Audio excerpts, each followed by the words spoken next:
Dear friends, welcome to the conference Global Crisis, Italy, the future depends on us. We Italians have organized this conference here in Italy because we feel it is necessary to address the citizens of our country and to deliver the most important information to each and every one of you. We understand the serious crisis that our beloved Italy is facing right now, and we realize that you are facing it in your lives and hear about it every day in the news. But the news doesn't tell us the most important thing. They don't tell us what's really happening to the climate, both in our country and across our planet. However, the climate crisis is by far the most important crisis for all of us. Why? Because when climate disasters come to our homes, we are no longer worried about problems at work and the high cost of utilities. We are trying to save our lives and the lives of our loved ones. Meanwhile, cataclysms are hitting us, Italians, more and more often. We are unprepared for them. We become completely vulnerable as the climate floods our cities more and more frequently. Wildfires burn our forests and volcanoes become active yet more suddenly. We cannot do anything against climate disasters because we don't see the whole picture and don't understand the true causes. That is why we would like to start today's conference by analyzing the climate situation on our planet and in Italy in particular. Now it is the most important topic for each of us. I'm sure you will soon understand why. We, Italians, have already witnessed an unprecedented increase in climate disasters in our country. Many of our citizens are forced to leave their homes or are left with nothing as a result of natural cataclysms. But this is just the beginning. What is the reason for such dramatic changes on the planet? What is ahead of us, and what is the solution? Today, many respected scientists and speakers will talk about this at the conference. Right now, the conference Global Crisis, Italy, the future depends on us, is being broadcast in many countries of the world with simultaneous interpreting into 39 languages. Because what we are going to talk about today here in Italy concerns the whole world. Climate cataclysms are on the rise and will become catastrophic in the near future. We would like to make it clear at the very beginning that global warming caused by anthropogenic CO2 emissions cannot be the only or main cause of the current natural disasters. The reason is different. Today, at this conference, you will learn about years of interdisciplinary work by leading scientists all around the world. This will give you a comprehensive understanding of what is happening to the planet. We'll also talk about how we can solve the climate problem once and for all. So, let's begin. To better understand what is happening to the climate, let's see what disasters Italians have already faced in recent times.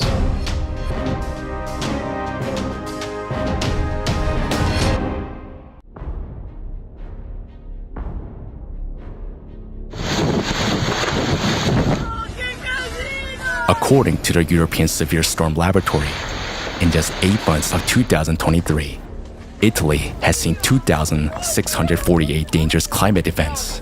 That's an average of 11 extreme events per day. Our country is devastated by the most powerful climate disasters, the number and destructive power of which are growing rapidly. Look at the graph.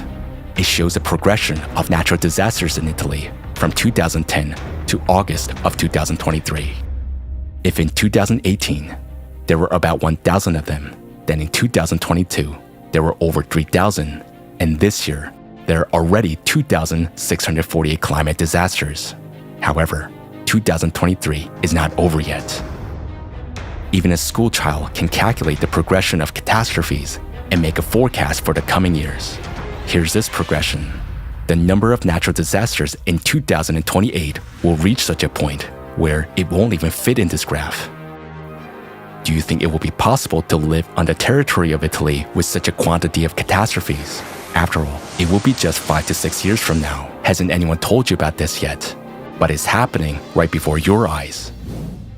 With natural disasters still being labeled as a bad weather.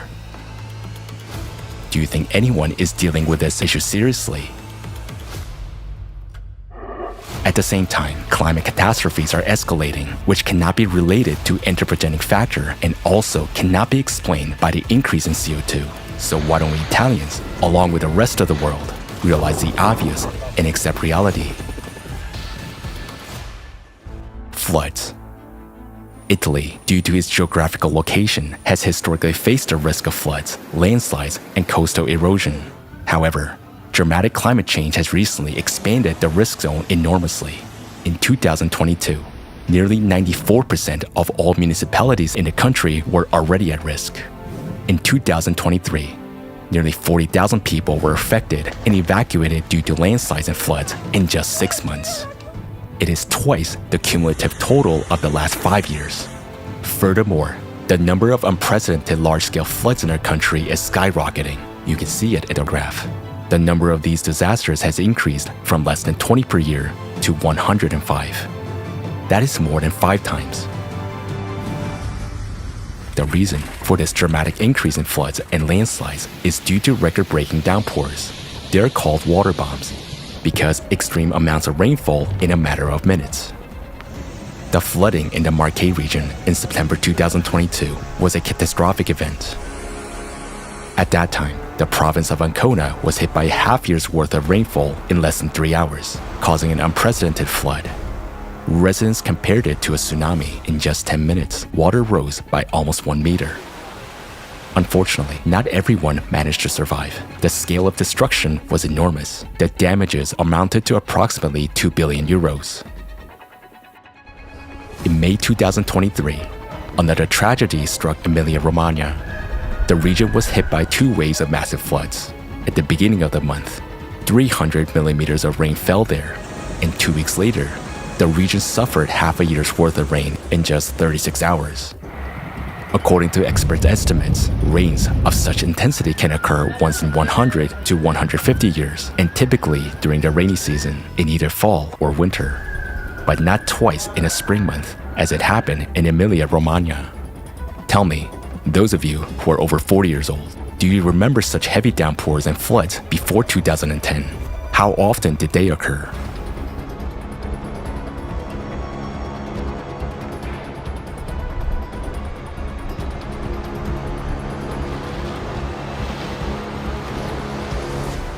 What is the cause of these events? Look at this graph on the increase in ocean temperatures. In 2023, an all-time record was broken. The ocean has never warmed us so much and at such a catastrophic rate. The warmer the ocean gets, the more moisture it evaporates. This means more precipitation and more floods. Remember the progression of increasing climate disasters. Compare this to the warming of the ocean. Are we still going to reassure ourselves that it's just a bad weather and nothing serious is happening? At the same time, we're facing another problem.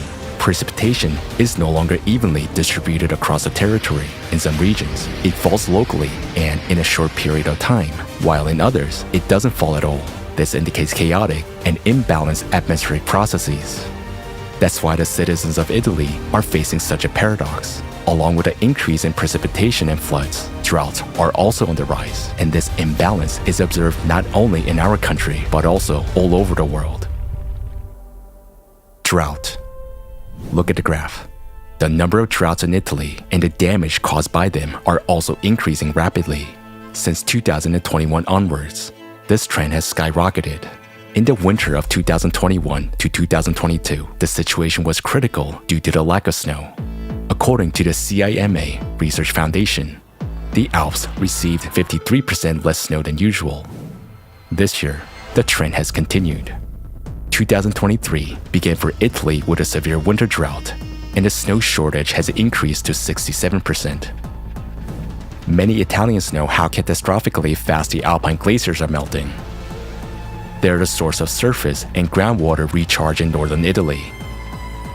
This has led to severe shallowing of rivers and reservoirs in the region. Over the past few years now, drought has been turning the Po River, the largest river in Italy, into a scarce water stream. In the spring of 2023, the water level in the river in some areas was 73% below the historical average. The filling percentage of Italy's major lakes ranged from 19% to 40%. while in Lake Garda, the water level dropped so much that people could walk where they had previously traveled by boat. As a result, in 2022, Italy faced the most serious hydropower crisis in the country's history. The graph shows that the production of this type of energy fell by a third, and in 2023, the trend continues. This is a serious blow to the country's energy sector, as hydroelectric power plants account for more than 15% of Italy's total electricity production.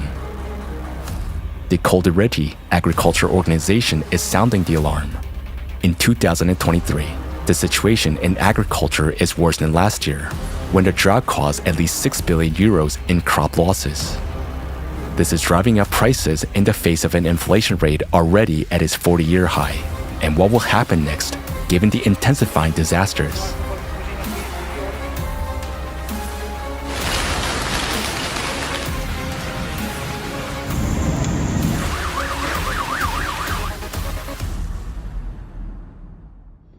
Currently, the water shortage for agriculture has reached 40%. 1 in 10 farms has stopped its work. At risk are the flagships of Italian cuisine: durum wheat, rice, tomatoes, and olive oil. But the fact that we may lose our favorite national dishes is not the worst part. Now, the water crisis has also affected drinking water. According to Francesca Vincenzi, president of AMBI, tap water is becoming a scarce service for 3.5 million Italians. Tell me, are you ready to accept not having tap water tomorrow? Extreme temperatures. Temperatures in Italy have been rising steadily in recent years. In this graph, we can see how rapidly summer temperatures are increasing compared to the norm. The record heat wave of the summer 2022 killed more than 61,000 people in Europe. Almost a third of them, 18,000 people, died in Italy. Experts estimate that 2022 was the hottest and driest year since weather observation began in the country. And in 2023, new records followed. July 18th was the hottest day on record in Rome, with staggering 42.9 degrees Celsius. On July 24th, a heat record of 47 degrees Celsius was also set in Palermo. And in the island of Sardinia, 48.2 degrees Celsius was recorded. This is a new heat record in July, not only for Italy, but also for the entire Europe. It's not just a heat wave. Experts are extremely concerned about a dangerous trend. Several records have been broken in a very short period of time, and the difference between their values has reached 3 degrees Celsius, whereas previously it was just tenths of a degree. Ask the older generation. Do they remember the temperature of 47 to 48 degrees Celsius in Italy? Do they remember experiencing such a heat wave? Wildfires. The increasing heat and drought are causing severe wildfires. 2021 became a black year for Italy as wildfires destroyed almost 160,000 hectares of land, which is larger than the province of Milan. At that, in 2022, wildfires in Europe reached an all-time high as recorded by satellite measurements. Let's take a look at the graph. The blue line represents the annual average of burned areas, while the red line is the area destroyed by wildfires in 2022. We are witnessing a threefold increase, and it is escalating. In the past few years, wildfires have begun to spread at lightning speed. According to ISPRA, Italian Institute for Environmental Protection and Research, wildfires in Italy destroyed an area comparable to the size of the city of Ravenna in just 8 months. But almost half of this area burned in just 3 days. The fire spread so rapidly that an area equivalent to 10 San Siro stadiums burned down in just a minute. Storms and tornadoes. According to ESWD, the number of storms and tornadoes in Italy is growing unprecedentedly. Every 5 years, starting from 2009, their number doubles. And in 2023, in just 8 months, there were as many storms and tornadoes as there used to be in the previous 5 years combined. This is happening due to the heating of the seas surrounding the Apennine Peninsula. In July 2023, the surface temperature of the Mediterranean Sea exceeded the norm by 5.5 degrees Celsius. This has increased the frequency of Mediterranean tropical cyclones. Last winter, 3 such events formed off the coast of Italy, which is a record since the beginning of observations. The number of hailstorms is also increasing, and the falling hail can hardly be called precipitation. These are icy cobblestones falling from the sky. In July 2023, the European record for the largest hailstones was broken twice in Italy within 5 days. First, it was 16 centimeters, and then 19 centimeters. Do you remember hail like this falling before? It is not just the size of hail that has grown. In the last decade, it has fallen more frequently with over a 30% increase. And on July 22, 2023, 46 hailstorms hit Lombardy and Emilia-Romagna in just one day, destroying hundreds of hectares of crops. Are you sure you heard that? In just one day, 46 hailstorms.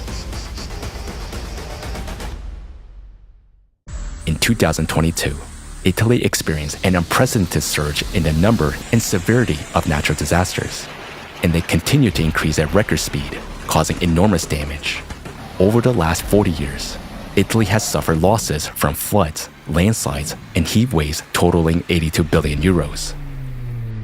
However, in the last 2 years alone, 2021 and 2022, the damage totaled 24.5 billion euros. In 2023, flood damages in Emilia-Romagna in just 1 month exceeded 9 billion euros. Our country is setting records, but they're nowhere near the records we can be proud of. On the contrary, it is a series of climate disasters that are destroying our future at a record pace. In the blink of an eye, Italians are losing not only their possessions and homes, but also what is most precious, their lives. Look at the graphs. No one will tell us about it in the news. If we remain silent, what future awaits Italy and us Italians? If we continue to ignore and turn a blind eye, nothing will go back to normal tomorrow. We're the only ones who can defend our lives. Whether we like it or not, the responsibility lies with us.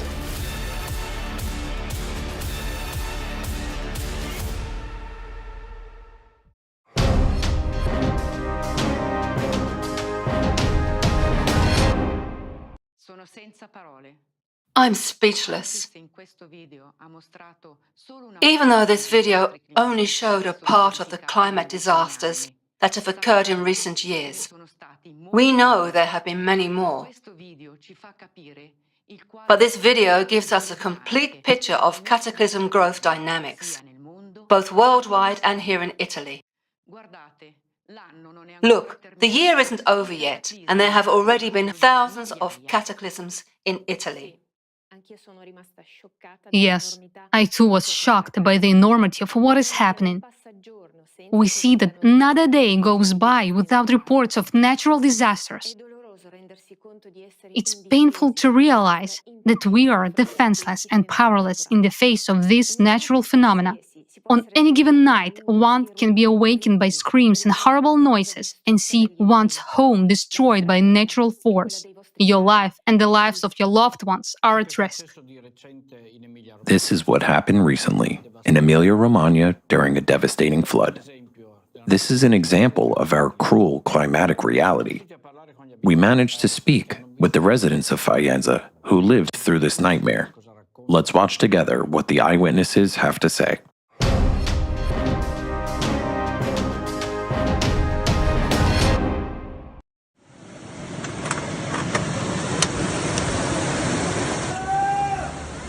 Just a moment passed, all bridges were flooded, and suddenly a wall of water appeared.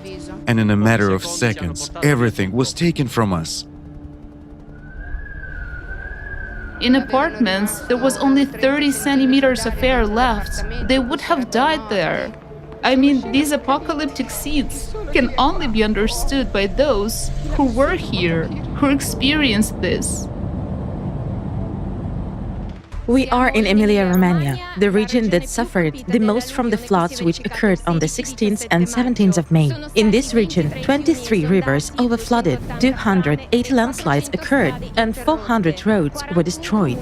41 municipal areas were affected. Bologna, Forlì-Cesena, and Ravenna suffered the most. Today, we are in Faenza. This is a city, a street where people lived peacefully. And in a matter of seconds, everything was taken from us. Our work, our efforts.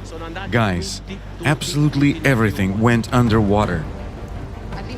Suddenly, around 3 o'clock, a torrent of water came down from above, and then there was nothing. Nothing. Just a moment passed, all bridges were flooded, and suddenly a wall of water appeared. In less than an hour and a half, the water level rose from a low level exponentially. They began to close bridges and evacuate people, and I could no longer go back to the shop to save at least something. The wave came and it seemed like a waterfall, like the sound of a waterfall. And in a while, I don't know, we saw the water going up and we went up one floor, and after that I was watching all night. They turned off the light. My elderly parents were with me, and I prepared them, dressed them, in case we had to go up, and after that, the next evening, we were evacuated in a rubber boat. I saw people being rescued by helicopters and rubber boats. People were by the windows when the water entered the house. Yes, I lost my business, a hair salon right on the street. There was 3 meters of water inside, so the entire building is gone. I live on the ground floor, and the water reached the level of 2 meters or so. Those who were downstairs, who didn't manage to evacuate. For instance, my neighbor managed to escape through the window. The water was up to his neck. He survived, thank God. This happened to many families who completely lost their homes. So, there truly was divine providence here. I think that at least one floor of the house remained, and we managed to save our lives and the lives of our loved ones. Unfortunately, there were casualties as well. I hope that step by step, little by little, we will be able to receive some aid. I'm asking because there are those who unfortunately don't have money to buy a new home, to live in normal conditions, as they have truly lost everything. We didn't expect anything like this, and a week before, there was no alarm, nothing. This time, the alarm signal was given, but we all thought they were exaggerating it because it wasn't given a week before, and we said, "Mamma mia, they're making a big deal out of it." But in fact, it's not that we didn't understand, it's just that they didn't provide proper information about the real danger we were facing. We were sure that at most we would be flooded again by half a meter in the garage. I mean, we were sure of this. We weren't prepared for such an event.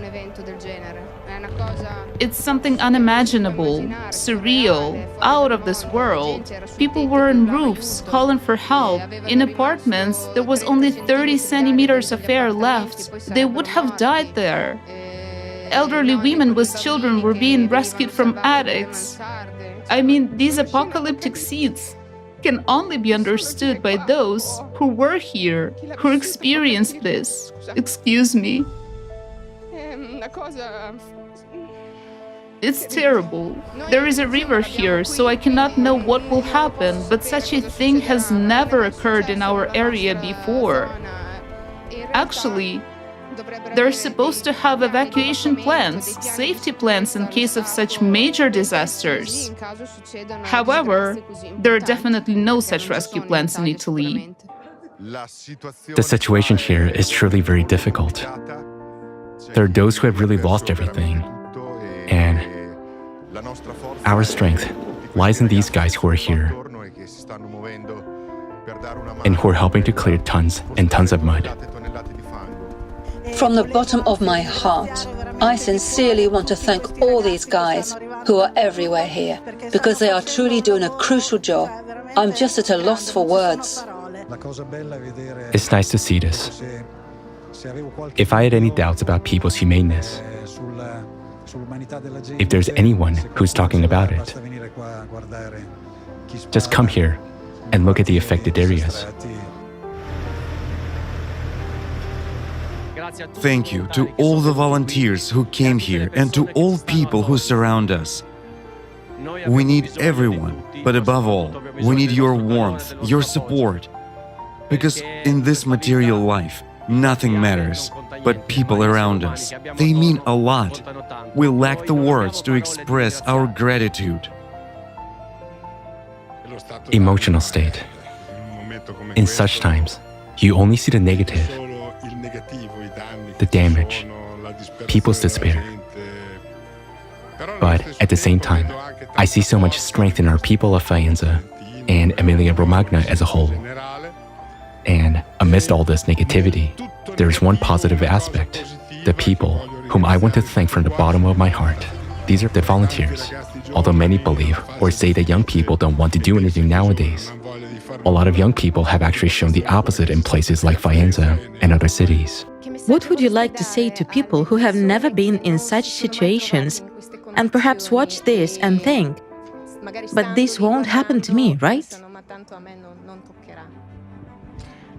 We also thought that way, but unfortunately, it can happen. In this area, we can't remember events like this happening for so many years. Because you always imagine that you are on a happy island, and as you said, it will never happen to you. But eventually, it does happen. The only thing I can advise is to always stick together. That's the most important, because on your own, you won't do much. We see similar situations now in the rest of the world. They're becoming the norm, unfortunately. In places where this happens, it leads to destruction. The problem is that now, as in this case, it's no longer localized. My father is still alive, and he tells me that even the Second World War didn't cause such a massive destruction, because the front was along the Sinjo River, and only some areas were subjected to bombing. It's like carpet bombing. I mean, on the very first day, I looked at the houses on Lapi Street, which is behind us. It seemed like they dropped a napalm bomb. It was shocking. I want to say that videos absolutely don't give a real sense of what's happening.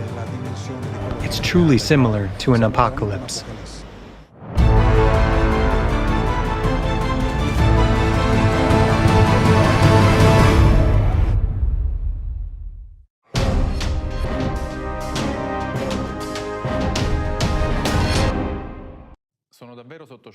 I'm in shock. Even though there was a warning about the impending disaster, people didn't expect the flood to be so severe and rapid. It seemed to them the water would rise gradually. They really couldn't imagine that a massive wall of water would suddenly appear and instantly sweep away everything in its path. We express our deepest condolences to all those affected by this terrible disaster. I join you in offering condolences. It's a loss for all of us. Unfortunately, it's clear that we are not prepared for the new climate reality. The destructive power of climate disasters is rapidly increasing. An eyewitness said the devastation after the floods was worse than that after bombings. We expect that in case of an emergency, rescue will arrive, but with disasters of this magnitude, no country is capable of organizing the necessary aid. And all this because we still don't realize the seriousness of what's happening.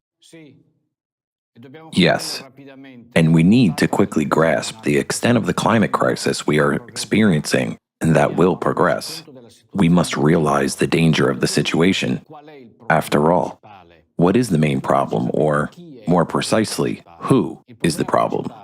The core issue is us, human beings. Moreover, People say that if emergency services don't warn us about disasters, it's their fault. And if they do, they are still to blame, because they are too intrusive or because they raise unwarranted alarms. We should be grateful to those who alert us, as it's extremely difficult to calculate or predict a climate catastrophe. We don't know exactly what and where the next disasters will happen. Today, no one knows anything about climate disasters, what will happen, where it will happen, and how it will happen. It's time to grow up. If we don't value our own lives, how can we value the lives of others? Do you know what I realized while watching the eyewitness video of the flood in Faenza? For those who haven't faced the harsh weather yet, cataclysms may seem like just a show, numbers and facts. But behind all of these, there are the fates and lives of people. But do we really need a major tragedy to understand that humanity must come first? How many more disasters have to occur before all people realize that nothing is more important than human life? When each of us values our own life and the life of others, then we will take the warnings of impending catastrophes seriously. Let's now hear what the scientists are warning us about. At the forum, Global Crisis, Our Survival is in Unity, an international team of scientists presented a mathematical model that not only describes the causes of catastrophes, but also shows their subsequent development, the exact sequence of events that will unfold. Many things scientists had already warned us about have already occurred. Increased earthquakes, intensified volcanic activity, ocean warming, and much more. And now, we have the honor to introduce our distinguished speakers. John Ahn, PhD in Chemical Engineering with an MBA, expert in the development and commercialization of new technologies in the fields of energy, chemical processes, and natural sciences.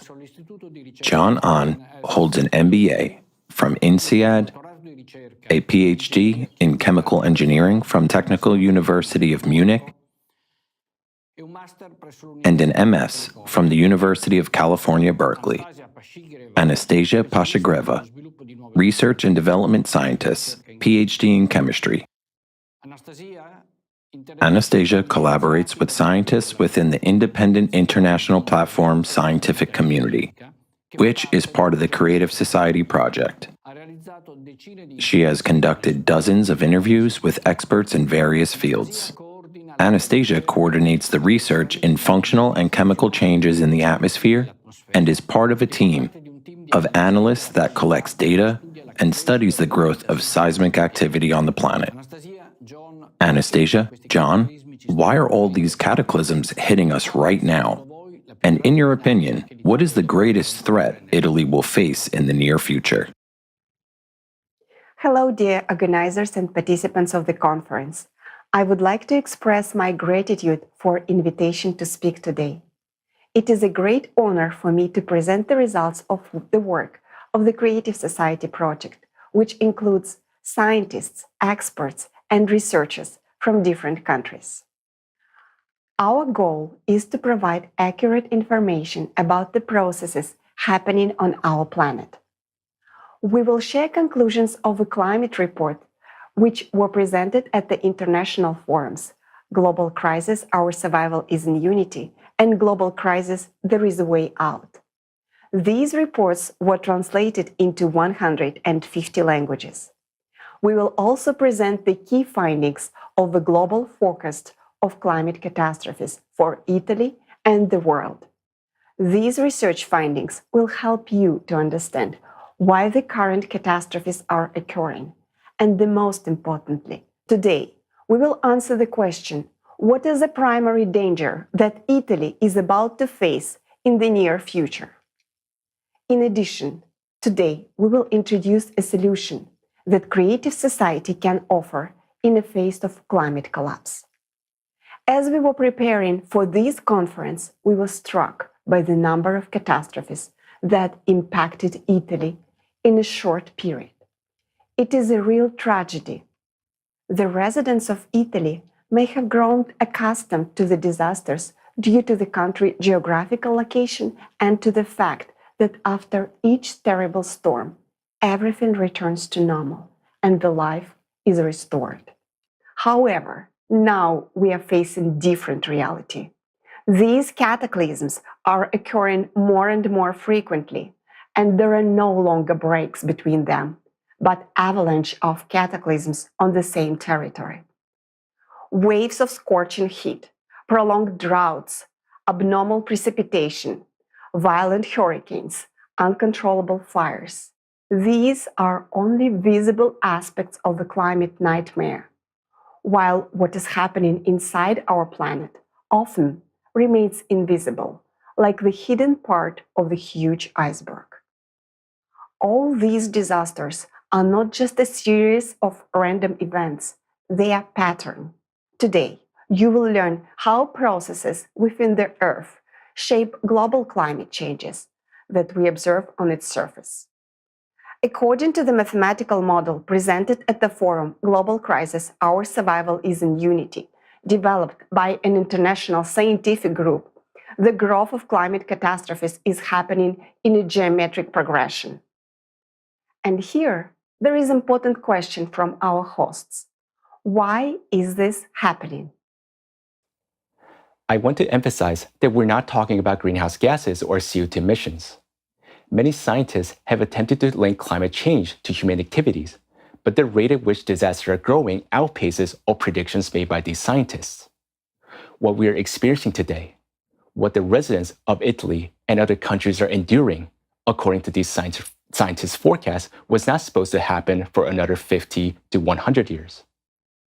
Furthermore, in recent decades, there have been a sudden change in the Earth's geophysical parameters and magnetic field, along with an unprecedented increase in the number and strength of earthquakes and volcanic eruptions. It is absurd trying to explain these catastrophes in terms of anthropogenic factor. Take a look at these graphs. You can see the increase in the number of earthquakes in Italy. Experts note that the tensions between the tectonic plates is increasing, which causes earthquakes. But at the same time, the number of earthquakes is also increasing worldwide. And this is not a mere coincidence. Take a look at these two graphs. Note that the increase in the number of earthquakes was recorded after 1995. This is a very important year, and we will talk about it more than once today. Since 1995, the number of earthquakes on the ocean floor has also begun to increase, especially along lithospheric plate boundaries marked in red on the map. Since 1995, there has been a sharp increase in the earthquakes occurring at a depth greater than 300 kilometers in the Earth mantle. These are called deep focus earthquakes. In essence, we observe that the sharp increase in the earthquakes is happening at enormous depth within the planet, on the ocean floor, and near the Earth's surface. There has been a significant increase in volcanic activity. Just in the first 6 months of 2023, there have been as many volcanic eruptions as there were in the entire year of 2022. These facts point to the global changes within the planet. Such enormous changes require immense energy, and I want to emphasize once again that these changes cannot be explained by increasing CO2 emissions. We're now dealing with a much more serious factor that causes abnormal changes in all layers of the Earth.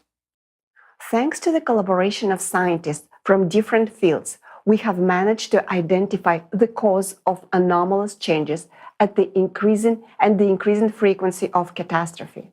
We now understand that these changes occur cyclically every 12,000 years.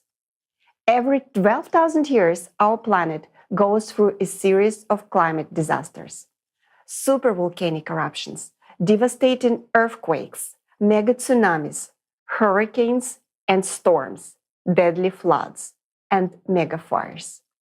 Scientists have established this 12,000-year cycle by analyzing data from numerous sources, such as ice cores, ocean floor sediments, ash layers from eruptions and megafires, as well as from paleomagnetic studies, tectonic reconstructions, and archaeological findings. Thorough examination of the geological data has revealed that 12,000 years ago, our planet also faced catastrophic changes, similar to what we're already observing today. What happens every 12,000 years on our planet? Let us watch the next video.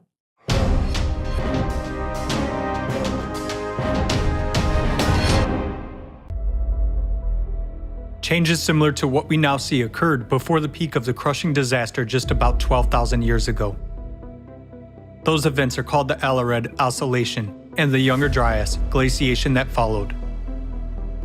12,800 years ago, global temperatures rose as much as 15 degrees Celsius within just a few years. Most of the ice sheets suddenly melted, and the Earth emerged from a full ice age. At that time, there were extreme floods and other natural disasters, along with an intense sea level rise. The Gulf Stream stopped at that time, just as it is happening nowadays. Scientists from the University of Kansas have proven that about 12,800 years ago, there was a giant fire on Earth that covered a tenth of the entire planet's surface. Other researchers have also found that large fires raged in Siberia 12,000 years ago. Similarly, nowadays there are more and more large-scale fires that cannot be extinguished. Based on an analysis of satellite images, scientists have discovered that 10 to 13,000 years ago, the largest known dunes formed in the Sahara Desert and other regions, indicating the enormous strength of winds during the Younger Dryas. A short-term intensification of winds during that period has also been documented from Greenland ice cores data and research in Alaska. Nowadays, the same phenomena are happening on Earth as during the Younger Dryas. We see winds, hurricanes, typhoons, and tornadoes intensifying and destroying entire cities, razing them to the ground. Right at the cycle change 12,000 years ago, there was a very intensive seismic activity. This is indicated by radiocarbon data, as well as paleographic reconstructions of the Younger Dryas. During the same time period, more than 12,000 years ago, as well as now, there was a drastic weakening of the magnetic field and a pole shift, which was called the Gothenburg excursion.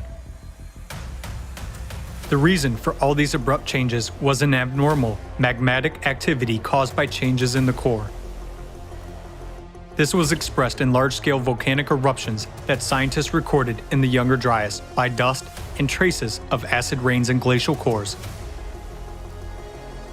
Analysis of sediments found in Hall's Cave points to volcanic eruptions that caused a volcanic winter about 13,000 years ago, and glaciation across the globe.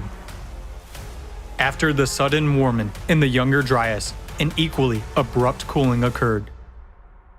This event caused a mass extinction of megafauna. Thousands of frozen mammoths and other mammals were found in the ice on the northern slopes of Siberia. There happened a drastic decline in the human population, including extinction of the Cro-Magnon. All of those catastrophic events occurred within just a few decades. The same catastrophic events occurred on the planet not only 12,000 years ago, but also earlier. Taking into account errors in dating, this cycle is very well traced in the geological data. Catastrophists among scientists wrote about it independently of each other in their books and works. Vladimir Bubnenkov, Vitaly Bushyev, Alexander Baturin, Igor Kopolov, Nikolai Petrov, Maynard White, Douglas Vogt, and many other scientists have come to understand the cyclicity of global cataclysms on Earth with a period of approximately 12,000 years. In geology, paleontology, and archaeology, there is numerous evidence of past disasters of this cycle. Each of these catastrophic events was characterized not only by abrupt changes in the climate situation, but also by complete geodynamic restructuring, weakening and excursion of the magnetic field, widespread disastrous volcanic eruptions, tectonic restructuring, atmospheric temperature variations by 10 to 15 degrees, and changes in the world's ocean levels by 20 to 50 meters, followed by large-scale glaciations. Since every cycle is accompanied by a change in the magnetic field and powerful volcanic eruptions, it clearly indicates that the cycle is associated with changes in the planet's core, just as it is happening now. We are entering the active phase of the cataclysmic cycle.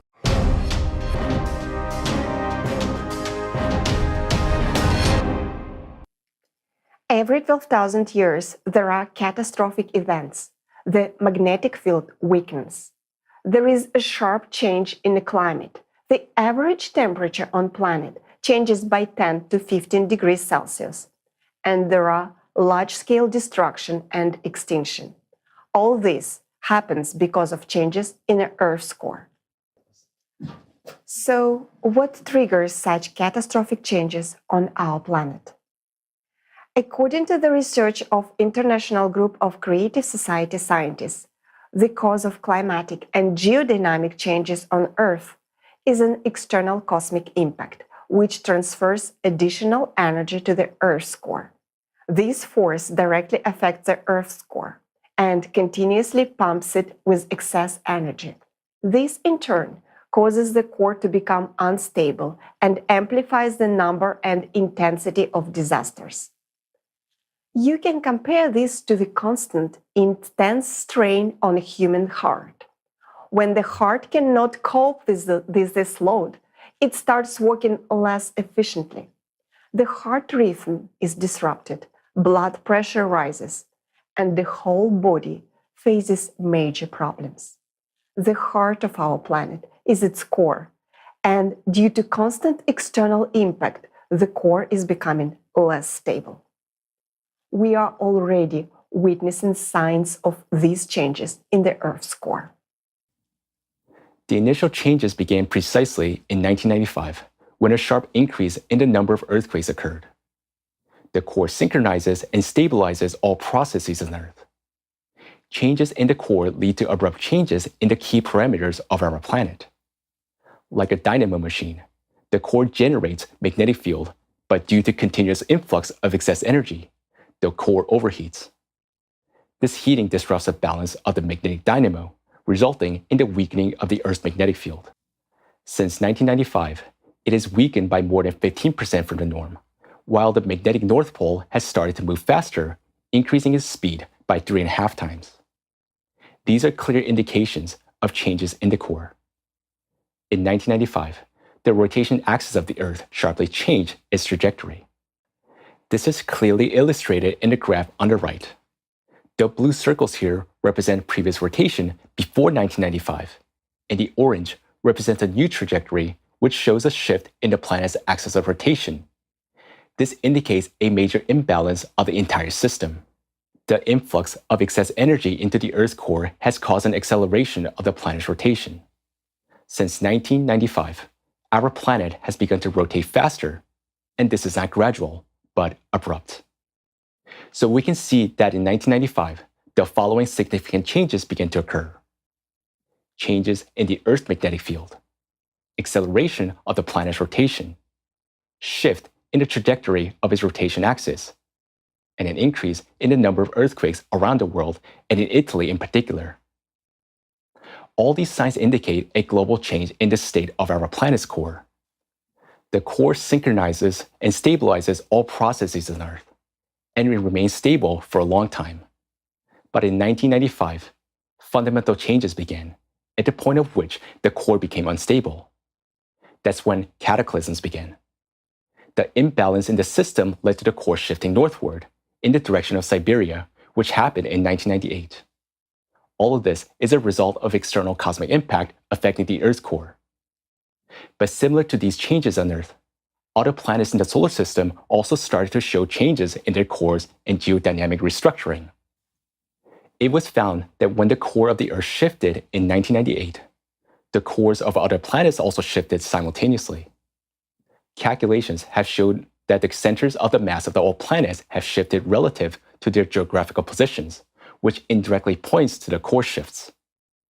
In addition, we're seeing changes already related to rotational dynamics, electromagnetic fields, and temperature regimes. All of this indicate that this is a planetary-wide process.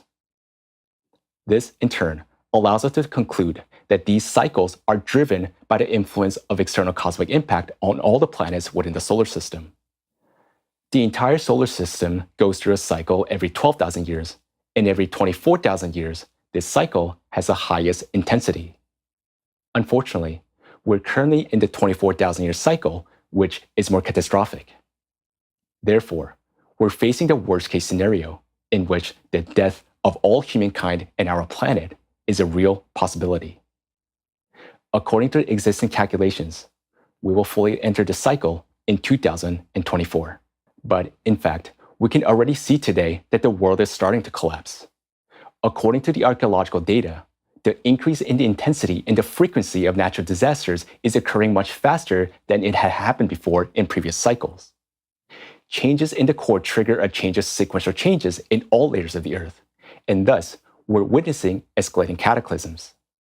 In other words, the natural disasters that we're experiencing right now are consequences of this cycle.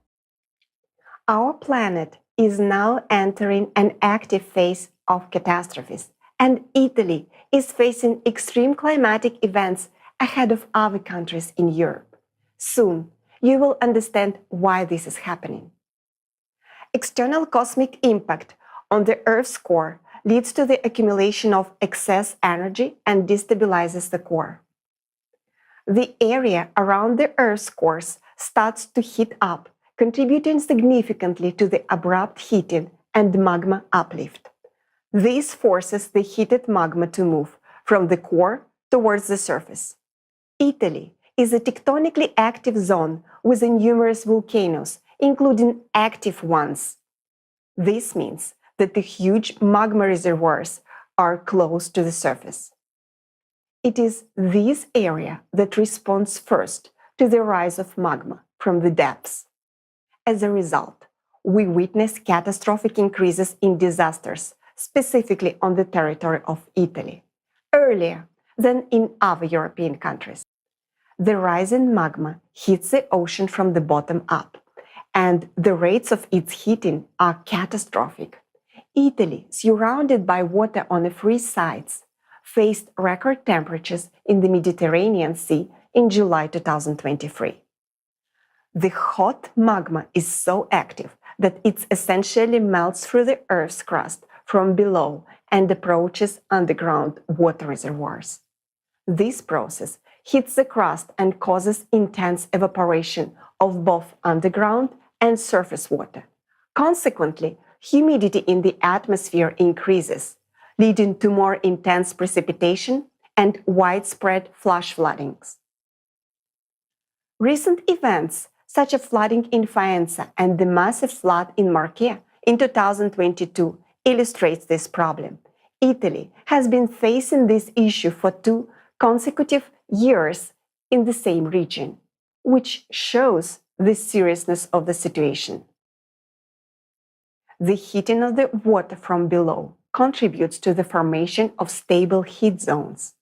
This summer, heat waves have warmed the Mediterranean Sea, resulting in excess energy that can fuel formation of strong storms. Scientists predict that a high number of storms in the Mediterranean Sea in the near future, and this process will intensify. The rise in magma also causes the changes in wind patterns and wind strength, leading to more intense and sudden wind gusts. Local overheating of the Earth's crust can create prolonged updrafts of heat flows, resulting in extremely large hail, reaching up to 19 centimeters in size. And this is not the limit. Imagine a hail size of a watermelon falling on your head. As the magma rises, it puts greater pressure on the Earth's crust, causing seismic activity and opening up in new fault zones and cracks. This allows water to escape from the surface into the depths of Earth, causing the lakes and rivers to dry up. In the last 3 years, have you noticed how quickly water disappears from lakes and rivers? Even after a heavy rainfall, the water levels are not replenished. The water level in the Lake Garda in Italy reached a critical point in 2022 and still remains low, exposing a sandy path to the small island of San Biagio. So, let's briefly summarize. What we are observing in Italy is the result of hot magma rising, and these consequences manifest through a series of catastrophic events. All these disasters happening in Italy have one common cause: destabilization of the Earth's core. The changes happening inside our planet are shaping the atmospheric phenomena that we see on its surface. Based on the dynamics within the Earth, our mathematical model predicts that more devastating disasters await Italy, and what is currently happening in Italy will spread throughout Europe. It's important to understand that the climate situation will only get worse from here on. I want to draw your attention to a very important point.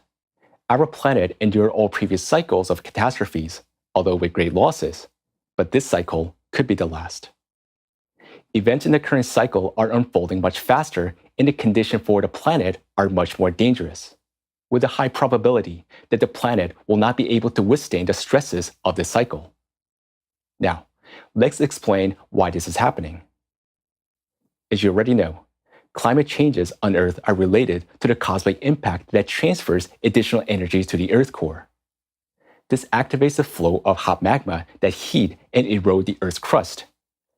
In the previous cycles, our planet could withstand these changes, and the ocean played a significant role in cooling the Earth's crust and removing excess heat from the Earth's interior into the atmosphere and space. However, the ocean can no longer perform this function due to contamination by microplastics accumulated in its waters from human activities. Ocean pollutions alter its heat conductivity, making it less effective in cooling the Earth's crust and the magma beneath. In essence, the ocean is losing its ability to dissipate excess heat from the Earth's interior into the atmosphere. This leads to magma to heat up and rise more rapidly to the Earth's surface, which is observed in many parts of the world today. Look at this graph. It demonstrates the alarming trend of heat accumulating in the ocean, meaning that even more heat is accumulating within our planet's interior, further destabilizing the core. This in turn leads to even more destructive catastrophes. But the most dangerous aspect is that the rising magma causes an increase in earthquakes and volcanic eruptions. Dear Italians, we are well aware that you are used to earthquakes and volcanic eruptions, but now it is time to draw your attention to important information that we are about to share. This is a matter that concerns not only your safety, but also the future of our planet. I'd like to emphasize that the 12,000-year cycle is characterized by catastrophic eruptions of volcanoes and supervolcanoes. In the graph, you can see when such eruptions occurred. The size of the circles reflects the size of eruption. Take a note of the big red circles. They indicate that every 24,000 years, volcanic eruptions are more catastrophic. Supervolcano eruptions during every 12,000-year cycle wiped out almost all life on the planet. Archaeological evidence suggests that during each of these catastrophic eruptions, entire species of Homo sapiens almost died out. Unfortunately, we are currently in another 12,000-year cycle, which overlaps with a more catastrophic 24,000-year cycle. Therefore, we are facing the worst-case scenario. The most significant danger in the coming years is volcanic eruptions, including supervolcanoes. We've now entered a period when hot magma is ascending from the Earth's interior to the surface. On the Earth's surface, magma activity is primarily manifested by the changes in the eruption patterns of volcanoes, which is still in the preparation phase. However, we're already witnessing changes in several parameters during volcanic eruptions, keeping volcanologists astounded. The primary trend that we observe worldwide is a catastrophically rapid rate of magma ascent.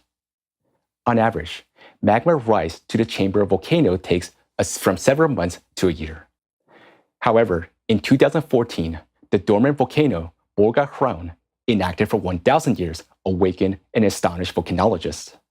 It took only 10 days for magma to rise from a depth of 24 kilometers or 50 miles to the surface. But this is an existing volcano with an established magma channel. But nowadays, volcanoes began to appear in a matter of moments. For example, in 2019, before the eyes of researchers, a new underwater volcano was born off the coast of Mayotte, near the Madagascar, where it had never existed before. It typically takes decades or even centuries for a volcano to form, but here it took just a year to form a new magmatic channel in the 80 kilometers thick crust. This location is just above the region of hot, rapid magma ascent from the depth near the Earth's core. The activation of the core and the magma pressure lead to such a record-breaking ascent rates. The rapid ascent and penetration of active deep magma into rocks are accompanied by a large number of earthquakes. The series of earthquakes resulting from magma intrusion is known as the earthquake swarm. The increase in the number and intensity of earthquake swarm from year to year has been well studied in some regions. The number of earthquake swarms continues to break records and can reach up to 85,000 in a half a year, as was the case with the Deception Island volcano off the coast of Antarctica in 2020. The change in the magma composition to more deep-seated magma is increasingly described in volcano eruption studies. Deep-seated magma is hotter, more fluid, gas-rich, and destructive to the Earth's crust. Now, magma has enough energy to ascend from deep layers and erupt directly to the surface. For example, in January 2022, the volcano Hunga Tonga Hunga Hapai set the new record for the most powerful volcanic eruption ever recorded. This eruption was so powerful due to the change in magma composition. The magma became hotter and more enriched with gases. Such lava composition had not been observed in eruptions of 2009 and 2014. In previous eruptions, magma lingered in the intermediate chamber, but this time, fresh magma quickly ascended from the deep layers to the surface. In March 2021, Iceland's Fagradalsfjall volcano began erupting. Interestingly, the chemical composition of its lava changed more than 1,000 times faster than usual. This occurred due to consecutive magma flows rising from deep mantle layers. Fagradalsfjall erupted again in 2023. This eruption is the third consecutive one in the peninsula following similar eruptions in 2021 and 2022, and it is unlikely to be the last one. It marked a new era of volcanic activity in Iceland. What about Italy? Many have noticed more frequent eruptions of Mount Etna and Stromboli. However, for Italy too, the beginning of a new volcanic era has been announced. A recent study of an extremely powerful Stromboli eruption in 2019 suggests that the volcano's internal system may have changed, allowing magma from the depth to rise more easily, leading to strong and unpredictable explosions. Thus, the Earth is currently experiencing a period of increasing volcanic activity, marking the beginning of a new volcanic era characterized by unusual rapid changes in volcanic activity. Unfortunately, most scientists do not comprehensively address this issue and fail to see the full extent of the changes taking place. In their research, they relied on the observation of volcanic activity that were made before we entered this cycle. What is happening now, they have never witnessed. Due to the cyclical nature of these events, the increase in volcanic activity is occurring much faster, and the examples we have discussed demonstrates the rapid rise of anomalies during the volcanic eruptions. But the most terrifying aspect is that supervolcanoes became active during these cycles, and supereruptions have, in the past, brought humanity to the brink of extinction. Cascade eruptions of volcanoes and supervolcanoes create conditions incompatible with life. Today, supervolcanoes in different parts of the world, Taupo in New Zealand, Yellowstone in the US, and Campi Flegrei in Italy, are all showing signs of activity with magma rising within them. This means we're getting closer to a critical and terrifying threshold. On the territory of Italy, one of the largest supervolcanoes, Campi Flegrei, has been showing clear signs of activation over the past half a century. Ground uplift, soil heating, seismic activity, and intense gas emissions. The dangers posed by this giant will be explained in the video.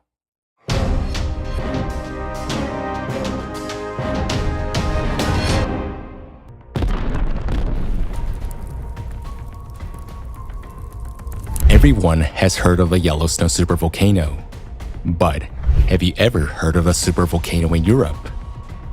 Not only is there an active, non-dormant supervolcano in the heart of Europe, in Italy, but there's also a picturesque town called Pozzuoli with a population of 80,000 located right in its crater. And that's where we are right now. It makes you wonder, do the residents here know that they're literally living in the mouth of a volcano? Hello, dear viewers. We're in Pozzuoli, on the territory of Campi Flegrei. Do you know that Campi Flegrei is a supervolcano? Yes, sure, I know that. Yes, I'm quite well informed. I know we are on a magma bubble. Yes, of course. The second largest caldera in the world after Yellowstone. Of course we know that, quite. When you fly to Naples from the airplane, you see all these volcanic events, you see everything. But we are aware of it. We have learned to live with it. When there is an earthquake, when there is bradyseism, here, we are used to it. But we feel quakes. We are very used to it. But Well, yeah, I keep thinking about it because we've had some really strong quakes lately.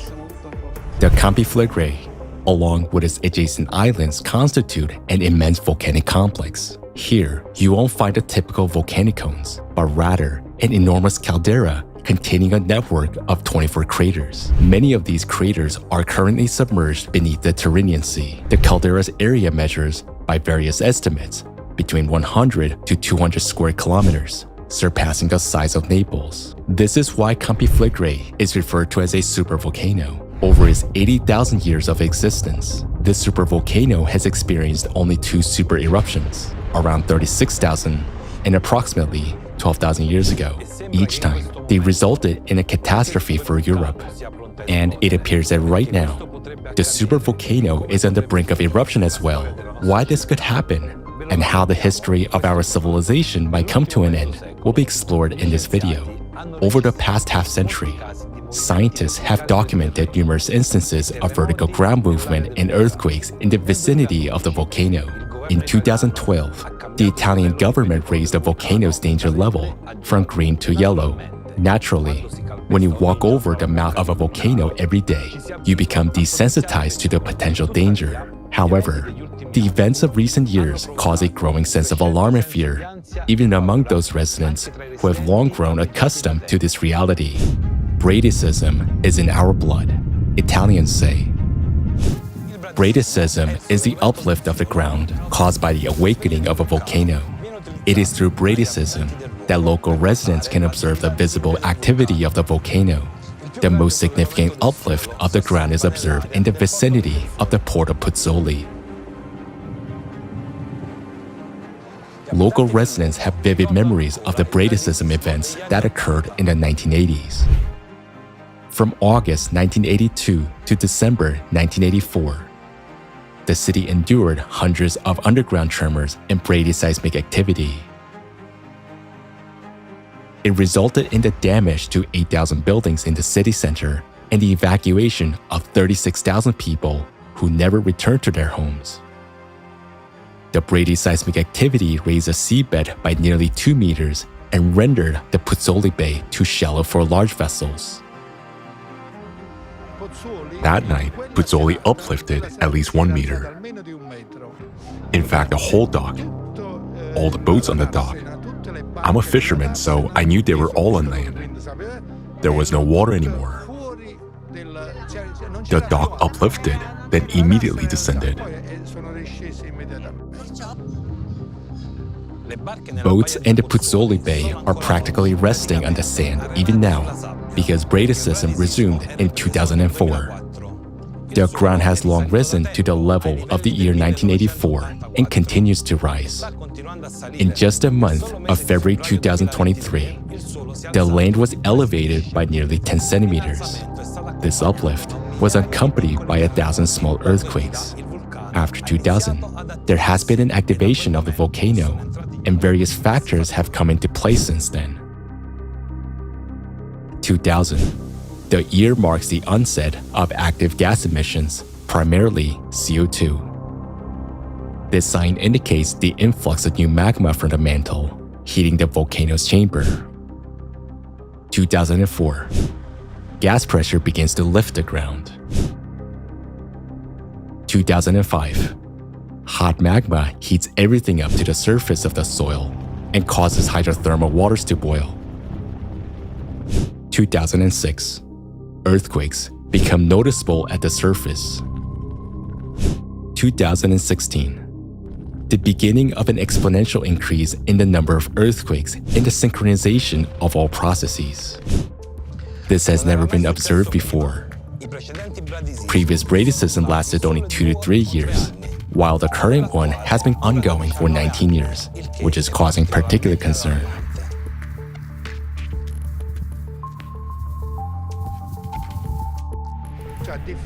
Excuse me.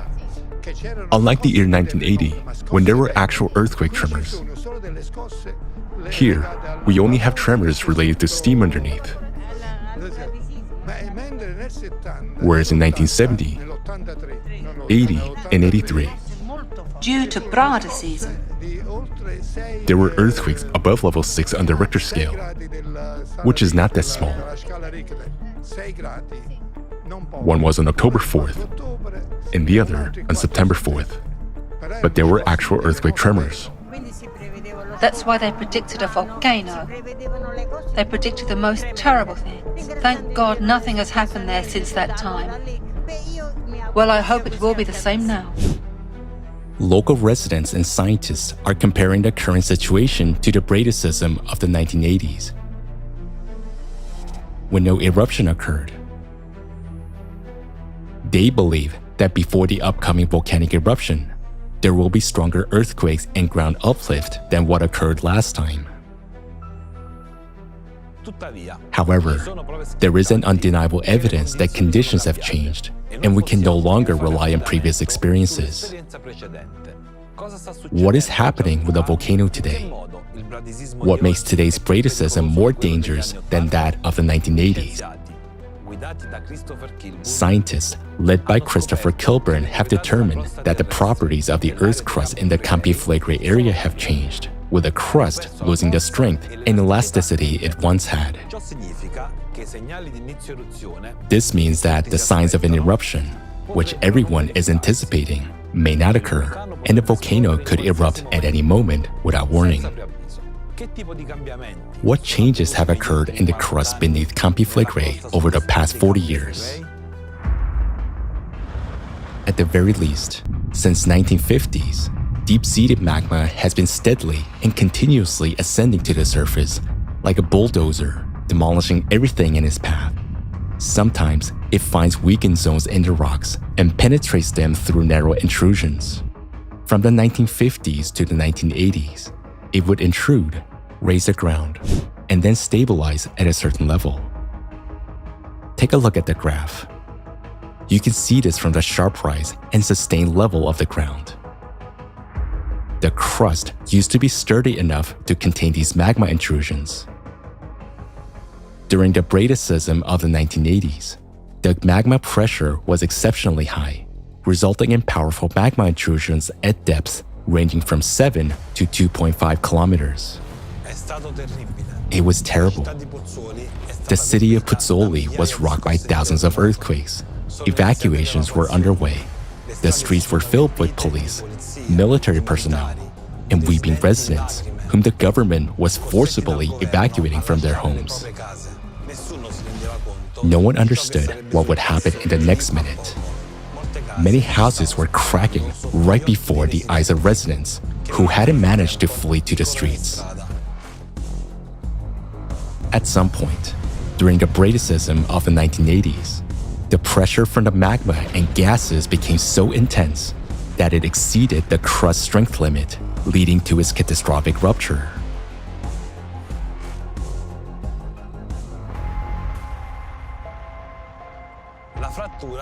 The rupture allowed the accumulated gases to escape, which, in turn, temporarily halted the ground uplift and even caused a slight subsidence. This was a natural degassing of a volcano's chamber, which, on one hand, temporarily delayed a mega eruption. However, on the other hand, it was just a temporary respite. For decades, there were hardly any earthquakes in the volcano's vicinity. This reassured people, and they returned to normal life, gradually forgetting the horror they experienced in the 1980s. But this temporary calm deceived them, and unfortunately, invisible processes of catastrophic subsurface change were occurring deep within the Earth during this time. The gases that break out from the depths possesses extremely high chemical and physical reactivity. As they penetrate the rocks, they weaken them and make them more brittle. Essentially, these gases, by weakening the crust, pave the way for the magma ahead, like an icebreaker, clearing a path through the ice for other vessels. While peaceful life continued on the Earth's surface, the crust above the magma chamber essentially lost its ability to withstand the pressure from the magma. In other words, since 1984, the process of crustal degradation in the Campiflegrei area not only hasn't stopped, but has gradually intensified. And now, the volcano's activity is entering a new stage, as magma is intruding closer to the surface of the caldera. This is indicated by the fact that the majority of earthquake swarms have approached depth ranging from 1.5 to 1 kilometer. In August of this year, a powerful swarm of earthquakes occurred at depth ranging from 4 kilometers down to 200 meters. This indicates that the magma has already come so close to the surface that it could trigger a volcanic eruption.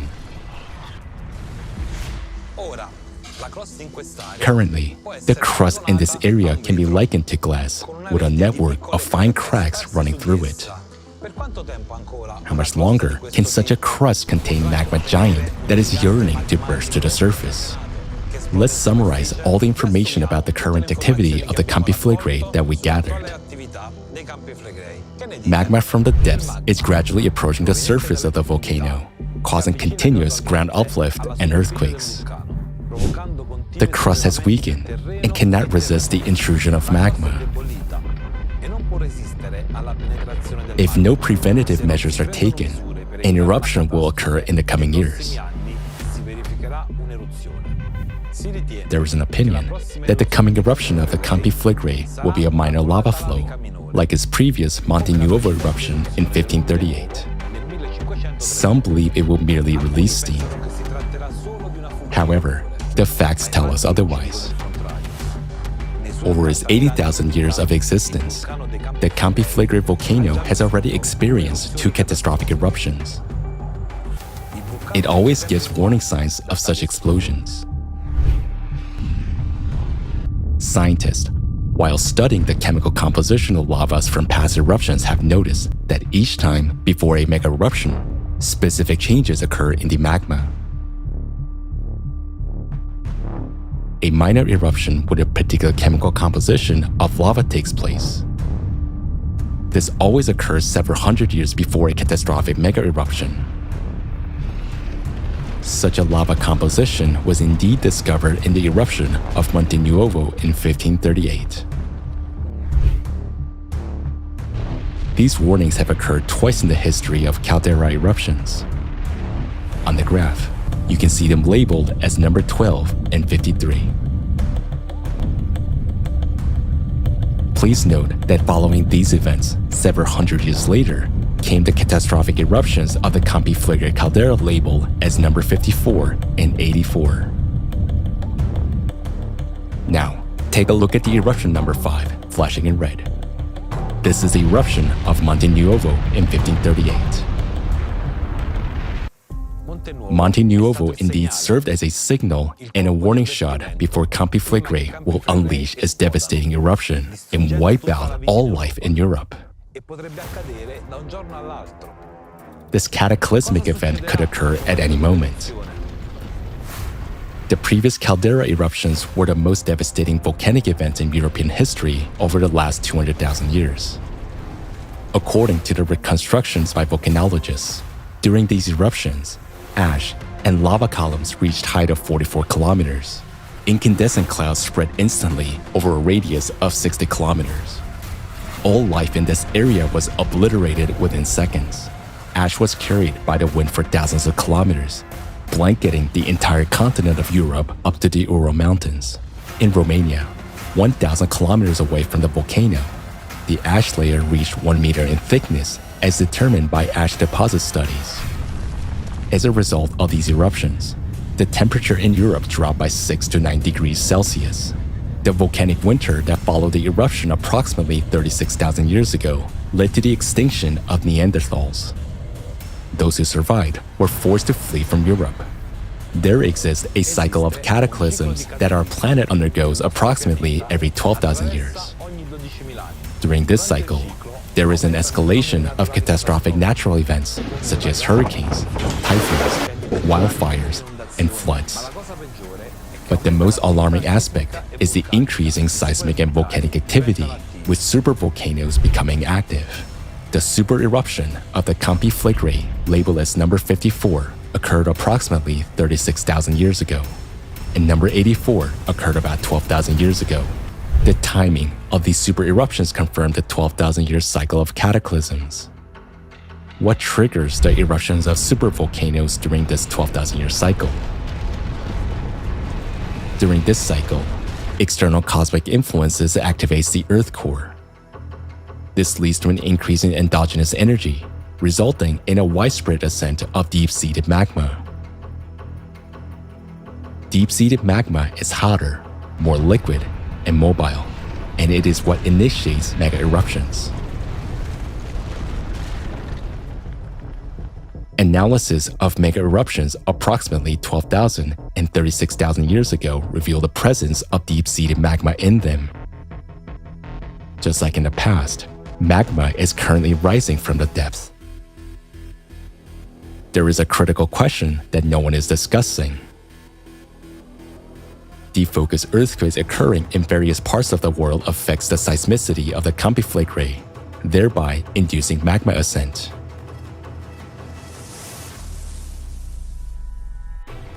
The cause of such deep focus earthquake is a powerful explosion deep within the Earth's mantle. As a result of this explosion, we observe deep focus earthquakes. In the case of a supervolcano, this is reflected as a swarm of earthquakes. The catastrophic increase in the number, depth, and strength of deep focus earthquakes indicates a buildup of internal energy within the Earth. Such explosions can trigger a spontaneous eruption of the Campi Flegrei and any other supervolcano. We are already witnessing this phenomenon in the example of supervolcanoes like Yellowstone, Ira, and Campi Flegrei. They are undergoing synchronous awakening. Furthermore, there is an increase in activity of Taupo, Lak, and Toba, precisely the same supervolcanoes that also erupted in the previous 12,000-year cataclysmic cycles. The planet has already entered a cycle of cataclysms, as evidenced by all the climatic and geodynamic processes. Campi Flegrei is a volcano of this cycle. The eruption of one supervolcano, acting as a detonator, will trigger a chain reaction of eruptions in all others. If Campi Flegrei alone is capable of blanketing the entire Europe in ash, what will happen when other supervolcanoes start erupting? What will become of our planet? This will be a catastrophe not only for Italy, but for all of humanity.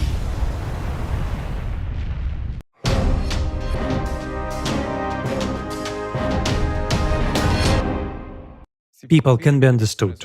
They have been informed multiple times about potential eruptions, and they have experienced their symptoms themselves: daily tremors, earthquakes, and ground uplift. I have experienced these firsthand as a resident of Pozzuoli. Such things have occurred many times in the past, but fortunately, everything eventually returned to normal, and nothing serious happened. So we believe that this time too, everything will be fine. However, this time the signs of activity are simultaneously appearing in many volcanoes around the world. This is not a mere coincidence. There is a scientific explanation for this process. The explosive eruption of the Campiflagre supervolcano poses an enormous threat not only to Italy, but all of Europe. The catastrophic consequences include not just the explosion itself, which would annihilate all life over a large area, but due to the massive amounts of ash and steam ejected into the atmosphere, breathing would become impossible if we would also experience intense acid rains and flooding caused by these acid rains. Following that, a volcanic winter will start, and those who survive the eruption would not be able to return to their normal lives. Life would become a struggle for survival. So, the most significant danger to Italy is presented by explosive eruption of the Campiflagre supervolcano. But that is not all. As we have mentioned before, the growth of catastrophes is occurring at a geometric progression. Here, you can see a graph depicting the progression of earthquakes according to our mathematical model. They're also growing exponentially. All other disasters are progressing in the same way. Life will soon become unbearable. I want to appeal to every person watching us right now. The catastrophes we are facing today in Italy and around the world are not random.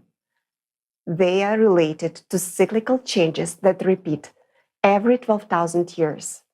The catastrophic changes are caused by the external impact, which affects the Earth's core.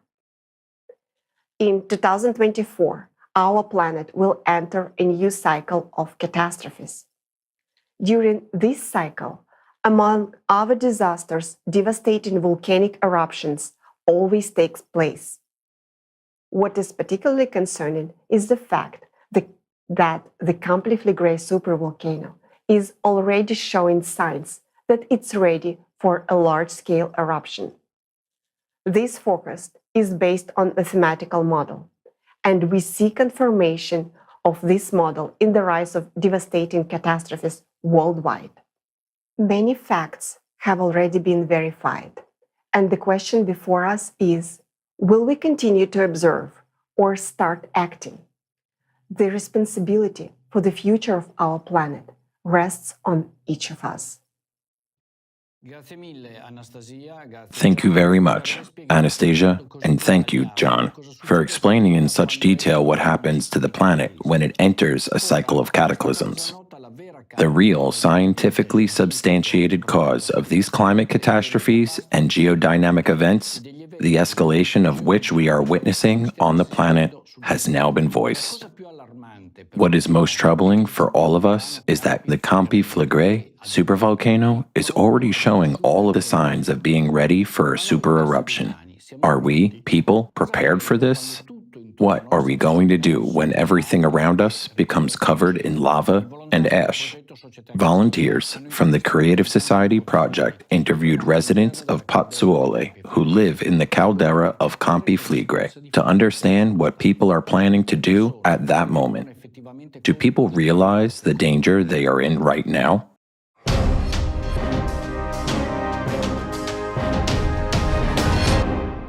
Good evening. Do you know that Campiflagre is a supervolcano? Yes, of course. Were you informed by the local authorities about what you should do? An evacuation plan, any other actions in case of an emergency? Yes, there were some news reports, but it's not, well, they didn't really handle it properly. No training was held. It's just like this from time to time. Personally, I'm from Baccoli, and currently we haven't received any information yet. Yes, the official sources, in fact, don't say anything. There is no information at all. In your opinion, have the authorities proposed any well-thought-out plans for the population in case of an emergency situation with a volcano? Well, there's an old evacuation plan that I think dates back to at least 1980. So it's no longer valid because they changed the whole scenario, toponymy, and everything else. So it must be completely redesigned. Because everything has obviously changed. Yes, even the population numbers have changed because of regeneration and so on. And then there's a need to work a lot on the scenarios. I mean, it should be understood how people would react to such an event and in what time frames. It's all very complicated. Yes, they have. They handed out brochures to everyone with information about the collection points and where to move when necessary. Recently? No, a few months ago. Something came along in the past, but lately, no, nothing. Do you know what you will do in the case of an emergency, in case of a volcanic eruption? Yeah, I'll go out to the balcony and watch the volcano erupt. There's no way to predict anything. How can we evacuate 250,000 people in 2 days? To act? But, there's nothing you can do against nature. How can we help? In Pompeii, in 79 AD, thousands of people died so quickly, and the gases erupted with great speed.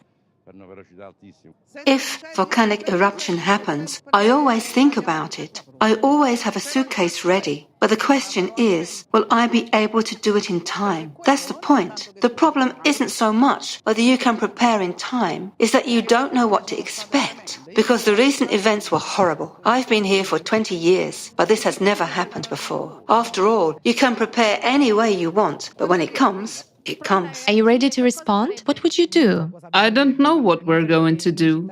I don't think we citizens are prepared. We don't know whether to run or to stay indoors, and whether we will need masks because I don't know what can happen. In the 83, there were tremors over 6 magnitude. 5, 6 on the Richter scale. But they were real earthquakes. And was there an evacuation? It was an evacuation, of course. Pozzuoli, with all the people, were evacuated, and they were all relocated along the Domitian coast. It lasted, though, as far as I understand, just during school time.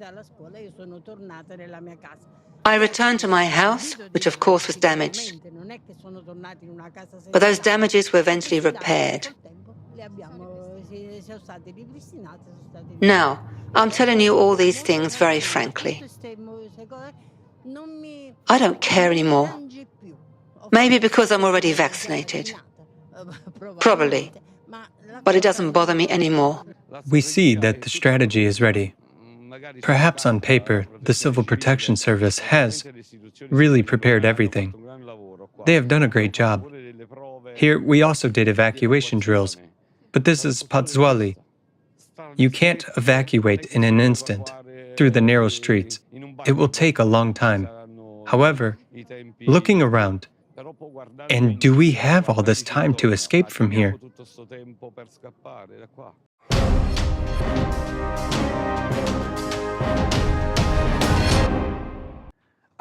Apparently, the residents of Pozzuoli have no clue about the kind of disaster that's looming beneath their feet.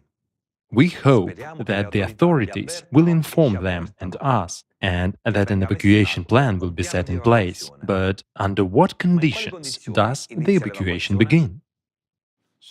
According to the National Civil Protection Plan, evacuation in the Campi Flegrei area will begin only when the following signs occur. When thousands of earthquakes per day occur, when the land is severely deformed and tilted, when there is significant release of gases with carbon dioxide and sulfur dioxide, when there are cracks in the streets and broken pipelines. Only then will the Italian Prime Minister declare a simple pre-alarm. It seems more like a mockery than an operational evacuation plan whose purpose should be to save people.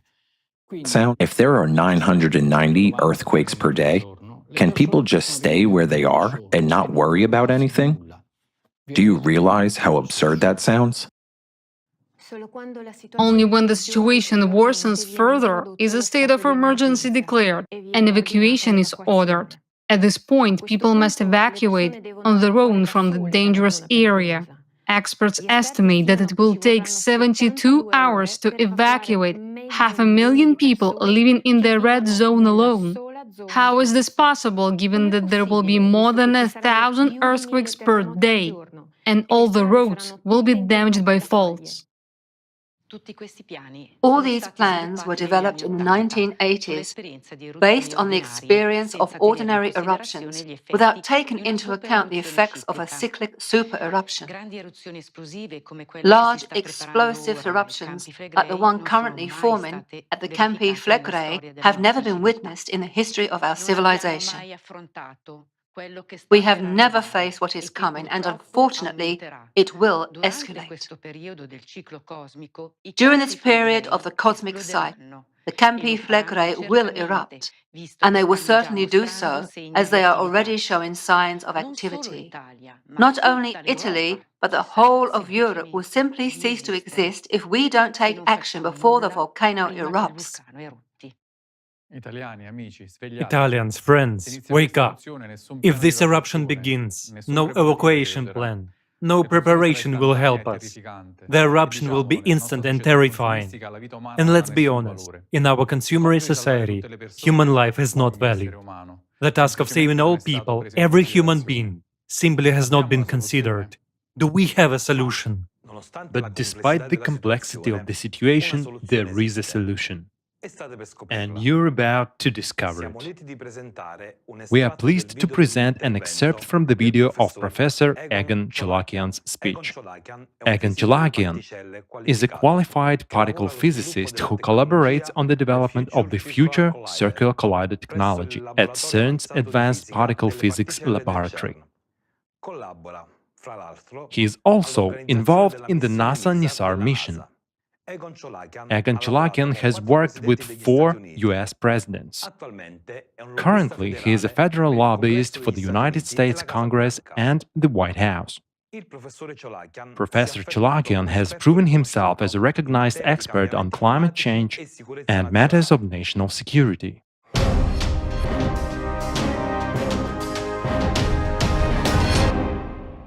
The esteemed Egon Chalakian has spoken on the topic of climate several times, and further, you'll be presented with the excerpts of his 2 addresses.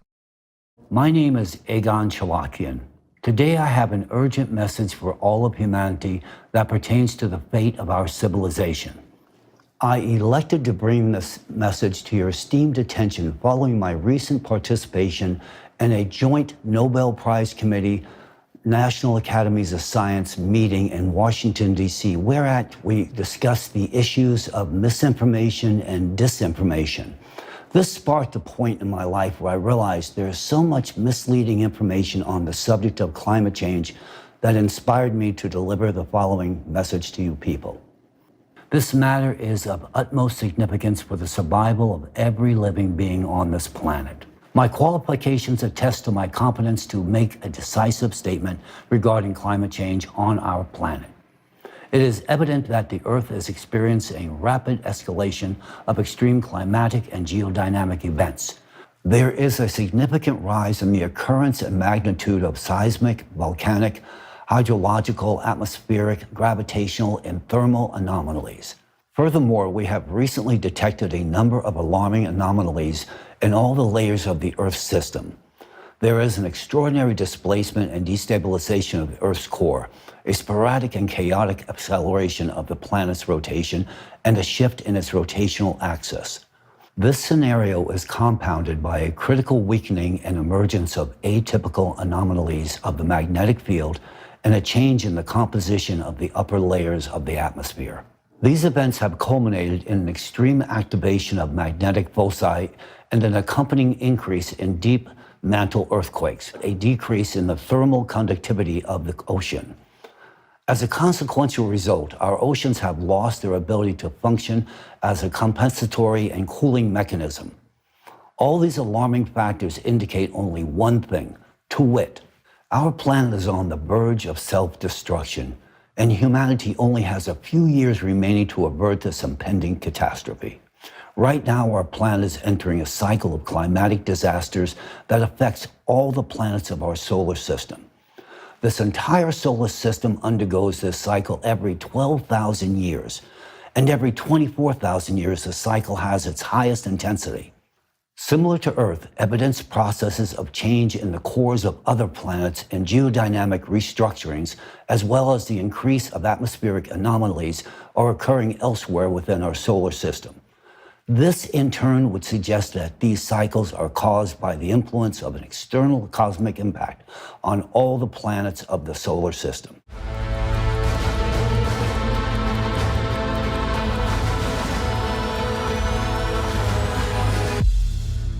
Now let's talk about volcanoes.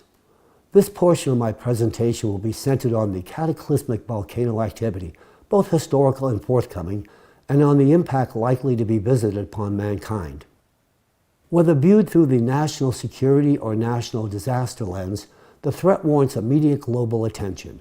Accordingly, from the introductory presentation, it is hoped that a blueprint to address this issue at hand may ultimately be born. The enhanced frequency of extraordinary geophysical events indicates pronounced instability in the Earth's core. This same instability will consequently manifest itself in the form of intense heat and subsequent magma, as witnessed just a few weeks back. The seismic events unfolding before us today should not be overlooked or discounted. Earthquakes realized in Turkey and Syria, compounded by a succession of volcanic eruptions and subordinated activity, ought to provide ample warning of imminent danger at our doorsteps. Should an earthquake occur in a geospecific region of China or elsewhere on the planet that produces a force magnitude similar to that recently visited upon Turkey, such an extraordinary event could actually trigger volcanic activity as far away as Yellowstone caldera, located in North America. Volcanic networks are indeed incestuous in all respects. If this were to happen, the consequences could be devastating, potentially resulting in a consequential eruption of the Yellowstone supervolcano. Moreover, such a catastrophic incident could also activate an interconnected network of volcanoes worldwide. In this lattermost scenario, the fate of mankind would likely be at stake. Volcanoes erupt when mandatory conditions are met. Currently, an increase in magnetic activity is observed on the Earth's interior, and this will ultimately bring about enhanced volcanic activity from both volcanoes and supervolcanoes alike. As magma escapes to the surface, even if external impact on the Earth's core were fully arrested, the presence of inertia would suggest that the eruptions would persist. This inspires the inevitable question as to whether or not volcanic eruptions could be controlled, regulated, or even precluded by man. Can we actually diffuse volcanic eruptions? The eruption of a volcano is instigated by the ascent of magma and the buildup of pressure within the conduit of the volcano. Upon reaching the surface, the magma is discharged as a result of degassing. The process of eruption is also accompanied by a series of small earthquakes that cause the surrounding plates to shift, which can influence the upward movement of the magma. In fact, volcanoes function as a remediating mechanism for our planet, with the goal of stabilizing magmatic outflows. What about earthquakes? Earthquakes are not a mere consequence of plate destruction, but rather a fundamental mechanism of natural remediation, a protective mechanism for our planet. A series of earthquakes within the Earth's crust indicates that the crust of our planet itself compensates for an increase in pressure of magma in the trough, thereby averting volcanic eruptions. During the eruption, only a portion of the accumulated magma is spent, with the remaining balance falling subject to the natural remediation process. This same process manifests in an integral series of stabilizing earthquakes of varying magnitudes, which further serves to stay magma escape. Such a mechanism of natural compensation does not, however, apply in the case of supervolcanoes. A supervolcano possesses a massive magma chamber embedded in the Earth's crust, where magma can ascend and penetrate through the tectonic plate, resulting in a volcanic eruption. Unlike regular volcanoes, Earth's crust is unable to manipulate and restrain the powerful supervolcano eruption through the movement of its plates. Instead, the tectonic plate succumbs to its elimination through a process of melting, which allows magma to flow less impaired directly from the magma chamber under enormous pressure. In the present moment, we have an unprecedented opportunity to avert such catastrophes. These are not fanciful theories, but rather fundamental principles that are being implemented today. We have acquired the knowledge of how to properly degas and unload volcanoes.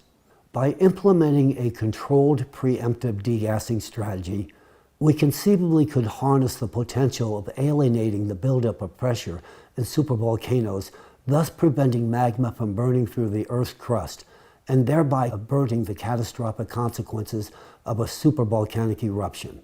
To properly perform degassing measures and activate the compensatory mechanisms already in place, it would be necessary to control both the plates and the pressure of magma in order to regulate closure of the trowel. By carefully controlling the processes, we could release the growing pathological tension in the areas most influencing the lithospheric plates, thereby reducing the frequency of earthquakes and volcanic eruptions. In other words, the process of earthquakes can be influenced and possibly regulated. We can prevent the catastrophic eruptions of a supervolcano. However, this can only be achieved after we stop the external impact on the core, which takes place every 12,000-year cycle. This is an undeniable fact.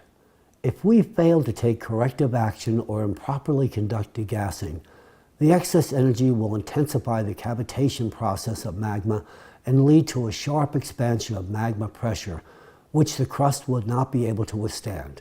In such a case, our planet may well face the same fate as Phaethon, a catastrophic explosion that would transform it into an asteroid belt.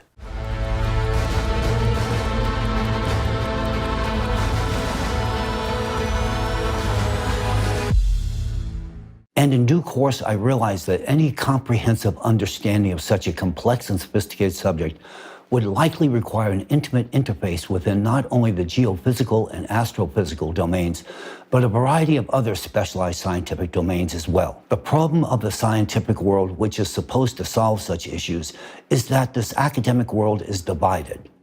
Everything is studied within the narrow confines of a specific discipline. Whereas the question of synchronous and anomalous destabilization of all the Earth's layers and the associated risk of imminent destruction of our planet can only be investigated with the use of a global interdisciplinary approach. Some scientists and policymakers argue against disseminating information about the severity of the situation to avoid causing panic and destabilizing society. However, such an approach can be dangerous, and it hinders the search for practical solutions to this problem. It's akin to a situation where a patient has a disease and refuses to go to the doctor, hoping for self-healing. In such cases, the risk of the patient's death significantly increases. Therefore, an open and objective dialogue among all interested parties is essential to choose the optimal strategy for saving humanity from a global catastrophe. However, what has the global community been preoccupied with regarding addressing climate issues? We're still collecting funds to combat the rise in CO2 concentrations, which is in fact a compensatory mechanism during the 12,000-year cycle of catastrophes. It's the result of ocean warming that leads to CO2 emissions. The subsequent natural step in compensating for the heat rise within the planet is the activation of volcanoes. This is a natural process. We urgently need to establish a unified international scientific center, essentially an international interdisciplinary alliance of the world's best scientists who will work on solving this problem. We need a fruitful collaboration of specialists from various fields of science, such as particle physics, astrophysics, neutrino astrophysics, planetary science, climatology, atmospheric physics, oceanography, ecology, paleoclimatology, geophysics, seismology, volcanology, geology, hydrogeology, glaciology, cryology, atmospheric chemistry, magnetostratigraphy, earth physics, geodynamics, tectonics, geomechanics, and much, much more. We need the brightest minds of this world capable of thinking unconventionally and innovatively. We need people who are ready to collaborate and to act in the interest of all humanity. The prompt creation of a unified international research center and its immediate launch into active operation is crucial for successfully accomplishing our vital task. I emphasize that any delay in coordinating and forming a unified scientific group critically reduces the likelihood of achieving this necessary result. I call upon all interested parties to act promptly and effectively to ensure the best conditions for our collaborative research aimed at saving all of humanity. Dear colleagues, friends, today I, Egon Shalakian, address you with the most important and urgent call in the history of humanity. I want to reach out to all scientists of the world, those who can distinguish truth from falsehood, those who literally understand what is happening to our planet, those who know about the real threat of climate collapse, yet also see the prospects for the future of humanity. I address those who have dedicated their lives to science and practice, and those unafraid to seek the truth. I implore you to unite for the sake of saving the future of all of humanity, your lives and the lives of your children and grandchildren. I also want to address all people, every person in the world. Today, I, Egon Shalakian, address you not as representatives of different nations, religions, or political forces, but as a united humanity, as fellow citizens living on one unique and vulnerable planet. I urge you to support the creation of a unified international scientific research center and to support the leaders of your countries in endorsing this international initiative. This is not just a project, it is our shared responsibility and our chances for survival. We cannot afford to waste time on conflicts, disputes, and divisions. We cannot afford to ignore facts, evidence, and warnings. We cannot afford to be indifferent to the fate of humanity and to each one of us. We must change the world, and for that, as a society, we need to mature in the shortest time possible. It's now time for collaboration, not competition.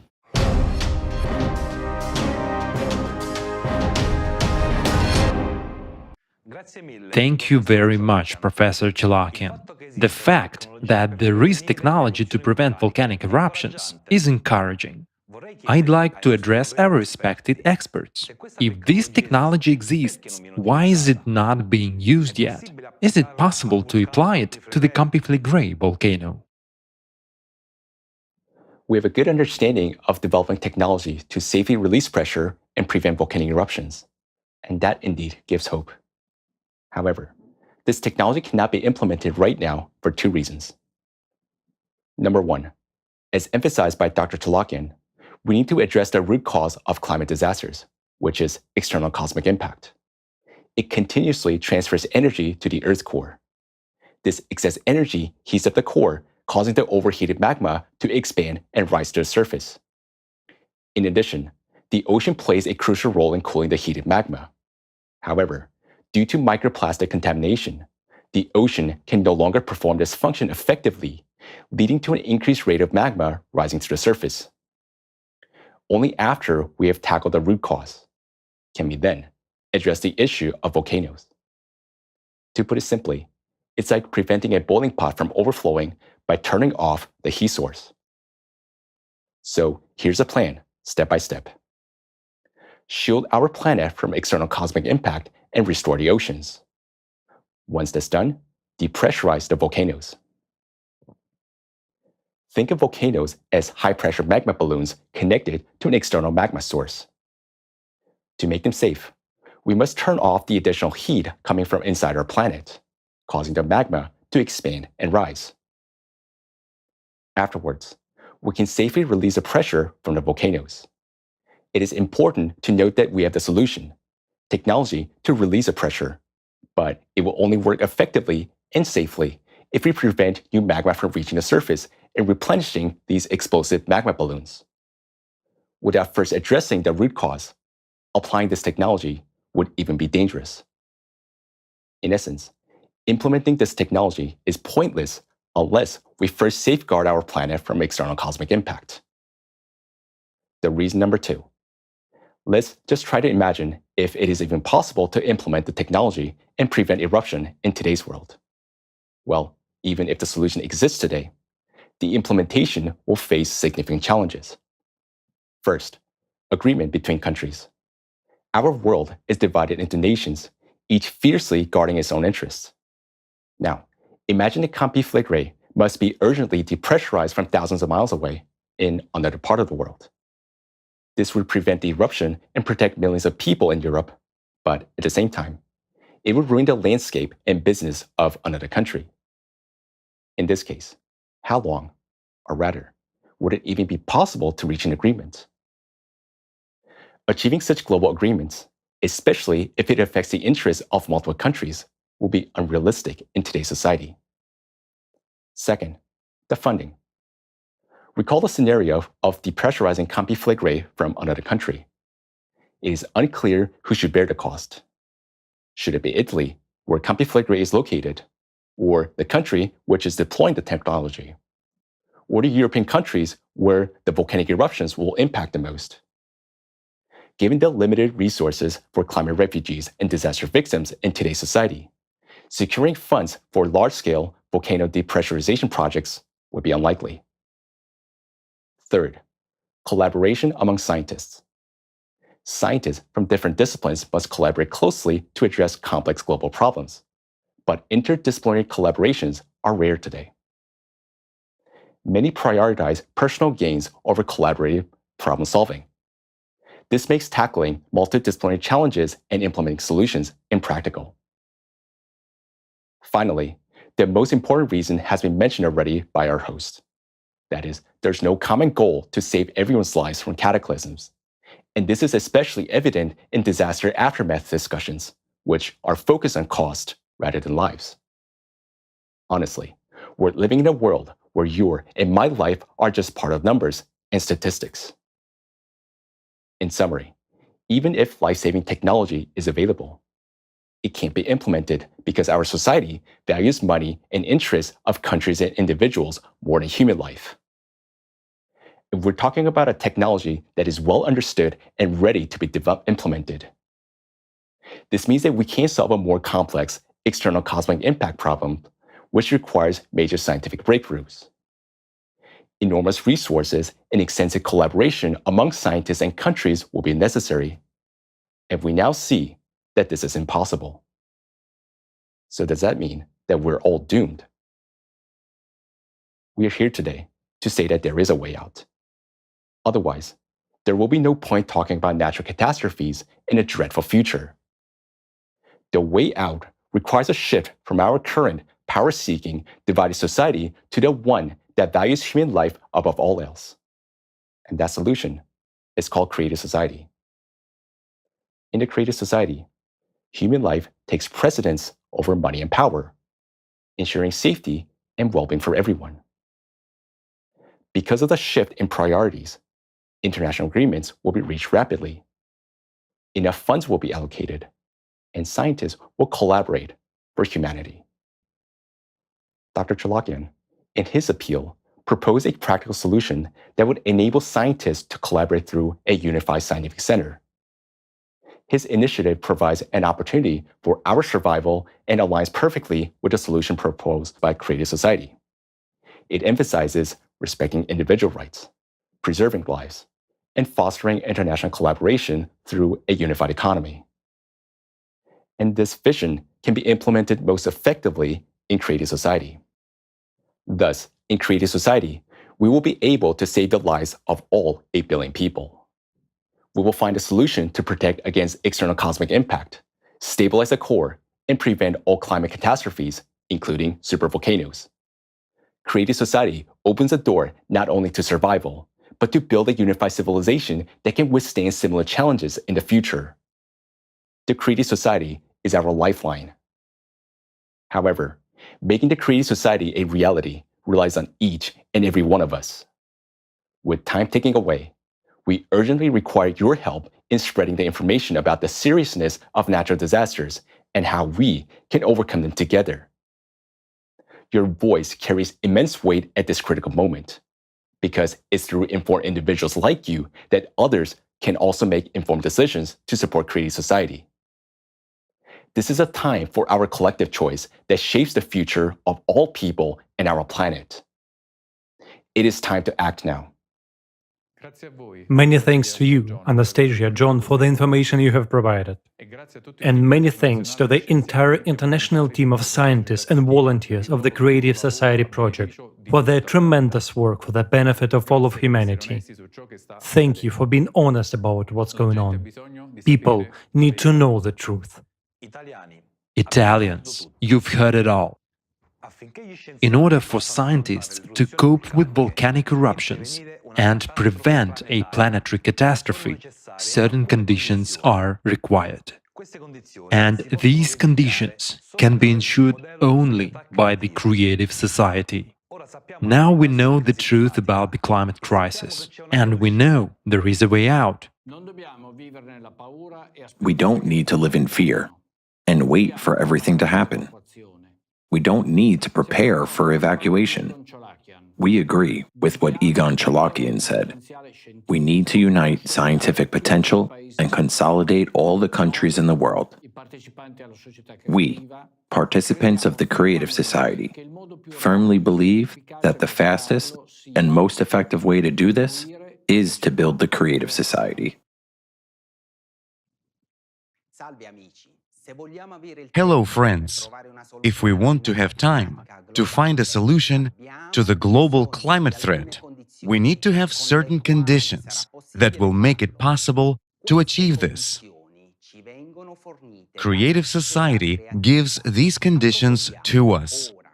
Let us focus now on what the creative society actually is. The creative society is a new format of society for all mankind, where human life is the highest priority.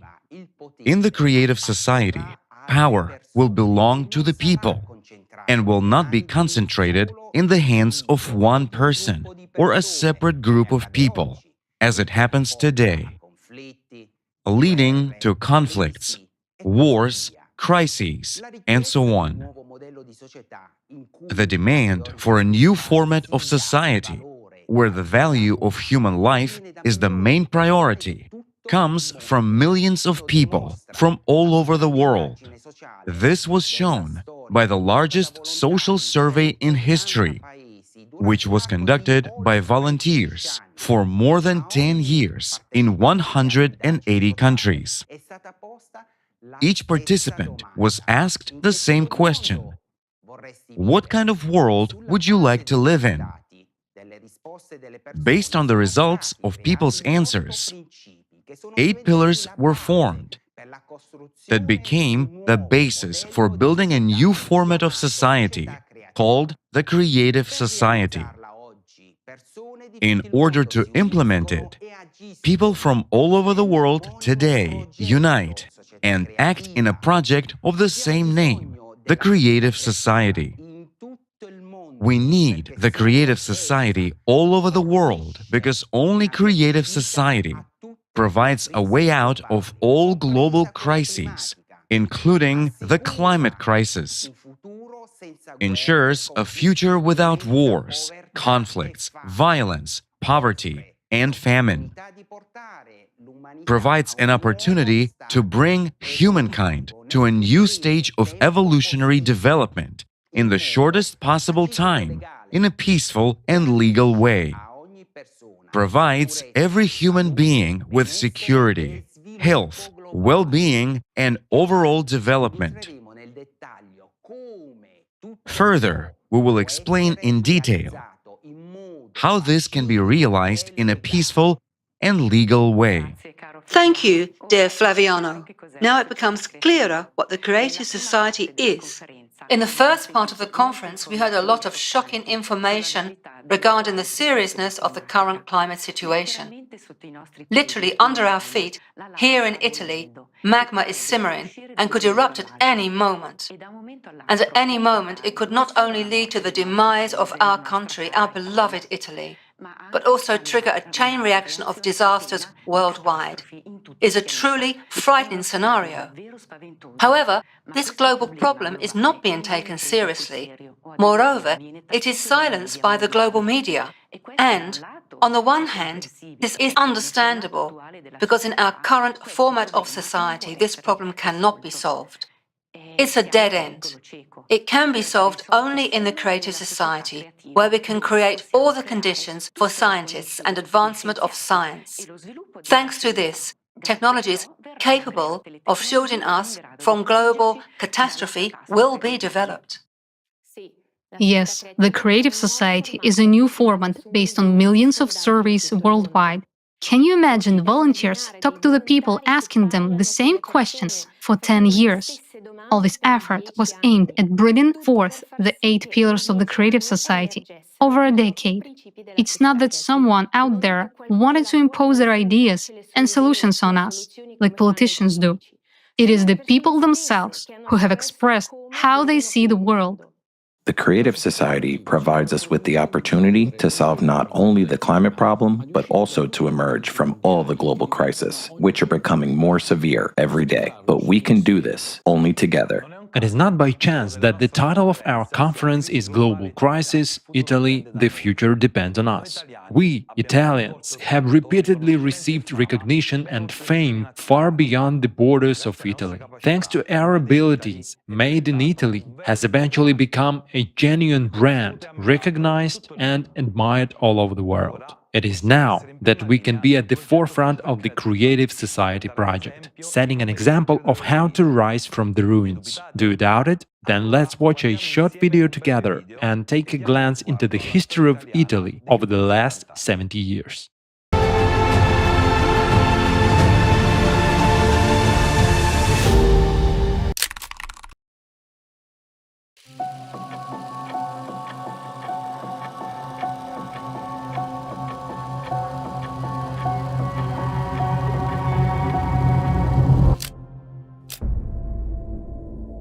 Let's recall what Italians have been capable of. Rolling up their sleeves, the entire nation worked hard to rebuild Italy.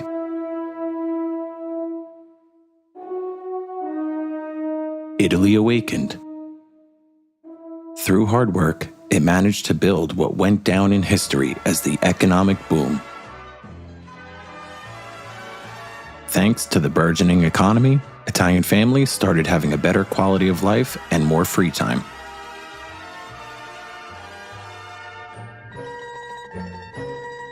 All this ensured that we were appreciated and recognized far beyond the borders of Italy. Owing to our excellence, Made in Italy became truly a recognized and admired brand across the world.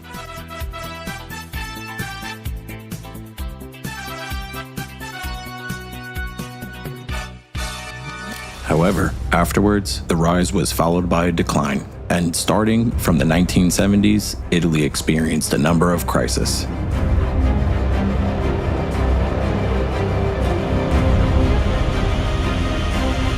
The only sector which, despite the crisis, continued to develop and is still developing today is the arms industry.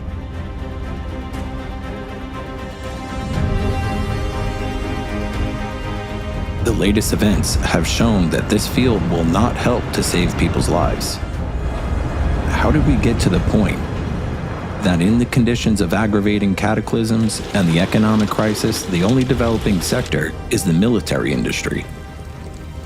Can weapons actually stop these processes?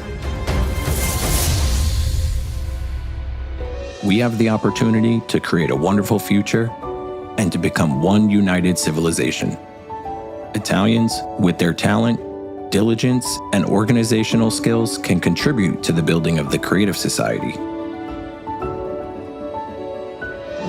Italian craftsmen and thinkers will again be at the top of the world list of the most famous people, as it was with Leonardo da Vinci and Michelangelo.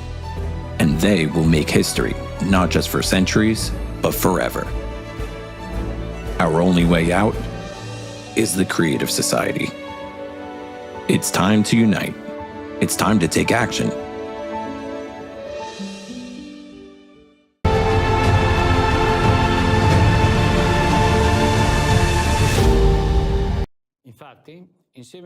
Indeed, together we can achieve a lot when we have a common goal. I have just plunged back in Italy's history, not just for 70 years. I've felt immense respect and gratitude toward all Italians for our history. But it's very painful that now we've lost everything we worked so hard to create. It's evident that our knowledge, skills, organizational abilities, creativity, and talents are very much needed by the entire world to build the creative society. But we should not forget that we, Italians, get accustomed very quickly to problems and crises. We must remember that our nation has this ability. But now there is no time to be inert. We must come together even more and utilize all our talents to build the creative society. It's a turning point for our country and for the entire world. Do you see what's happening now in Italy? In the heart of Europe?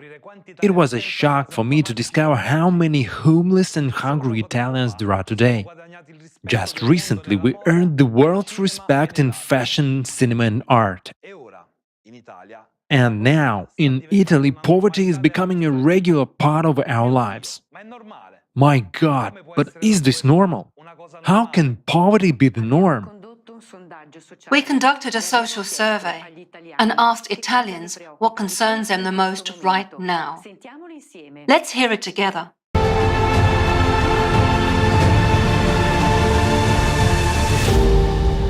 Looking at the current situation in Italy, what are you most concerned about at this historical moment?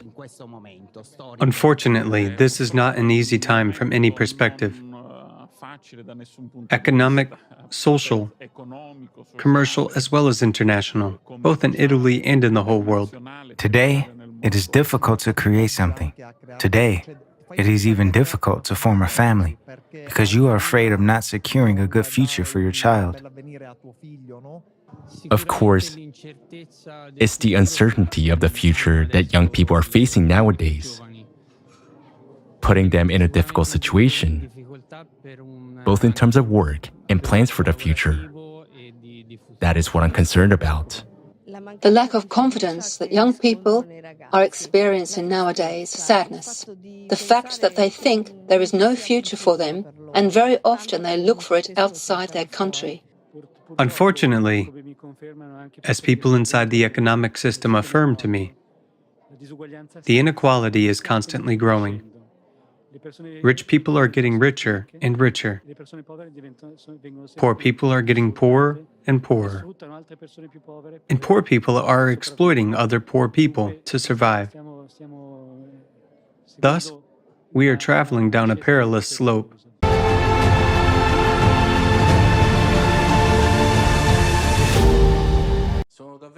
I'm horrified by the fact that I hear the phrase, the poor get poorer, the rich get richer more and more often around me.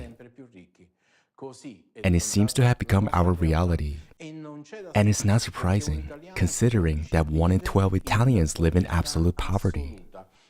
Poverty has hit us, Italians, particularly hard, especially since 2022, due to rising energy prices and climate disasters, such as droughts, floods, and hailstorms.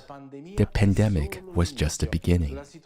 This situation is especially challenging for the poorest families, constituting over 2.6 million people in Italy, who are forced to rely on social aid, including soup kitchens for the underprivileged and homeless, and more frequently, food parcels. We witnessed this during Christmas in Milan, when a kilometer-long line of around 10,000 people, including the elderly, mothers with children, young people, and people of various professions formed outside the Pane Quotidiano social kitchen. According to the staff, there are so many people, we can't keep up. There are hardly any homeless people in the queue. It's mainly families facing financial difficulties, struggling to pay rent and bills and feed their children. Moreover, Italy is among European countries with the highest proportion of poor people among its permanent population. the level of poverty is on the rise. And the saddest part is that child poverty, particularly among those under 6 years old, is increasing. In 2021, this figure reached 667,000 children. What was truly shocking for me was an article on the official Cold Ready website stating that 540 children under the age of 15 require aid even to have a glass of milk or a meal. This information is shocking. In the 21st century, in the heart of civilized Europe, 500,000 children are going hungry. It's simply inconceivable. At the same time, our farmers are dumping truckloads of milk and discarding tons of food just because someone wants to maintain high food prices in the market. It's utter madness. This is absurdity of our consumer society. Why are we silent when it concerns our children and our future? Our silence, our inaction, and our reluctance to take responsibility while our children go hungry are baffling. We ourselves created the conditions where the top 5% of Italians hold more wealth than the bottom 80% of our country's population. This is according to a new Oxfam report released during the World Economic Forum in Davos. Each one of us is already feeling the inevitability of poverty. As for me, for instance, I calculated that on average, I spent 20% of my monthly income on food, while non-food expenses and services make up 80% of my total income. This situation is particularly critical for people like me, who live in rented accommodation, and people like me are the majority. Most of my expenses go to housing, water, electricity, gas, and fuel for my car. I can't avoid paying for these because I'll be evicted from my apartment, and I can't avoid using transportation because I need to commute to work. The only area where I can cut back is on food. If this continues, we'll be forced to survive on bread and water, and I'm not exaggerating. And all of this is happening right under our noses, in the homeland of Lamborghini and Ferrari, of our famous Made in Italy excellence, the trendsetters of high fashion and the world's finest footwear. We're looked up to by the whole world. Aren't we Italians ashamed? Don't we care? Don't we deserve better? Who's to blame for this? We are. We have shifted the responsibility. We have delegated power and willingly relinquished control over those we elected. At the elections, we check the box and shift the responsibility for our lives. And then, in our kitchens, we resent that they only think about themselves because we don't have any levers of influence on their actions. They manage a budget that consists of our own money. And at the same time, we have images in our heads that everything can be resolved through protests and revolutions, even though this only leads to losses and destruction. And at the same time, we don't even want to hear that people from 180 countries around the world are already uniting to fundamentally, peacefully, and in a lawful way change the format of society to a creative one, where everyone will have enough of everything, and everyone will have as much money as they need. I already dream of the day when thoughts about which gas stations to choose to save a bit on fuel, or which supermarket to go to for groceries that will last until the next paycheck will disappear from my mind. Not to mention, where to take my daughter for a vacation. Right now, we have one thought: where to get the money to survive.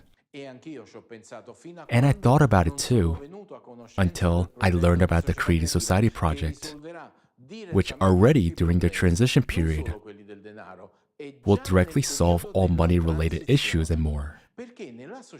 In the creative society, every person is guaranteed to receive an unconditional basic income equivalent to $10,000 per month, free high-quality healthcare and education, no utility bills, cancellation of debts, and no taxes. And all of this will be available already in the transition period to the creative society. But fair questions arise. How is this possible, and where will we get so much money? Today, together with you, we will hear the answer to this question in the presentation of a new economic model prepared by an international team of economists, especially for the online forum, Global Crisis, There is a Way Out. This innovative model will change our lives from the very first day of its implementation.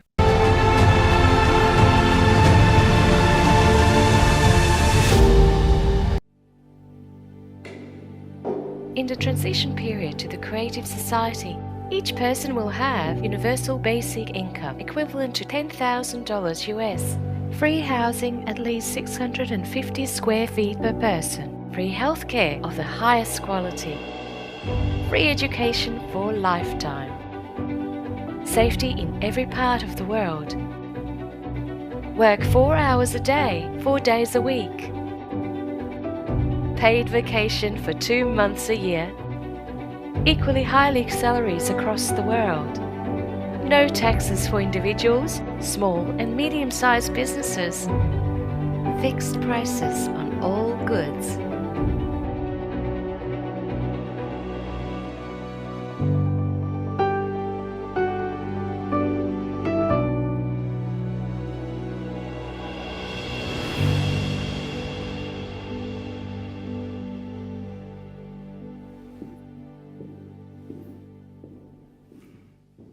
When I look at the picture of this kind of the world, a thought comes to my mind. This is incredible. This is incredibly cool. And yes, I want this kind of life.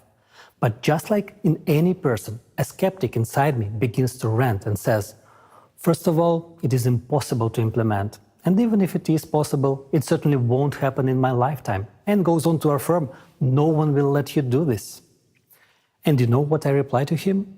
You're right. And indeed, he is right in today's economy of the consumerist format in which we exist nowadays. This cannot be implemented. This requires a different economic model. We need to look beyond the confines of the current system. And I invite you to learn about a new model of economy that will provide a high standard of living for every human being. This model has been developed and proposed by experts from around the world. It takes into account the economic needs of each person, technological advances, and the need for our civilization to develop and evolve. This innovative model will change our lives from the first day of its implementation.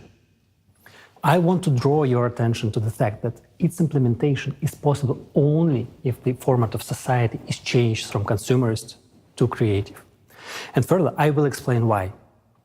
Unlike the current economic model, the new model will have a different goal: to provide the high standard of living for every human on the planet.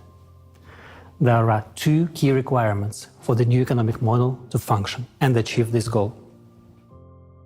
The first requirement: the new economic model can only work on a planetary scale. It cannot work in a single country. The second requirement is the self-governing society. All power must belong to the people. The economy, along with other strategic spheres, will also be managed and controlled directly by society, represented by every person, each of us, via the electoral platform. So, we have formulated the goal of the new economic model and outlined the necessary requirements for its implementation. These requirements can only be met in the creative format of society. I now invite you to model the near future. After we have successfully completed all stages of building the creative society, the world community legally and peacefully transitions to the creative format of society that we all have chosen together. and become one civilization. From that moment on, it will take a small amount of time to launch the new economic model. 6 months, according to preliminary calculations. After that, we will enter the transitional period to the creative society, which will last 5 to 6 years. As soon as we enter the transitional period, everyone will be provided with the monthly unconditional basic income in the amount equivalent to $10,000, with their own housing of at least 60 square meters per person. Education and healthcare will be of high quality and free, as well as resources, electricity, water, heating. All debts will be written off. Loans will be interest-free, and there will be no more taxes for individuals, small and medium-sized businesses. Of course, this raises a lot of questions. Will people work? What will the prices be? Will there be inflation? And the most common and important question, where will the money come from? So let's take it in order. Where will we get the money from in the transitional period to the creative society?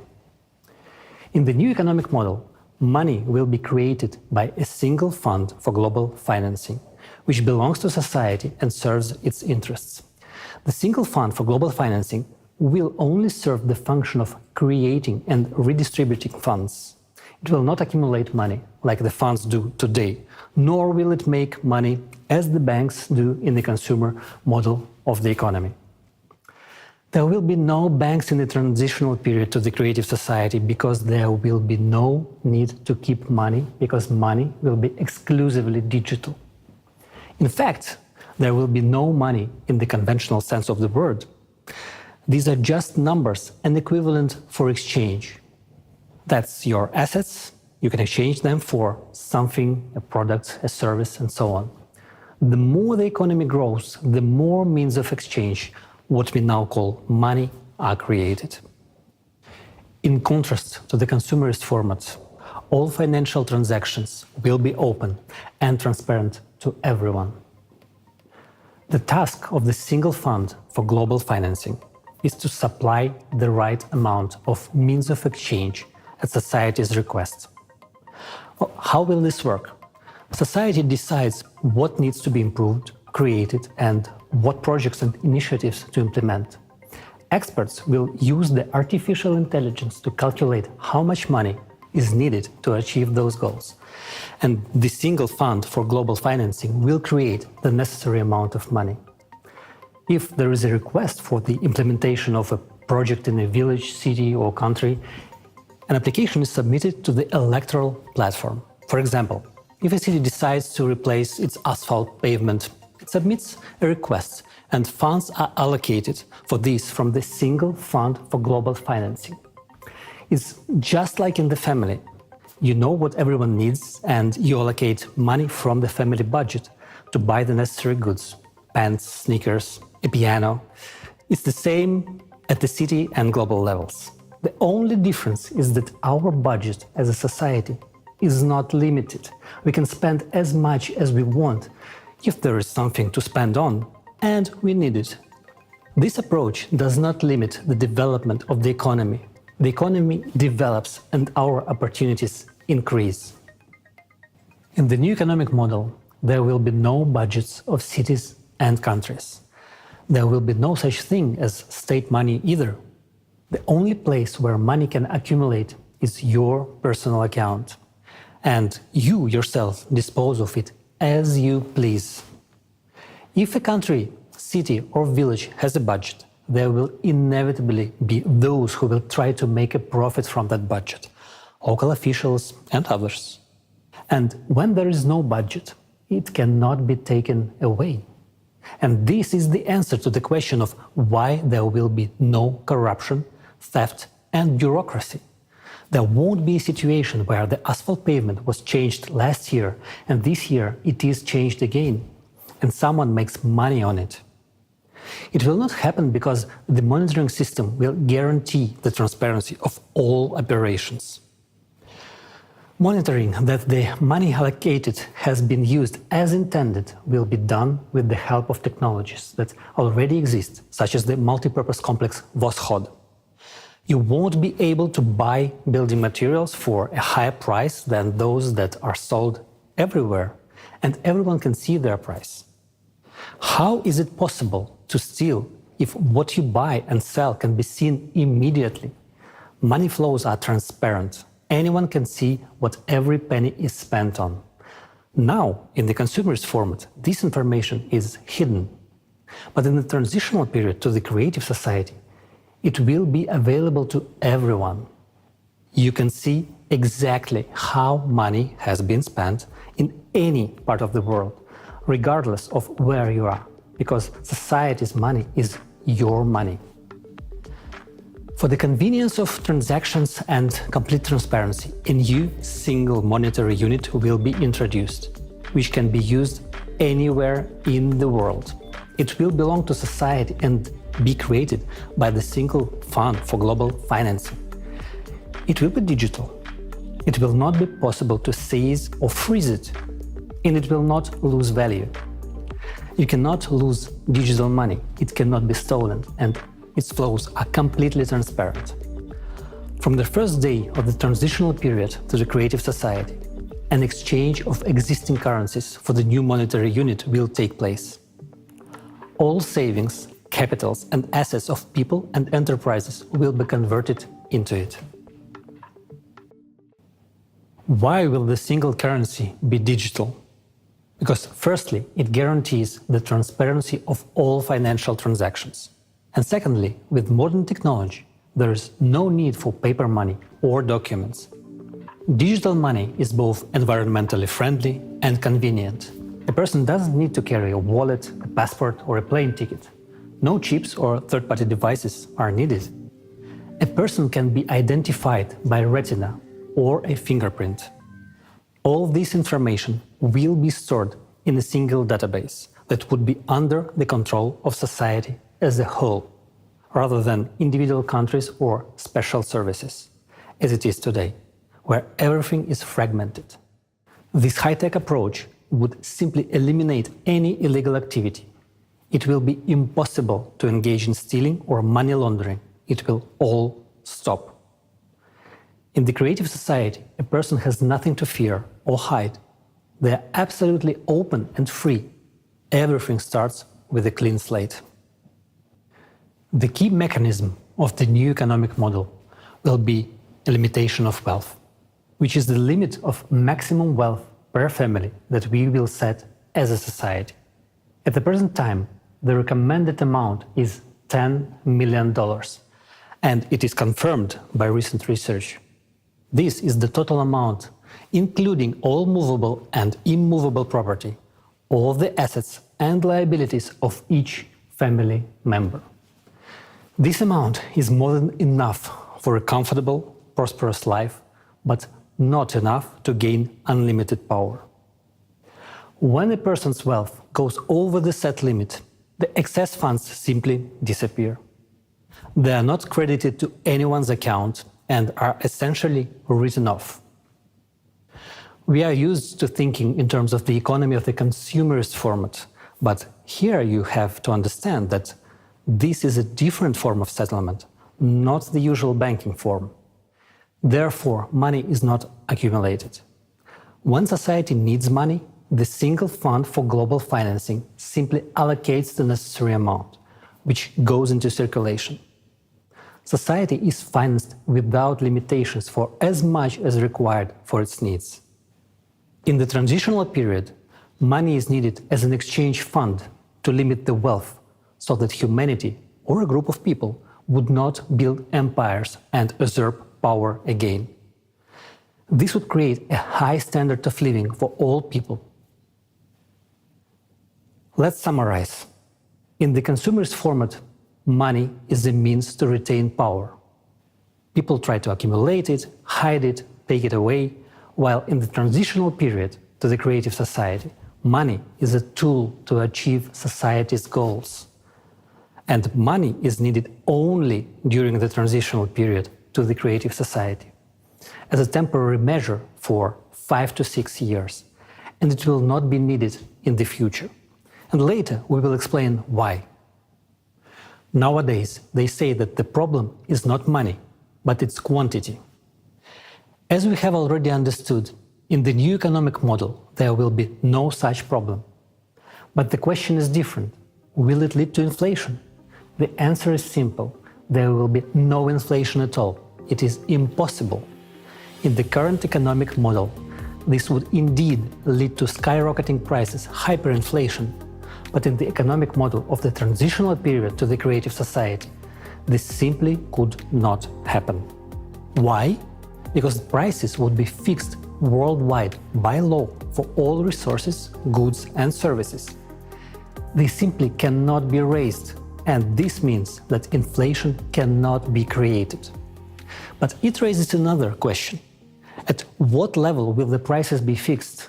Will the bread cost $1,000? Well, if you make that decision, of course it will, because we will decide as a society anyway. The optimal prices will be calculated using artificial intelligence, considering all the costs and profitability, but the final decision on pricing will be made by people. Therefore, you surely understand we are unlikely to want the bread to cost $1,000. We would rather want it to cost less than it does today. And it will. All prices will be less than they are today. And thanks to what? Because there will be no interest on loans and taxes for medium and small-sized businesses included in the prices. Electricity, water and gas will be free. There will be a single economic environment in the creative society. And the absence of borders means no taxes on exports and imports, no duties, no excise taxes and no customs duties. The introduction of robotics, fuel-free generators and smart logistics will contribute to lower prices for goods.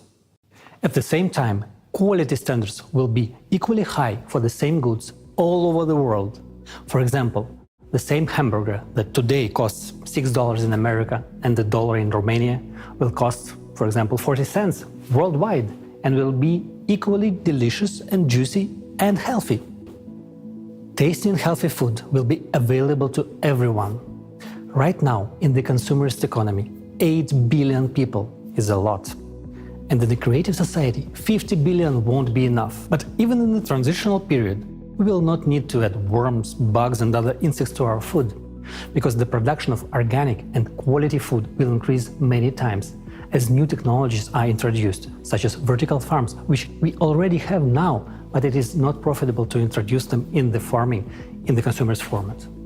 And in the new model of the economy, it will become completely natural.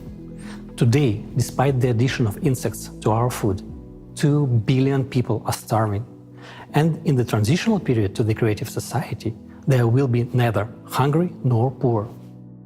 I'm already anticipating your next question. Such a rapid improvement in people's living standards and purchasing power, including an unconditional basic income of $10,000, lower prices and free utility services, won't all this lead to a shortage of products? It won't, but friends, the truth is, not everything is going to be so easy. You will have a new headache, where to spend the $10,000, because the selection of goods and services will be huge. In the transitional period to the creative society, almost immediately you will see a huge increase in economic growth, because people will have enough money and there will be an unconditional basic income, which means that the purchasing power will increase many times over. And this is a massive boost for trade turnover. Moreover, ideal conditions will be created for manufacturers and business. These include interest-free loans, no taxes for small and medium-sized businesses, free water, gas and electricity, access to the latest technology, and most importantly, a great demand for their goods and services. This will be a huge stimulus for them to create more goods, develop and expand. The new economic model is a real paradise for consumers and entrepreneurs. First of all, the absence of taxes for small and medium-sized businesses means not only a reduction in prices, it also means economic freedom. All the money you earn is yours and you are free to spend it as you like. No one will be able to take them away as it is done today through taxation, taxes will be simply not necessary because there is a wealth cap and funds above a certain amount are already directed towards the needs of society. And this money will anyway be exchanged for goods and services which will make manufacturers themselves richer. This is much more beneficial than taxes. Secondly, loans for small and medium-sized businesses will be interest-free. You can take out a loan and develop your business, but this does not mean that you can borrow without limit and not pay it back. Obviously, there will be a mechanism for control. Of course, you have an obligation to repay the loan. No one will allow anyone to live off their back. It is not good for someone to live off the president's back. And considering that each person is the president, you cannot get a free ride on anyone. But on the plus side, no one can get a free ride on you. And thirdly, another key benefit for business is the economic model itself. It will be structured in such a way that any entrepreneur will always know what is in demand. This will be possible because we will use a planned economy model, which will be calculated using artificial intelligence on a global level. This means that any businessman can always visit the electoral platform and, with the help of artificial intelligence, find out what will be the demand for their goods and services in a particular location. Artificial intelligence will help them process the data and make the right choice so that their business becomes profitable and successful. For example, you have decided to open a coffee shop. You can go to the electoral platform and see how many coffee shops are in your area, how busy they are, and if there are already 2 half-empty coffee shops, it would be foolish to open a third one. Such a business will fail on its own and harm others. At the same time, the artificial intelligence will prompt you that there is no bakery in this area. Therefore, opening a bakery will be profitable. This way, you get to understand which profitable business you can open for the benefit of yourself and society. Moreover, when starting a business, the same artificial intelligence will offer you options for premises, purchasing goods at the most favorable price in nearby places to reduce logistics costs. It will connect you with a logistics company, calculate the required loan amount if one is needed, and also calculate the cost of necessary repairs of the premises. Find the companies that will do the repairs at the most advantageous price. Find options for design solutions and propose the necessary employee candidates in the required location. All on a turnkey basis. At the same time, it is you who chooses from the options suggested by AI, and all final decisions are up to you. The same artificial intelligence will calculate how much time it will take from the moment you apply on the electoral platform for your business to start making a profit. Additionally, the AI will calculate the necessary number of employees and help you draft their schedule. This is very useful considering that the work week will be 4 days, 4 hours a day, meaning that in order to cover 12 hours of daily work for that very coffee shop, 3 people per day are needed per shift. Of course, after this, many people will say that everyone will become an entrepreneur.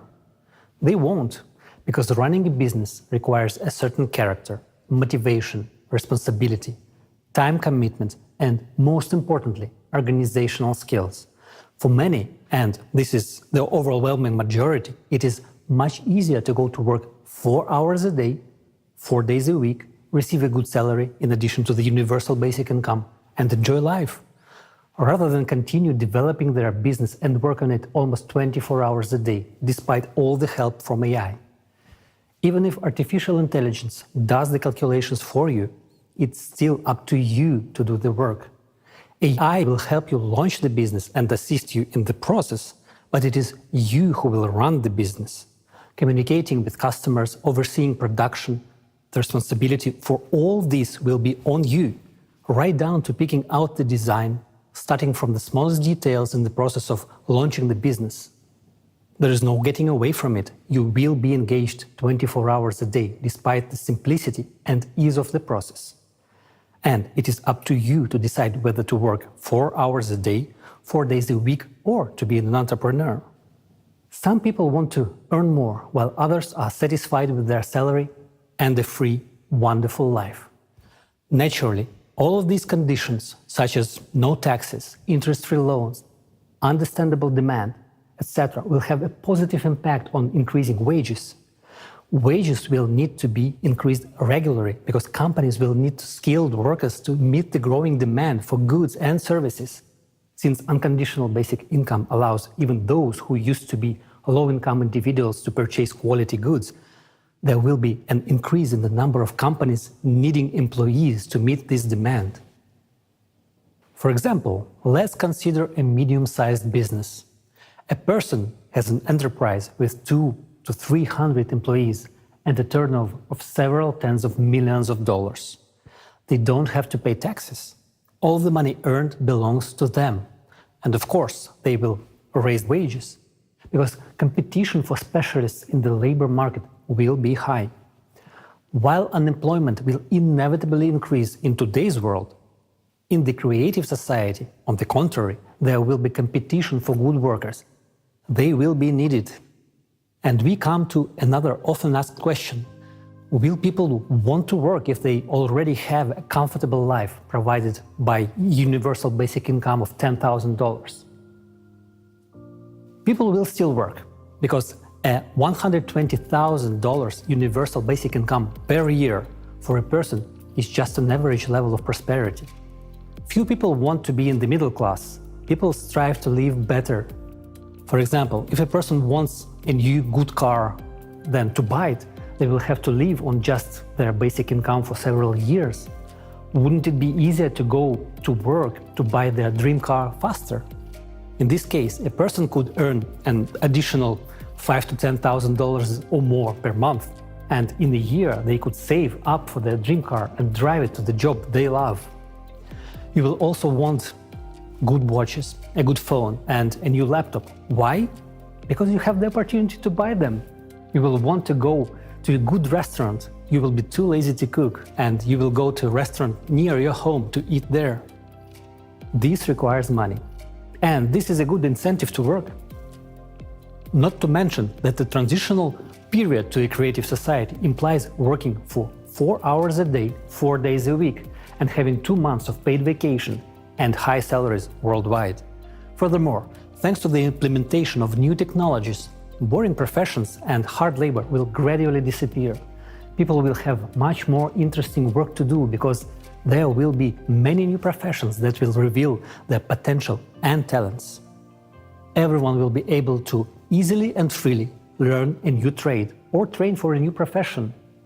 Thus, we understand that people will have all the conditions to earn themselves a good house and even more than one, any car or real estate.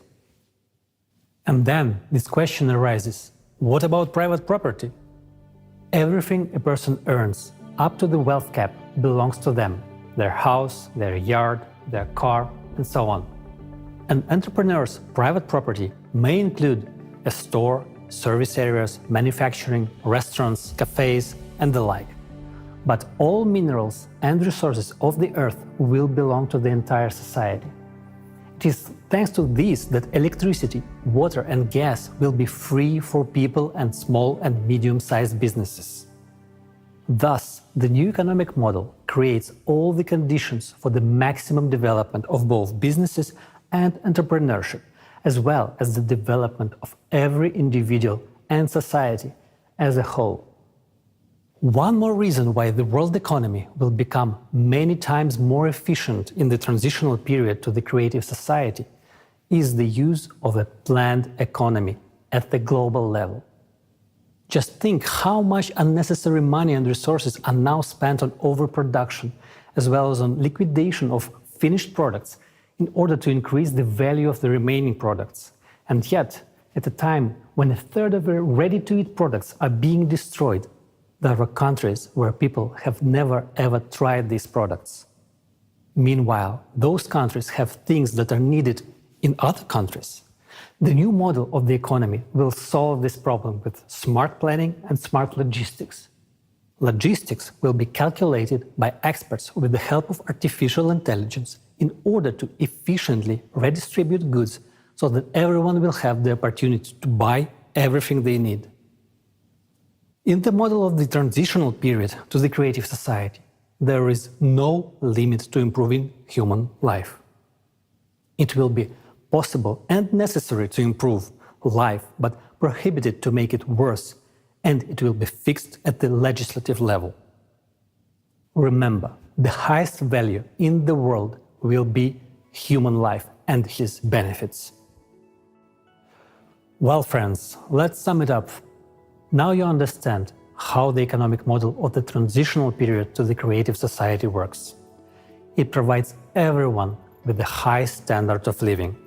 This includes a monthly unconditional basic income equivalent to $10,000, fixed prices for all goods, high level of wages, free and high quality healthcare, education, and excellent conditions for business development. What's more, there's only a part of its advantages over the current consumerist format of economy. The absence of wars, inflation, crisis, and stable income, all of this makes society healthier, and this is extremely important. There's no need to commit crimes, no reason to risk a happy life. The simple question is, what for? When human life comes first, the world changes drastically. Your happy life is what you will treasure. These are your opportunities, and these are the opportunities for the entire civilization. Today, humanity stands at the threshold of controlling matter. This is the reality of today. Only minor gaps in understanding separate us from controlling matter. The only thing we really lack to fill these gaps and make a scientific breakthrough is scientists from around the world working together in this direction with unlimited funding.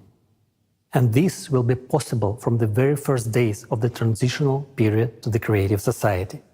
And most importantly, unlimited funding for science is the only chance to eliminate the climate threat, because this is the top priority vital issue today.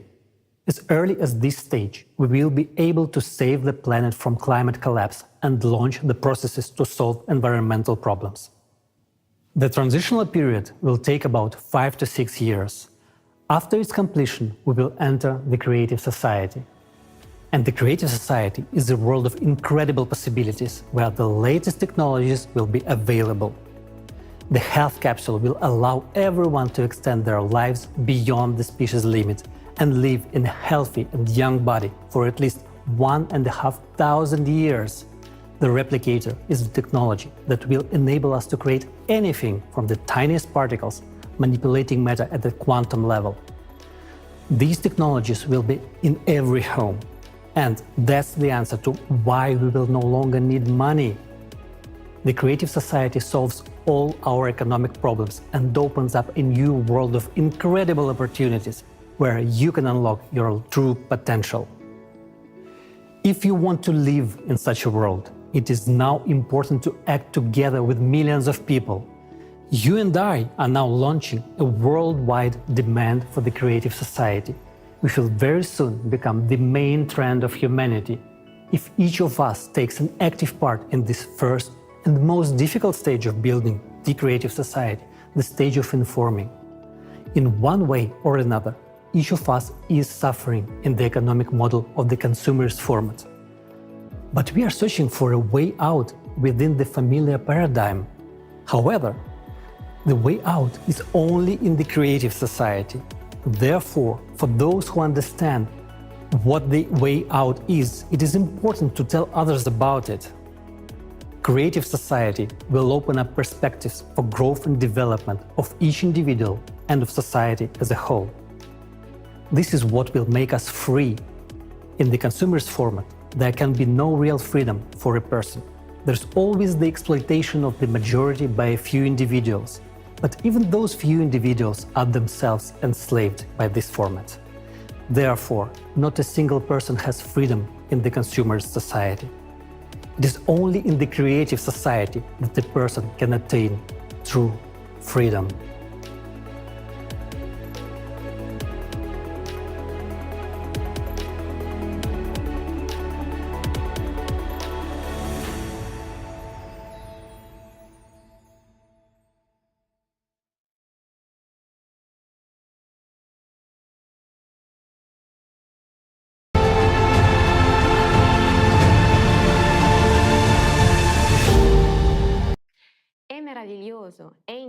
It is marvelous. It is incredible.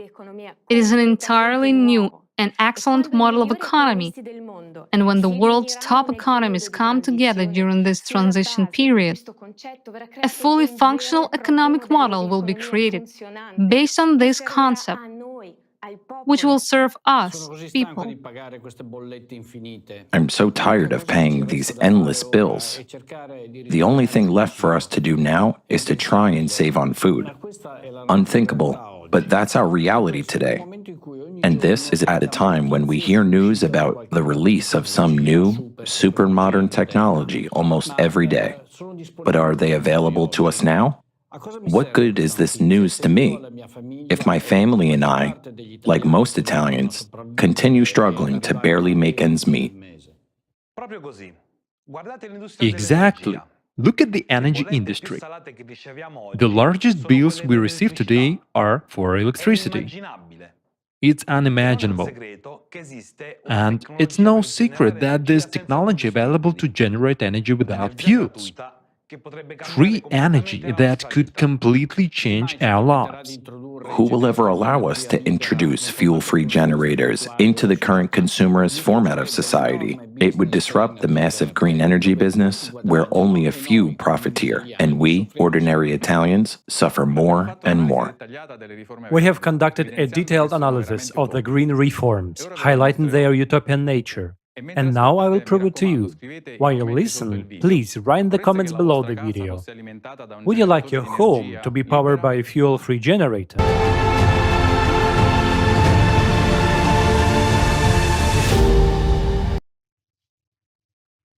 Today, every Italian can see that any climatic event can turn into a catastrophe right before their eyes. Imagine that a flood, hailstorm, tornado, earthquake, or the ash emissions from a volcano destroyed the entire infrastructure for miles, and miraculously, you are still alive. The first thing you will have to face is the lack of vital resources like water and heating, because all industries rely on electricity. In fact, to devastate a region, you can shut off electricity for only 3 days, and epidemics will take care of the rest. Without electricity, everything that supports the infrastructure that sustains a community comes to a halt. I hope you do realize how much our lives depends on energy. Let us now discuss our country's energy system. In Italy, there are 100 power plants fueled either by coal or by natural gas, along with 92 solar plants and 1,913 wind farms. There are no nuclear power plants since all 4 were shut down and dismantled in the 1990s, following the 1987 referendum that brought an end to the Italian nuclear program. Italy's energy dependence is one of the highest in Europe. Given the current climate situation, this is more than alarming. While researching this topic, I found that Italy relies on foreign sources for over 77% of the energy we consume. That is also the reason why the cost of energy in Italy is among the highest in Europe. Like other EU countries, Italy is actively engaged in the CO2 agenda.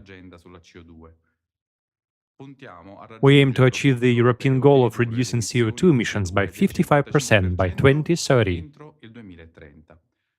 Focusing on either energy efficiency or renewable sources. Between 2008 and 2014, there was a significant growth in these sources, with national green energy production doubling. Many see this as a well-intentioned objective. However, increasing renewable electricity production will have a significant impact on the distribution network. This in itself will lead to disruptions in electricity supply. Since we'll have 2 networks essentially performing the same functions, differing only in voltage levels at which they operate. Keeping them separate will require developing a coordination procedure between transmission and distribution networks to ensure the stability of the entire power supply system, which is not an easy task to accomplish. An alternative solution is to transfer the management of these 2 networks to a single operator. However, there is a conflict of interest between the two major electricity providers and the renewable energy communities. Unfortunately, in a consumer-oriented society, the interests of the country's residents are not always the top priority. In this case, there is an insurmountable political obstacle to creating a single national electricity network, which, as it turns out, by the way, is not in the best technical condition either. As time passes in our country, the conditions are increasingly being created to make access to energy complex unstable, bureaucratic, and also highly inefficient. Moreover, of course, the icing on the cake is that it is very expensive. Wasn't it easier when we had a state monopoly like Enel? Personally, I think it was. Another goal set for us by the European Commission is to completely switch over from internal combustion engine cars to electric cars by 2035. Battery production for these electric cars had already started in our country, but the project for the facility was suspended due to issues of connecting to the electrical grid in the intended plant construction area. Now, let us consider the situation of electric cars from a purely mathematical perspective. For example, a 2019 study from the Polytechnic University of Milan provides data whose conclusions are still relevant today. The study takes as an example an electric car that travels 11,000 kilometers per year and has an average consumption of 16 kilowatt per 100 kilometers. Therefore, this car would consume 1,760 kilowatt in a year. The average Italian family consumes about 2,700 kilowatt per year, so an electric car consumes 65% of what an average Italian family consumes. This represents an additional load on the electrical grid. And, let's be honest, the current Italian grid will not be able to handle the power needed to recharge millions of electric cars. The Polytechnic University suggests an average charging capacity of 100 kilowatt for fast direct current chargers. If 185,000 electric vehicles are being charged simultaneously and 100 kilowatt, the required energy consumption will be 18.5 gigawatt. Considering that the average electricity consumption in Italy is 55 gigawatt, it turns out that 33% of this power will be dedicated solely to car charging. The same applies on local scale. Charging 50 cars simultaneously would require 5 megawatt, an energy capacity sufficient to strain an entire neighborhood. I'm just a simple engineer, and I really can understand why many of my more renowned colleagues aren't speaking out about the complete failure of the plan that suggests electric cars. How will we generate the electrical power for these cars? What will we do with the batteries when they need to be disposed of? It's just an infeasible plan being sold to us as a solution. It's the same old story. The bigger the lie, the easier it is for the public to believe it. Now let's take a look at the green energy sector. Here the situation is even more intriguing, and of course, the corrupt journalists artificially pushing the green agenda won't tell this to us. From 2005 to 2015, there was an increase in the installation of renewable energy sources in Italy, particularly solar and wind. Currently, we have around 20 gigawatt of solar energy and 11 gigawatt of wind energy. However, this boom was made possible due to bonuses and subsidies for installation, which had been heavily implemented until 2013. After this period, the growth came to a halt. Currently, solar energy has become mandatory by law, for example, in public buildings. The same can be said for the evolution of wind energy. Nearly 11 gigawatt of installed wind energy, but they on average only produces 3 to 4 gigawatt per hour, with a very low efficiency factor of 25%. Following the end of the phase of economic incentives that artificially boosted the number of solar and wind electricity generating plants, we have now entered the legal phase of transitioning to renewable energy sources, aiming to compel the market to legally shift towards green energy. The European Commission and individual countries, including Italy, have started enacting a series of laws to force and mandate the transition to the so-called green energy. The justification behind these laws is the same narrative that CO2 is the cause of climate change. And to save the planet, we must abandon traditional energy sources and switch to solar and wind energy. Forcing us to transition to green energy is an unreasonable race, driven solely by the slogan "Save the planet," and doesn't make sense, even from an economic standpoint. Let's try to understand why, from both an economic and technical perspective, the Green Revolution is not, so to speak, reliable. From a technical standpoint, the supply of renewable energy is very unstable. Take solar energy, for example. We can install up to 90 gigawatt of solar energy, but we'll always face a problem that sun doesn't shine at night, and its efficiency decreases by 4 to 5 times in winter. Efficiency also decreases at high temperatures. And with climate change, anomalies will occur more frequently. Take a look at the electricity production graph in Italy, available in real time on the Terna website. Solar energy works only when the sun is shining. And what happens when the sun isn't there? 85% of the energy is still produced from traditional sources, which means approximately half of a typical day's production comes from conventional sources. Furthermore, two interesting electricity components are present in the graph. The first is self-consumption, mainly using gas for local cogeneration. And the second is imported electricity, primarily nuclear energy from other European countries. As you know, these energy sources are banned in Italy, by the way. From a technical standpoint, to make solar and wind energy work would require very challenging, perhaps unattainable conditions. The first condition is to increase solar energy generation to a level where it produces the energy needed during the night. The second condition is to double the instantaneous bandwidth of the transmission network. The third condition is to make the transmission network highly flexible and capable of handling the constant fluctuations in energy productions, the so-called smart grid. The fourth condition is the ability to store all this energy. While points 1, 2, and 3 are theoretically achievable, albeit at very high cost and with lengthy implementation times, and fourth point, energy storage, is currently not feasible. The technology to store this amount of energy is impossible to achieve. The paradox of the rush toward renewable energy is the lack of energy storage systems, both in Italy and worldwide. Today in the world, there are power plants with storage capacities in the megawatt-hour range. The largest is in Australia, capable of storing around 300 megawatt-hours. Imagine that Italy alone, as was estimated, will need to store a much larger amount of energy by 2030, approximately 93 gigawatt-hours. Moreover, these 93 gigawatt-hours would barely cover 2 hours of electricity demand in Italy.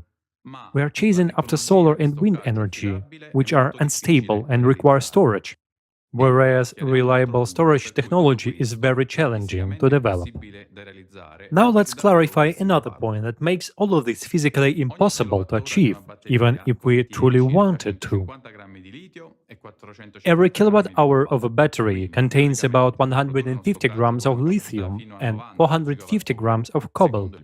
Therefore, theoretically, to produce storage with a capacity of up to 90 gigawatt-hours, according to the National Environmental Transition Plan, we would need about 13,500 tons of lithium and 40,000 tons of cobalt. So, for just 2 hours of energy consumption in Italy, we need such large quantities of these rare minerals. However, since the night lasts at least 6 hours, we actually need at least 3 times that amount, 40,500 tons of lithium, which corresponds to 50% of the world's production of this mineral, and 120,000 tons of cobalt, which corresponds to 100% of the world annual cobalt production. And let me remind you that we Italians represent only 1.65% of the world's population. Taking into account all the countries involved in the race for batteries, the entire world's lithium and cobalt won't be enough. Not to mention electric cars, which also have batteries made with the same minerals and will be mandatory throughout Europe by 2035. Let's set aside, for now, the environmental consequences of the theoretical extraction of these rare minerals from our planet's crust, which are already depleted due to human activity. These calculations demonstrate that the quantity of rare minerals like lithium and cobalt will never be sufficient to create energy storage systems, neither in Italy nor in the world. In conclusion, the so-called green energy transition is not even general public.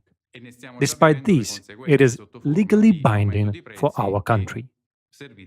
We are already seeing the consequences in the form of rising prices and poor services. The question is, what happens if they actually do it? It seems like a crazy world to me. Now let's see.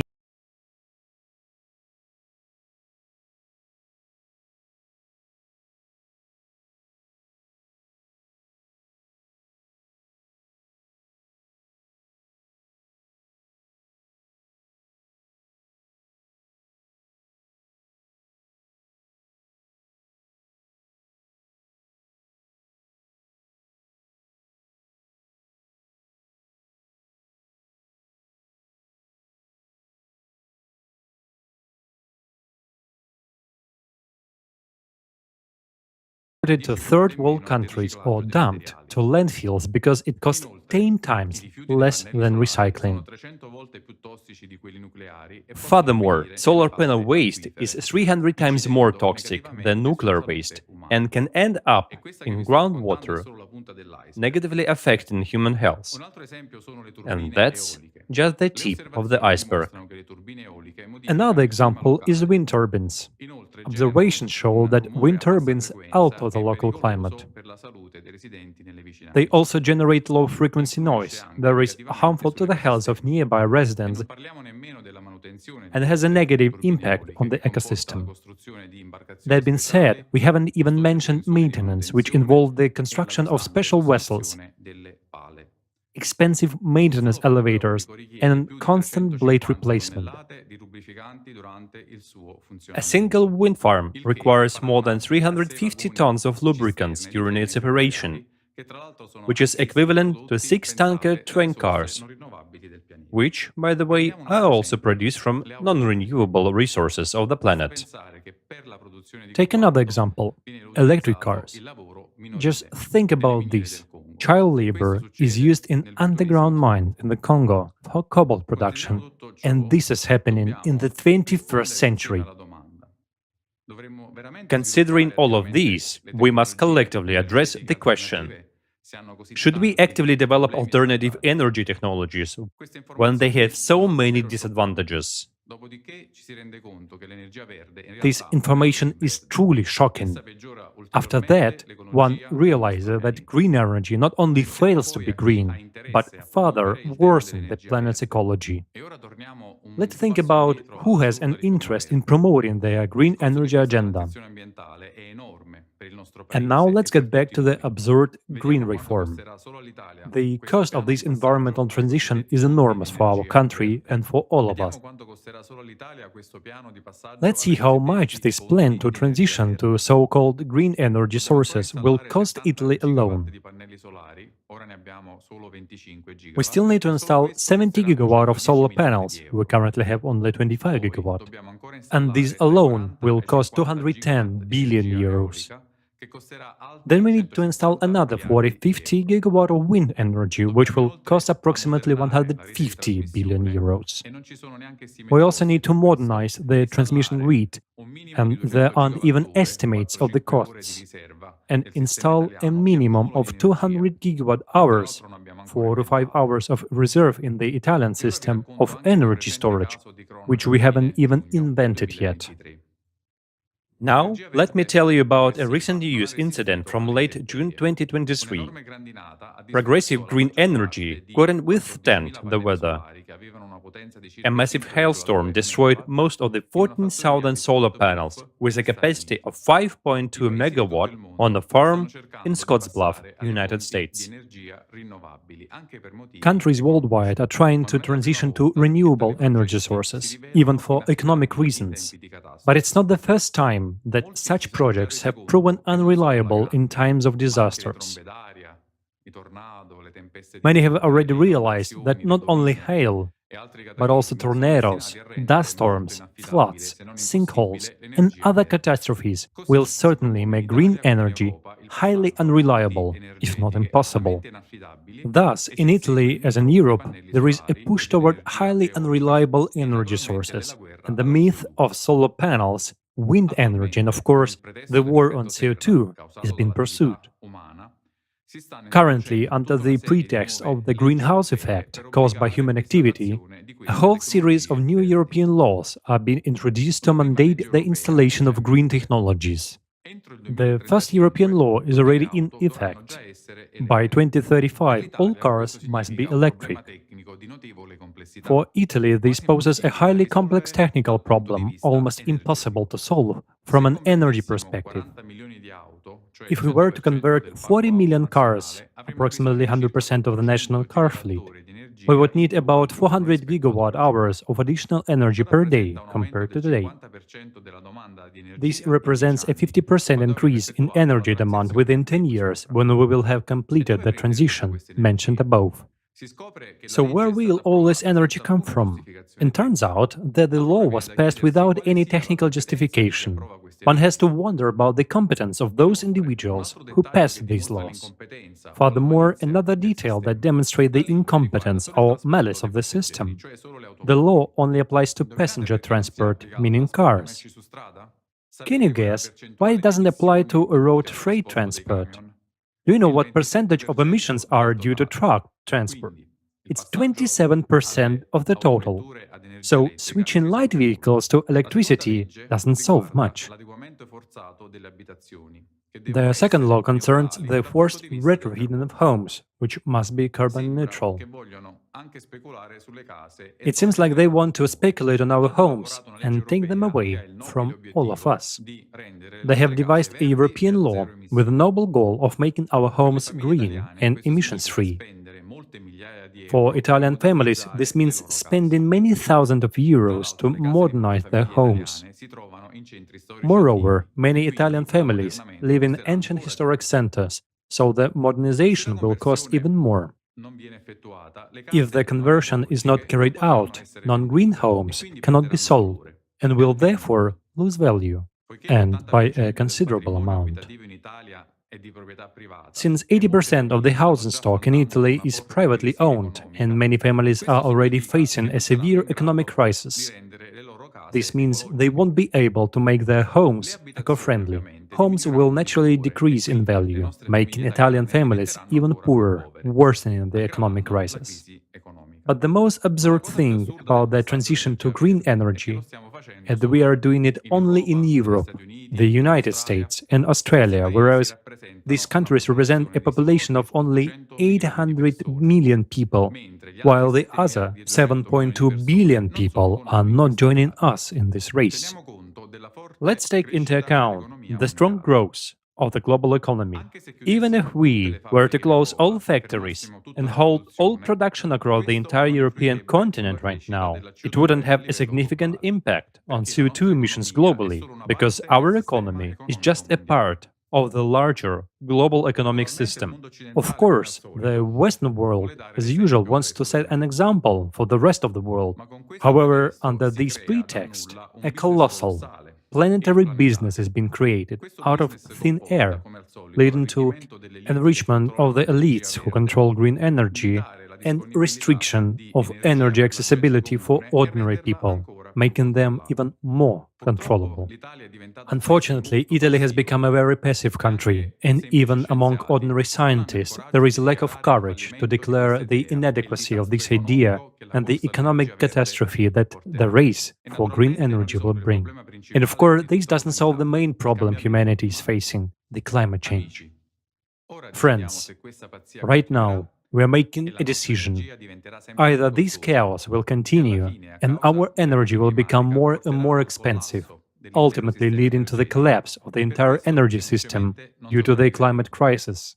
And because of that, we simply won't survive, or we change the format of society to a creative one. And then, naturally, the energy problem will also be solved, and it will be solved gradually. At first, we'll stay on traditional energy sources to overcome all cataclysms. Simultaneously with these, new sources of energy will be introduced, and eventually we will get the desired technology like fuel-free generators, which are actually a reality today. Right now, together, we're making a decision whether to let things continue to go down the drain or to realize our responsibility and use this opportunity to change everything. You have just heard a detailed account of the energy situation based on facts. Now let's ask ourselves, what can we, ordinary Italian citizens, do? The problem is that we underestimate the power of our unity. If everyone supports the development of the creative model and spread this information further, then very quickly important transformations will begin in our world. In the creative format of society, everything will fall into place, and together we'll take care of it. Today, it's the only constructive solution, allowing to address the energy problem and more. If you wonder who will allow us to implement it, I'll tell you this. No matter what games the elites play, when people unite, the elite becomes powerless. The only power they fear is the unity of all people. Dear Luca, thank you for explaining the absurdity of this green idea, and we have to pay for this madness at a time when a hurricane can smash to smithereens the entire green energy industry and leave us without electricity. Not to mention hail, the size of baseballs and floods that inundate entire cities. How can that windmill or that glass solar panel help us when everything around us is washed away by water or bombarded by hail? Yes, it's an absurd decision. At a time when the FFG technology already exists that could provide free electricity to all Italians, one small box can already generate electricity for an entire house or car. Can you imagine the possibilities it offers us? But it cannot be implemented as long as we live in the consumerist format of society. Yes, the FFG fuel-free generator is only possible in the creative society. Let's see why.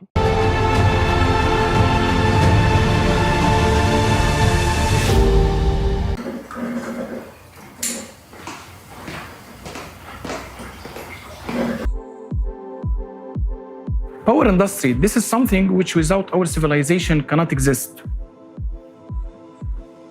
But how much efforts do we invest and what factors do we depend on to produce and generate power for our well-being? Hydrocarbon energy.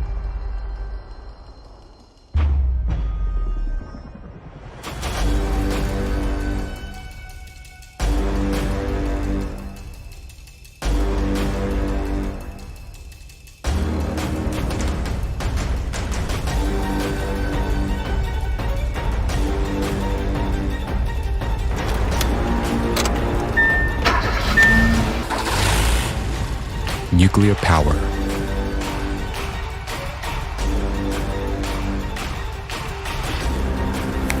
Hydroelectric power.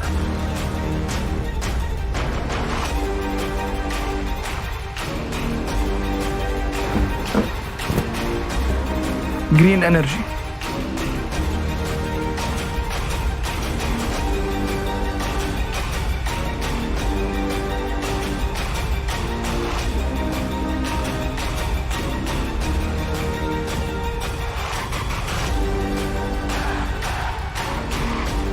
What's happening, guys?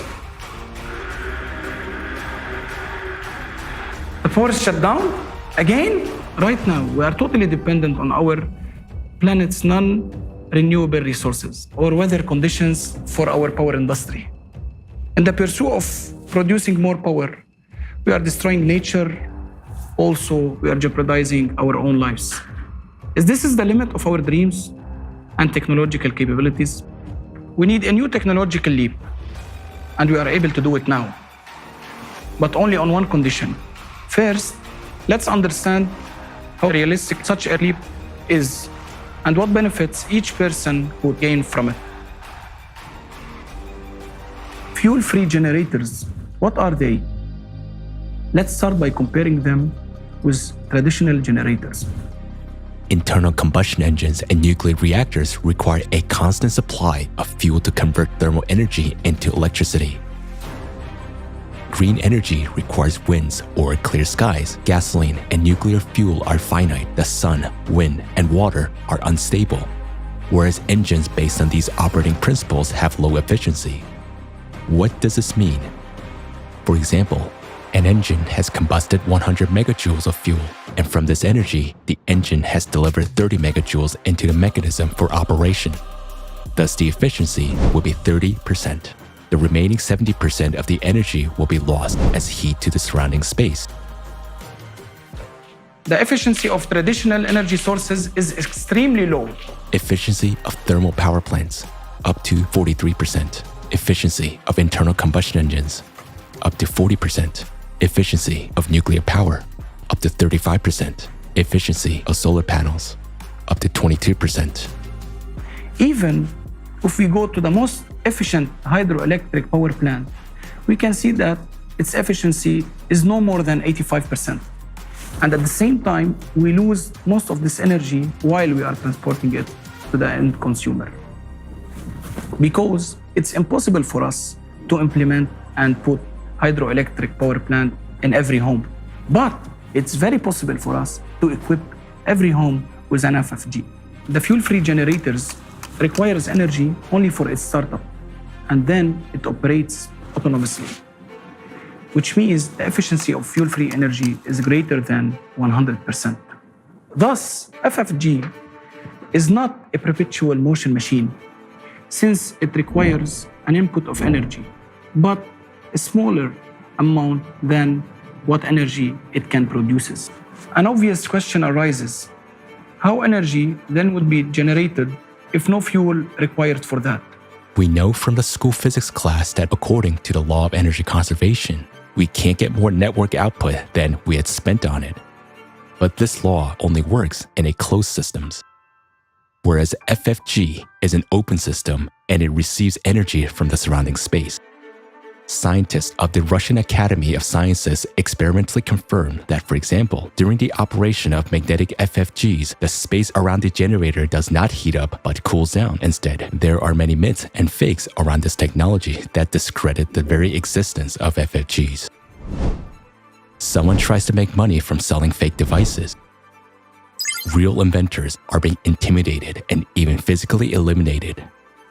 Many developments were stolen or destroyed. Why is this happening? Energy is not only a tool of manipulation, but also a tool of political influence. It brings billions of dollars in profits for energy corporations, which will be gone instantly with the implementation of FFGs. Consequently, their power over us, those who buy energy and depend on this resource, will disappear too. However, despite all the obstacles, we have working devices from officially recognized inventors. Let's take a look at some of these developments. Magnetic generator. Its original inventor is considered to be John Searle, who used custom-made magnets in his machines. Since 2019, based on a similar technology by the inventor, Dennis Danzig, a US company has been supplying power to its customers using plants with a capacity of up to 25 kilowatts. Since 2019, it's no longer science fiction. Only those who are far from science and do not monitor new technologies laugh on FFGs as a fiction. Therefore, those who make fun at FFGs themselves gave a fund on others. Let's continue. A whole range of fuel-free generators was developed in Ukraine. The principle of operations of these generators was based on a looped electromagnetic gun, a pulse power system. For example, one of the systems produced 25 kilowatt of free energy on a conventional generator with an input of 3 kilowatt. The efficiency is 833%. Gravity generators. In one type of such machines, the pneumohydraulic principle is used. The generator runs on the buoyant force of water according to Archimedes' law. The output of such units depend on their size. The most famous generator of this type is called kinetic power plant. It is also known as Roche generator. Such generators are produced by a German company which has branches in Mexico, Serbia, Switzerland, and Colombia. According to official expertise, the compressor of the generator of one of its units consumes 4.5 kilowatt, while a generator itself produces 11 kilowatt of electricity. That is, the efficiency is more than 200%. How much is that? Is a typical country home power consumption. 6 kilowatts per hour. Radio wave generators. Their inventor is Maxwell Chikumbutso from Zimbabwe. He is called the African Tesla. A very compact African technology made it possible not only to create a free energy generator, but also to upgrade a car so that it could move without fuel or recharging. As a result, even a helicopter was upgraded. Recently, the inventor presented a very small 500-watt power generator. Its output allows you to power a widescreen TV from free energy. And there are dozens of less-known inventions in different countries. In the USA, Malaysia, Georgia, India, Turkey, Japan, Uzbekistan, Mexico, New Zealand, and many other countries, there are research teams developing fuel-free generators. How is that, you may ask, and how it's possible to launch these technologies? How inventors are still alive and their generators are not yet been destroyed? That's because they get energy for free and sell it to consumers for money, while the generators themselves cost crazy money. The percentage of people currently receiving energy from these systems is negligible compared to all of humanity. Therefore, FFGs that are actually working now are in no way helping all people to become energy independent. So why isn't this amazing technology available for everyone in the world? Because we are living in a consumerist format of society. If FFGs are introduced all over the world without changing the format of society, then this will result in a big disaster. Millions of people will lose their jobs. Everyone who is involved in the power industry, from CEOs to janitors. This will inevitably lead to a collapse of the economic system, growth of unemployment, poverty, crime, and chaos. But when we gradually change the consumerist format to a creative one, then a new economic system will allow us to introduce FFGs everywhere. All power plants, factories, mines, dams, oil pipelines that harm the environment and pose a threat to people will be shut down. We will use hydrocarbons more efficiently instead of just burning them. While people working in the energy sector, just like every person on the planet, will be provided with a universal basic income, they will be able to easily shift into any other field of activity, being protected and well provided by the society. So let's see how the world will be like in the creative society after the introduction of the FFGs in all the spheres of life. Humanity will have a source of free, stable, safe, and environmentally friendly energy. We don't pay for it anymore. No more energy bills and utility bills. Each home will have its own compact autonomous generator of electricity and heating. This will make us independent from the centralized energy system, which is very important in the period of escalating climate disasters. Cars will no longer need to be refueled, and we will not be limited in traveling anywhere in the world. Fuel-free generators will be installed not only in houses and cars, but also in helicopters, airplanes, ships, and space stations. Robots and automatic systems that do all the hard work will be powered with an uninterrupted energy supply of the necessary capacity. Our planet will become free of the wires and pipelines that entangle it. Free energy is one of the conditions for the transition of a civilization for a new evolutionary stage. During this transition period, of creative society, energy will be available and free for everyone, everywhere inside the world. If you want FFG to be installed in your house and in your car, support Creative Society and tell your friends about it.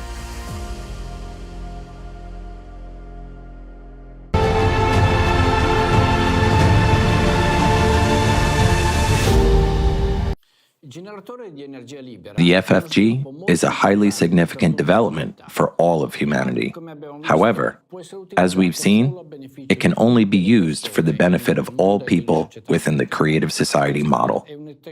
This is a technology that will solve an enormous number of problems for both the individual and all of humanity. Indeed, it will spare us so many headaches and nerves caused by the fear of running out of money. After all, today we've created a world in which money rules. The FFG and other technologies of the creative society will solve not only the problems. Thank you for giving me the floor, dear friends. My name is Flaviano, and I live in Bari. I'd like to start by saying that I love Italy very much because it's my homeland, my history, and my culture.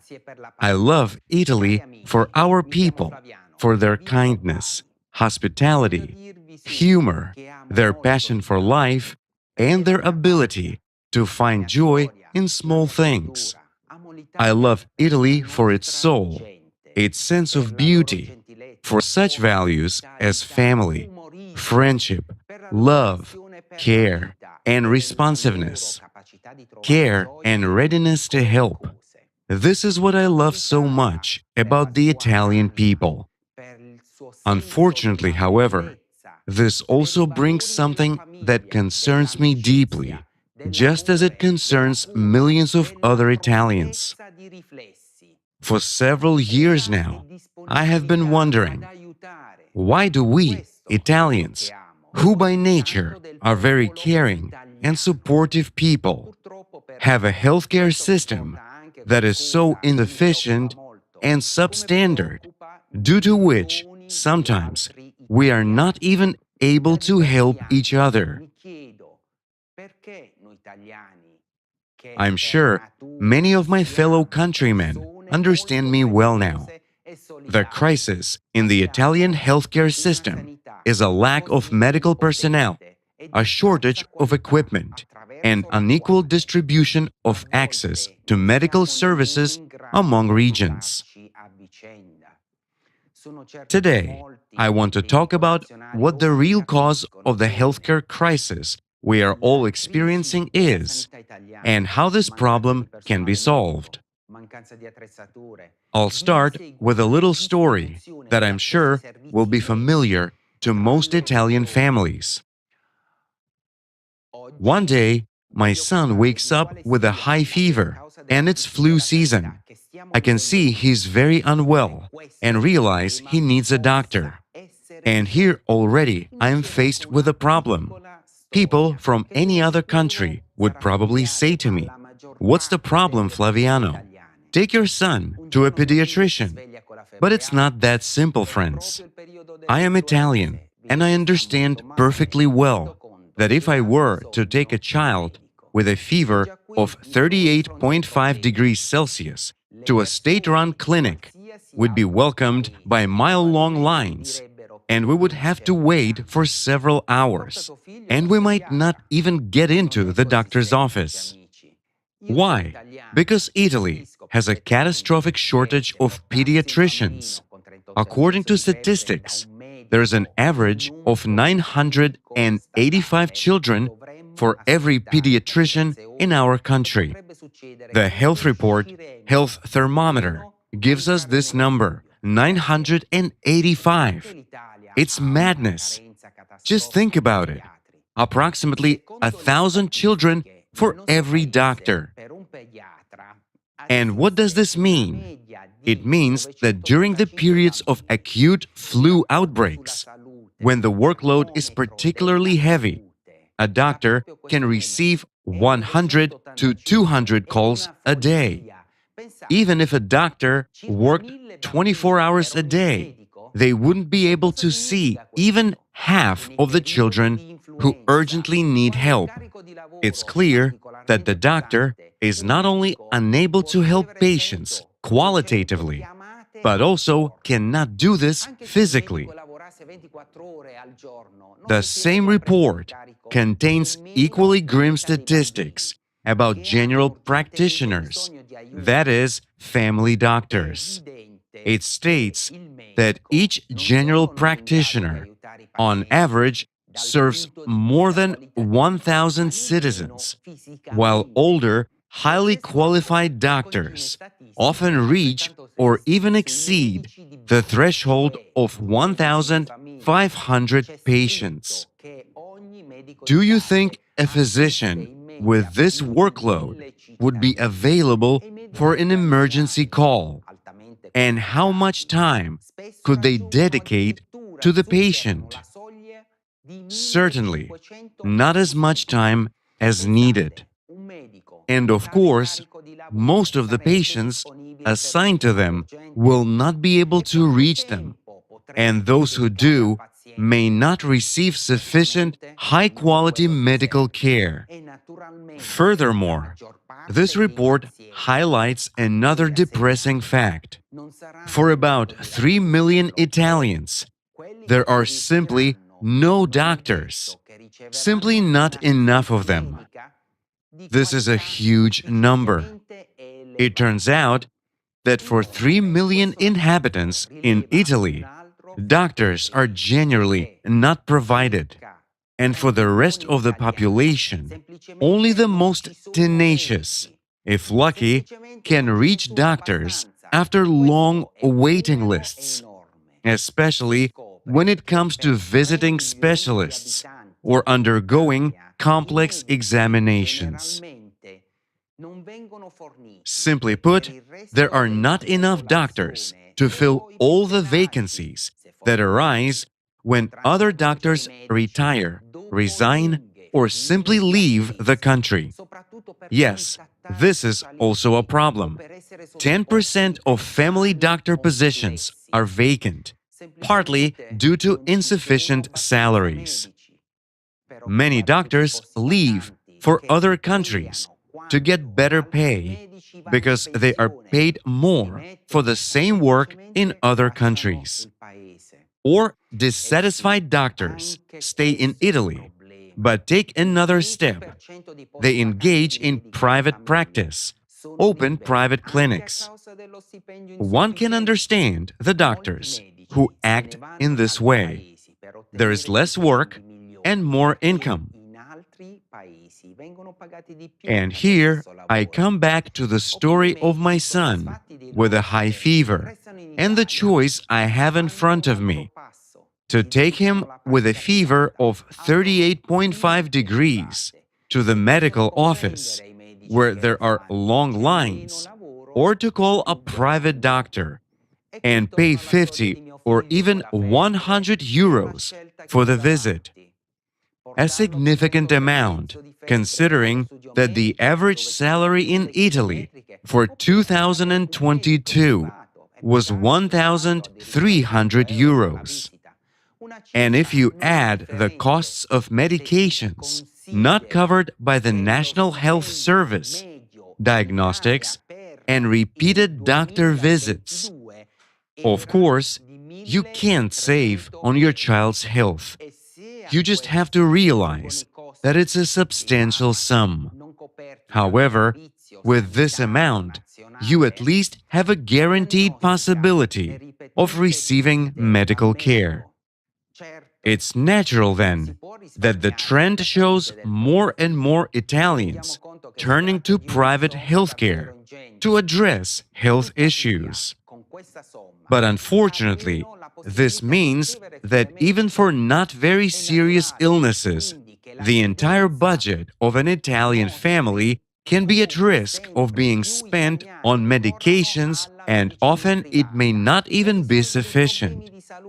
What's even more sad is that those Italians who don't have the money to afford private healthcare are left without the necessary help because their turn will never come in state institutions, or they will have to wait in great agony to get there. I remember when a friend of mine had surgery on her arm. She was discharged the same day. The next day, I had to accompany her to the hospital for a dressing change. She had a high fever and severe arm pain since she had been anesthetized the day before and didn't feel well. We waited in line for 5 hours for the dressing change. Imagine how unwell she felt. And this isn't the worst case, because she eventually received care. But there are so many people who haven't. And I'm sure any Italian can tell many similar stories. It's obvious that human life in the current format of consumer society is not a top priority and, unfortunately, is not valued at all. In Italy, public spending accounts for a significant share in the total healthcare expenditure and goes to the national health system. And herein lies a paradox of the modern consumer society.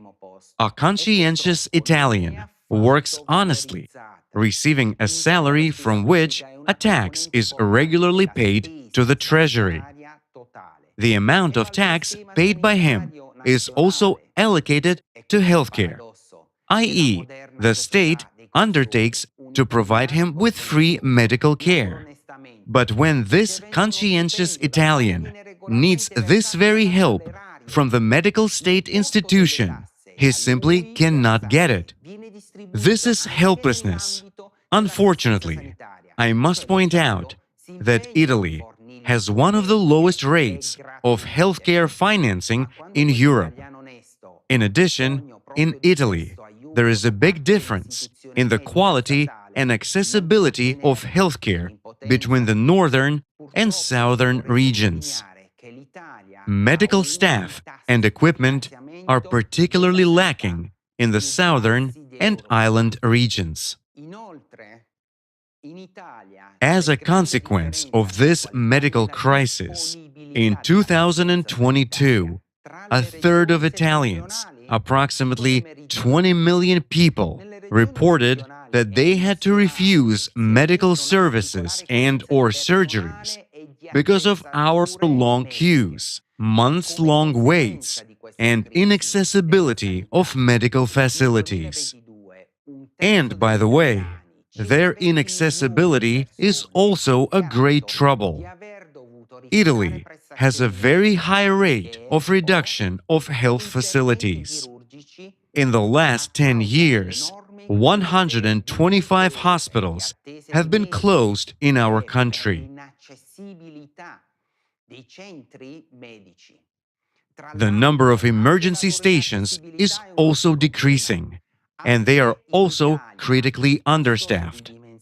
I know firsthand that people wait hours at emergency stations for their turn for medical care and checkups. When my son had his eyebrow smashed, an ambulance picked us up, and we waited 4 hours at that emergency room for a doctor. I saw a huge number of people suffering, crying, moaning. It was just chaos there because there were not enough doctors. I had a legitimate question. Is this really an ambulance where quick help is provided?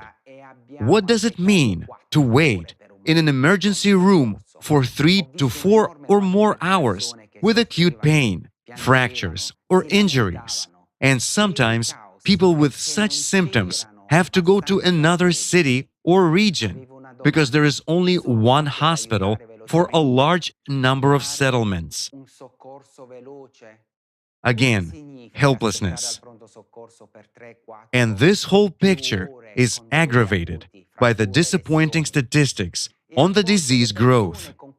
In particular, in 2022 in Italy, an increase in the number of diagnoses of various forms of cancer was recorded, And in addition, in the summer of 2023, Italian hospitals recorded a sharp increase in the number of emergency room visits due to health problems caused by the heat wave. Temperatures in Rome reached plus 41.8 degrees Celsius in July. 23 cities have declared a red alert level related to the heat wave. Doctors note that such climatic changes are especially dangerous for the elderly and people with chronic diseases. And we, knowing what is happening to the climate of our planet, understand perfectly well that extreme phenomena will increase. The conditions for people's survival will only get worse and more unbearable. Will we be able to cope with it, with such a state of healthcare as we have now, with kilometer-long queues, lack of hospitals, medical staff, and medical specialists? What will we do when the number of sick people grows due to fires, floods, and volcanic eruptions? Unfortunately, we will have to face this. We understand perfectly well that in the consumerist format of society, where human life is not valued, we cannot guarantee the survival of ourselves and our children. The consumerist format and lack of value of life is the reason for the poor state of our healthcare. Today, unfortunately, we are hostages of the consumerist format, where everyone suffers: doctors, patients, and each of us, including our children. But we are human beings. Care and mutual assistance are inherent in us by nature, especially in us, Italians. Therefore, we just need to create other conditions of the society that allow us to show our best human qualities. We need a format of society that allows us to be human. But I care about my and my children's future, as do many people around the world, as well as many Italians. That's why we are here today, and that's why we are talking about a way out, about changing the very format of society from a consumer society to a creative society, in which human life is the top value. What does the format of the creative society mean for human health and life? Already in the transition period to the creative society, decent healthcare, free of charge and of high quality, will be available to every person on the planet. Healthcare will work to prevent diseases, and doctors will be paid equally high salaries in all parts of the world according to their qualifications. And they will not be interested in moving because of their salary, which means that there will be no lack of specialists in any country. In addition, doctors will be interested in treating everyone, because if patients remain healthy, this will also be reflected in the form of additional bonus to their salary. In addition, doctors in the creative society will not have to work to exhaustion. Technology will help them to provide people with quality care, and at the same time, absolutely free of charge. Let's watch together an inspiring video about the medical care that will be available to everyone on the planet already in the transition period to the creative society. La tecnologia li aiuterà a fornire cure di qualità e a costo zero. Guardiamo insieme un video sulla medicina che già durante il periodo di transizione alla società creativa sarà disponibile per tutti gli abitanti del pianeta.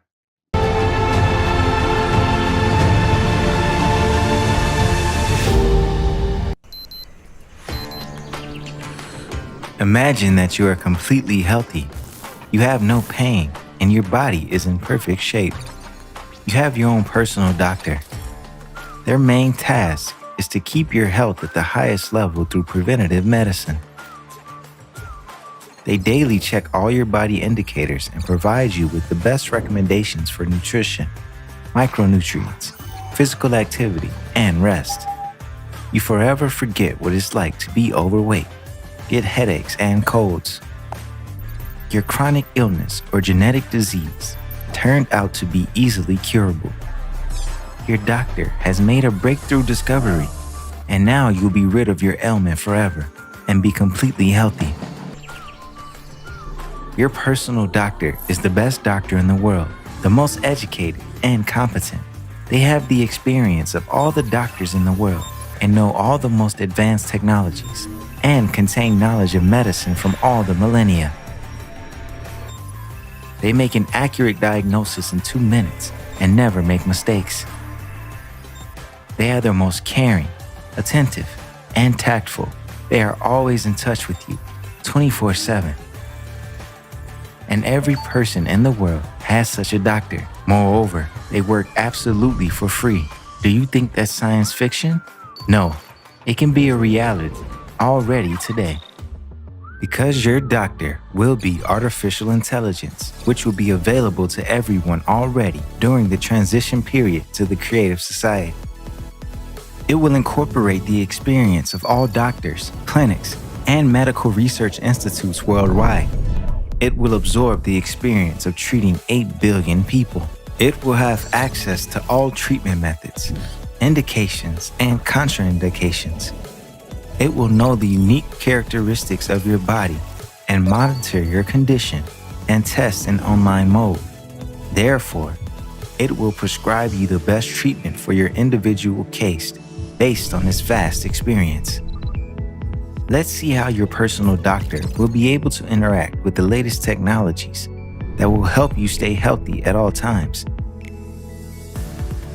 These technologies already exist and will be available to you for free already in the transition period to the creative society. Visits to the doctor, appointments and queues, forget about them. You won't need to go to the clinic, sit in queues, or take tests because there are already sensors that can continuously monitor vital signs around the clock, online. Temperature, blood pH, pulse rate, blood pressure, blood saturation, ECG. This can be an elastic biosensor capable of monitoring various blood parameters, levels of oxygen, sugar, metabolites, and immune molecules in the blood, and detecting disease even before symptoms appear. Such a biosensor was developed by researchers from the Pritzker School of Molecular Engineering, PME, at the University of Chicago. And the smart mirror in your bathroom can identify symptoms of illness in just a minute. All you have to do is look in it. The built-in software detects stress levels and gas sensors, takes breath samples, and determines their components. 3D scanners analyze the shape of your face, and multispectral cameras can estimate heart rate, HR, or hemoglobin levels. A retina scanner, developed at the University of Leeds in England, can also be embedded in this mirror. In a matter of minutes, it can identify the precursors of heart attacks and strokes with high accuracy, years before they develop. A research team led by Professor Alicia Rudnicka from St. George's University of London has developed the Quartz algorithm, quantitative analysis of retinal vessels topology and size. We can even defeat cancer. Already now, the electronic nose technology detects cancer in its early stages, with more than 90% accuracy in just 20 minutes. The device sniffs out vapors from blood samples emanating by cancer cells. And by urinalysis, it is possible to diagnose brain and spinal cord cancer with 100% accuracy when there are no symptoms yet. Japanese scientists use urine tests to diagnose cancer even when there are no symptoms, regardless of the size of the tumor. Studies have shown 100% accuracy. The most malignant cancer, melanoma, can be detected in its early stages simply by taking a picture on your phone. Smart AI-based skin vision algorithms, after examining photos, will signal if something is wrong with your skin, Recent developments in gene engineering make it possible to restore vision to blind people and cope with previously incurable genetic disorders such as severe immunodeficiency, hemophilia, leukemia, and many others. The panacea for all diseases is no longer fiction. You can already forget about oncology, heart attacks, stroke, infectious diseases, arthritis, and much more thanks to universal nanorobots, because these doctors can be programmed to solve any problem. Imagine you get ill with something, and instead of running to doctors and trying to find the cause of your illness, you simply drink a glass of water containing doctors, nanorobots that you won't even feel. It will be as if you instantly visited a diagnostician, a therapist, and a surgeon. Since, moving inside your body, nanorobots will not only diagnose you accurately and painlessly, pinpointing the site of inflammation, but they will also eliminate it and completely restore the functions of your body. Nanorobots will deliver medications in a targeted manner, remove blood clots, and suture wounds. They are able to eliminate any infections, inflammations, and cancer cells. This will eliminate the need for antibiotics, antiviral drugs, antifungal agents, chemotherapy, and most pharmaceutical drugs. Engineers from Ohio State University have developed the Magic DNA program, which can create such nanorobots, and in a matter of minutes. However, all these technologies can only be available to everyone in the creative society and during the transition period to it, because today, in the consumerist format, it is not profitable. After all, a healthy patient doesn't pay money. If you become healthy, medical and pharmaceutical corporations will lose their income. Therefore, most of these technologies never reach ordinary people. That's precisely why the introduction of AI for the benefit of people is only possible if the format of society changes to a creative one. In the creative society, there is no concept of expensive. There is a concept of value of life. Therefore, even during the transition period, the most advanced medical care will be free for everyone. If you truly value your life and health, don't be silent. Share the information about the Creative Society project with all your friends and acquaintances. The Creative Society is the key to health and longevity for all people. And this key is in our hands. Take action today to be healthy tomorrow.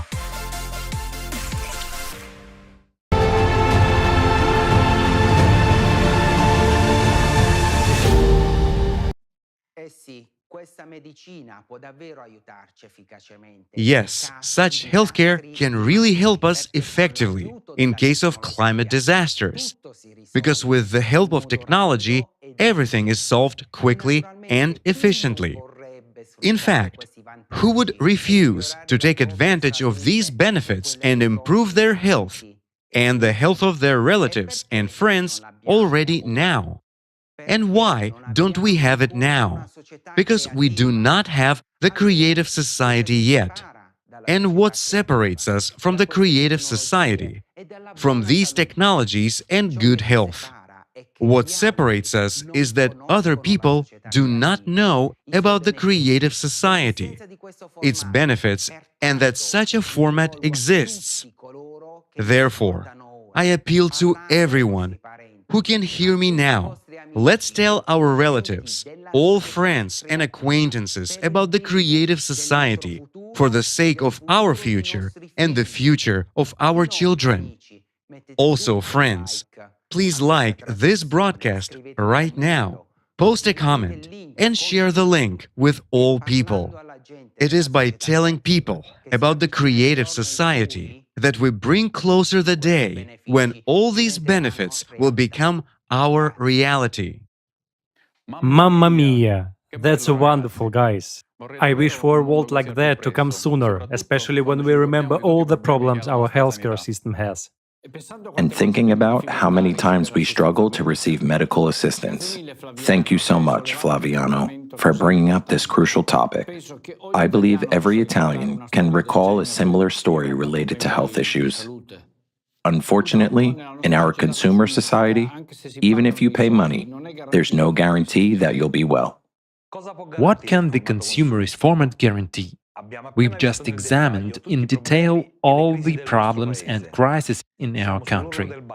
We're on the brink. This is our beloved Italy, a civilized, developed European country. Yes, the very format we live in is detrimental to any country. Despite society appearing technically advanced, technology and science are not serving us to the fullest. Why?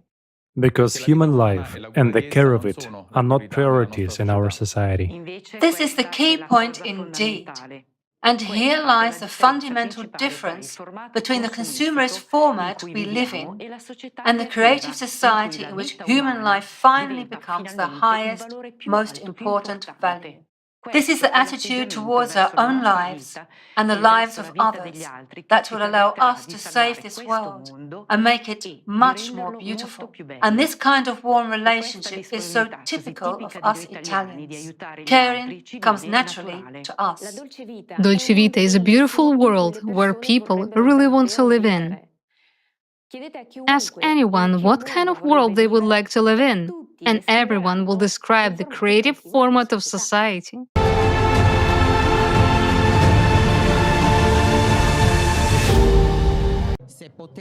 If you could describe a new society, how would you describe it? A society that plans, that develops new programs, a society that respects others, cares about the environment and creates workplaces for everyone, where there is freedom, freedom of thought and freedom of self-expression, freedom to be yourself in your diversity. First of all, I would like to live in a society based on cooperation rather than competition. And then, I would like to see a civilization in which differences are not perceived as a threat or an opportunity to build walls, but as an opportunity to cognize yourself through knowing others. In every diversity, there is a part of ourselves that needs to be cognized. And that's why one shouldn't think that self-fulfillment can be separated from fulfillment of others. So, I imagine a society that has this full understanding, and it knows that by giving, one receives a hundredfold. That by helping those in need, a person overcomes one's own vulnerabilities in the first place, and no one can think that one is exempt from having them. My dream world can be described in one word: love. Because if you put love into everything you do, love for everything you see, actually love, the word love, with what it encompasses, is a very important word, because love means the absence of death. Therefore, love is life. That's why I'd like to live in a world where there is only this important value. We just need to put love into action. A society that is more supportive, more attentive to parenting, more inclusive in a positive sense, of course. I would like to live in a society that allows me to express myself freely and to have, let's say, personal growth. And that also allows me to engage in my spiritual growth, which is not easy to achieve here, especially in Italy. With more respect for others, with more focus on reading, for example. My dream society is a society in which every person can really develop oneself, to grow. When a person can nurture their talents, develop their hobbies, such a person really becomes a highly developed person, and it allows him to make the whole society more beautiful. And I think that's the first step, at least for me. My dream society is a society where there's absolute equality, where there's also safety and culture in general. I hope it will become a reality rather than just remain a dream. A better society which promotes creativity, cooperation, and teamwork, I mean, I help you, you help me. I would say it in a nutshell: balance and honesty. It is certainly a very colourful world. A world where there are no social barriers, no cultural barriers, where you can be open to others, meet and enter into constructive dialogues, so to say. Thus, the world would certainly be international, with 1,000 languages, 1,000 facets, great open-mindedness, and great sensitivity towards others. I hope and I wish that one day I will be able to live in a conscious society. And above all, if there are personal and collective problems, so to say, to have great courage to face them and to go on living. To overcome them precisely because I have someone by my side that I can count on. And so this is the kind of society I would like to live in. A more genuine society. And above all, a society that would not sell itself for money. I would be truly satisfied if there was a society where we were all interested in each other, and we were all interested in each other's culture as much as in our own, not only promoting our own, but also taking an interest in other cultures. I would like to build a society with true values. It's every person's dream. I would say, in my society, culture, school, and university education, as well as meritocracy, would obviously take a very important place. Actually, everything that has to do with culture and meritocracy. Because in Italy, particularly in the South, meritocracy is often somewhat neglected. More sincere. First of all, more sincere. And I repeat, it must be full of love, because love, I mean love for art, love for everything, because it is love that moves the world. So there is a lot in the word love that causes, first of all, respect for people, because if we love, many things become unimportant.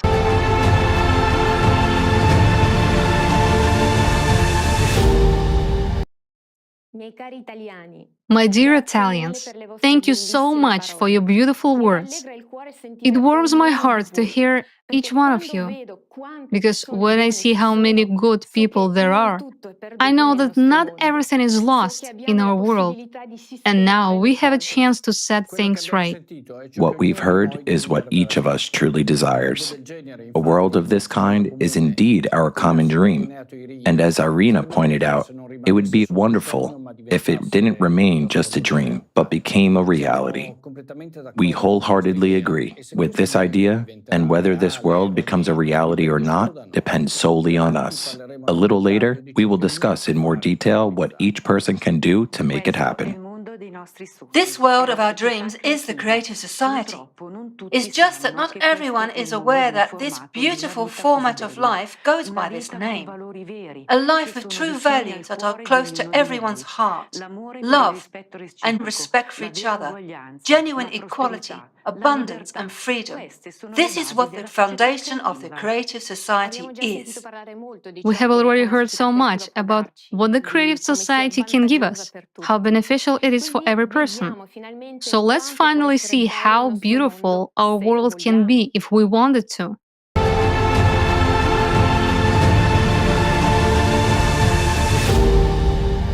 Worldwide survey of the Creative Society Project. What kind of society does every person dream of living in?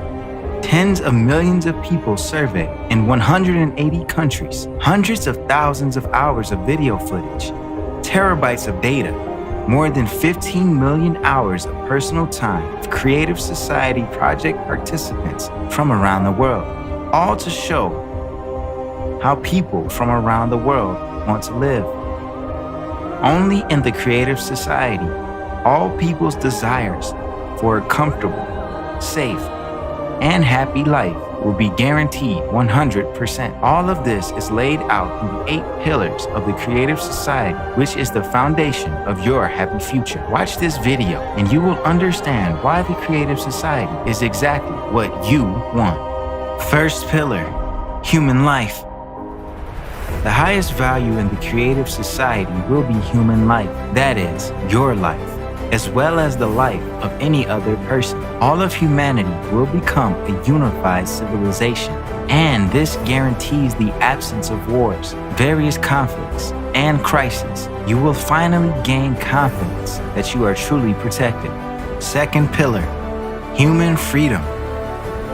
In the Creative Society, you will be free and protected. No one will be able to violate your rights and freedoms. You are a citizen of the world, and you will be able to travel freely. And if you want, you will be able to easily change your place of residence. The Creative Society is true freedom and equality. In the Creative Society, there will be no need to fight for the rights of minorities because there will be no one superior or inferior. Everyone will have one highest status, the status of a human being. There can be no one and nothing on earth superior to a human, their freedom and rights. Third pillar, human safety. The Creative Society guarantees your safety. The economy of the Creative Society ensures the absence of crises and inflation for every person. You will be protected and have all the comforts of living. During the transition period to the Creative Society, you will be provided with free housing of a minimum of 60 square meters per person in private ownership, and you will not have to pay for utilities. Every home will be equipped with an FFG, fuel-free generator that will provide you and your family with free and unlimited energy. Moreover, in that same transition period, every month you will receive a universal basic income equivalent to $10,000 as of today, without having to pay any taxes. You will only need to decide how to spend your money. You might as well start thinking about this now. Do you think you will pay off all your debts first? But they will be written off. Do you think you will spend this money on healthcare or education? You will have the best education and healthcare free of charge, available to you 24/7. In the Creative Society, your safety will be the top priority, and all technologies will be directed towards improving your quality of life. Each household will be equipped with a matter replicator, providing you with your favorite clothing, food, and other necessary items. Thanks to the health capsule, you will forget about illnesses forever, and you will always be healthy. Isn't this what you've been dreaming of your whole life? But that's not all yet. Fourth pillar, transparency and openness of information for all. In the Creative Society, the media will belong exclusively to the society. The media will serve the interests of the people and reflect information truthfully, openly, and honestly. Additionally, you will be able to receive accurate information about the movement and distribution of public funds at any time. Money owed by the public is, first and foremost, your money, and you should know how it is spent and for what purposes. Fifth pillar, the creative ideology. You will no longer have your mind manipulated, nor be frightened with imaginary enemies. We will not be pushed to confront each other and be divided into us versus them anymore, because in the Creative Society, any propaganda of violence, inhumanity, and segregation will be prohibited. The Creative Society will establish all the conditions for the development and education of a human with a capital H. Our children will be raised on the principles of humaneness, kindness, friendship, and mutual respect. These particular qualities will form the basis of relationships between people in the Creative Society. Sixth pillar, development of personality. In the Creative Society, you will be able to study wherever you want and train to become whatever you want, and it will all be absolutely free of charge. Education in the Creative Society will unlock your individual potential by 100%. You will be provided with a program specifically tailored to maximize your intellectual abilities. Any educational process will be interesting and engaging. You will have access to cutting-edge technologies in education and development. You can study anywhere in the world at any time that suits you. In the Creative Society, the world of knowledge is open for you. Seventh pillar, justice and equality. If you decide to work, you will be able to choose a profession that brings you joy. There will be a 4-day work week with a 4-hour workday. Moreover, you will have 2 fully paid vacations per year. Every job will have a decent compensation. The pay for identical positions, specialties, and professions will be the same worldwide. Furthermore, justice and equality will ensure that there will be no more private monopoly and irrational use of resources. All natural resources will belong to all people, including you. Eighth pillar, self-governing society. In the Creative Society, for the first time in human history, a unified, all human civilization will be created. All power will belong to all people, to you. People know what they want and how they want to live. All socially important issues will be decided by people themselves on an open online platform. Specialists will be responsible for implementation of the tasks assigned to them. They will be appointed and controlled by people themselves. Since all processes will be transparent, corruption and dictatorship will be impossible in the Creative Society. In the Creative Society, you will decide for yourself how to live. For the first time in human history, your future will be in your hands. The 8 pillars of the Creative Society are formed from our desire to live as human beings. Everyone wants to live in a world without wars, without violence, without tyranny, without poverty, without inflation or any crisis, without absurd and total consumption. If you want peace, security, confidence, free and high-quality healthcare and education, freedom of movement around the world, a universal basic income, access to free energy, then the Creative Society will fulfill all your dreams. All of this can easily be achieved in the coming years. How to do this? Just tell this to as many people as possible, to everyone. Your dream world is separated from you by your neighbors and everyone around you who don't know about the Creative Society yet. Do you want the Creative Society to come as soon as possible? Act. Tell everyone about the Creative Society. For the first time in human history, your future is in your hands.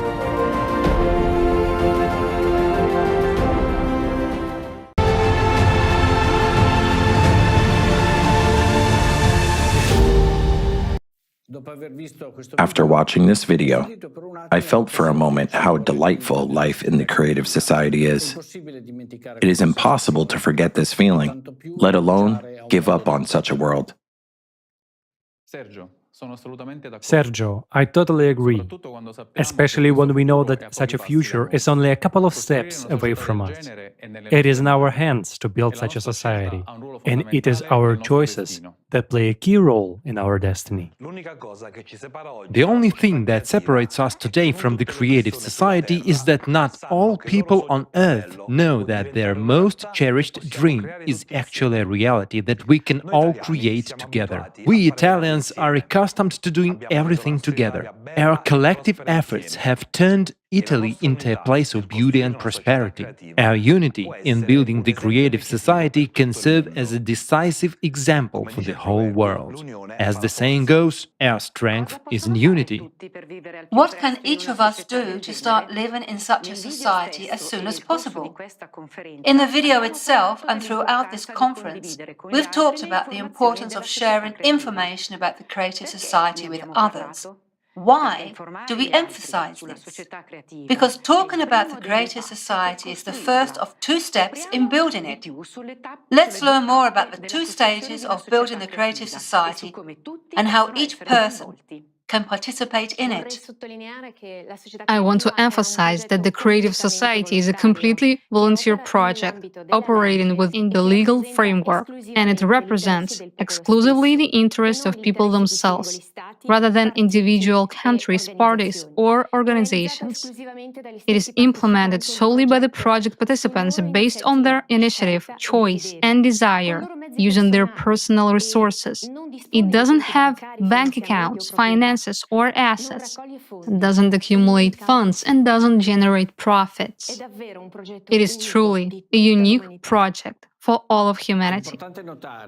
It is important to note that the Creative Society project is in no way aimed at overthrowing, opposing, or interfering with the activities of existing authorities. It does not infringe upon any country's sovereignty, territorial integrity, or constitutional structure, nor does it involve any other legal actions. It operates in strict accordance with the current legislation and comply with the norms of international law, including the Universal Declaration of Human Rights and the International Covenant on Civil and Political Rights, adopted by the United Nations General Assembly. Activities within the Creative Society project are aimed at changing the format of relations between all people and are not related to any particular country or countries. The activities are international and are conducted to fully implement the rights and freedoms of every person across the world. This is because the Creative Society can only be built worldwide, while individual countries can only declare their intention to transition to the creative format of society. In individual countries that are moving toward the creative society, social conditions for people can improve, but only within the framework that doesn't disrupt the country's economy. Otherwise, a country attempting to transition to the creative society on its own will still be dependent on those countries that do not support the creative society. This is because today, all countries are closely interconnected and interdependent in terms of geopolitics, economy, finance, energy, legislation, logistics, and so on. An individual country will not even be able to fully ensure the value of human life, because there will always be a military threat from other countries. Therefore, it is impossible to build the creative society in a single country. There is a concrete two-stage plan for building the creative society. Both stages of building the creative society are carried out in accordance with international norms and national legislation. The first stage is the stage of informing.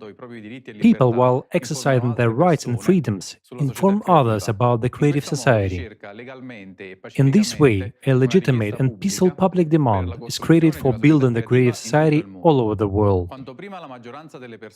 The sooner the majority of people form this demand, the sooner it will be possible to move on to the next stage of building a creative society.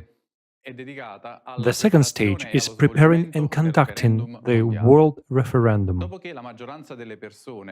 Once the majority of people in all countries of the world support the creative society, a world referendum will be prepared and held to adopt the creative model of development as the only acceptable and necessary for the survival of humankind.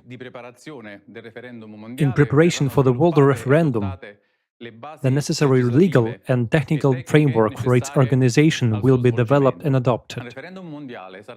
The following question will be submitted for voting at the world referendum. Do people support the transition of all humankind from the consumerist format of society to the creative one, and unification of all humankind into a single civilization, the creative society? A positive decision will imply adoption of the 8 pillars of the creative society as fundamental provisions of the world constitution, approval of a single worldwide electoral platform as the highest governing body on earth, appointment of the date of the beginning of the transition period to the creative society. Once a positive decision is adopted at the world referendum, people will begin to implement their power directly, whereas politicians will become the implementers of the people's will.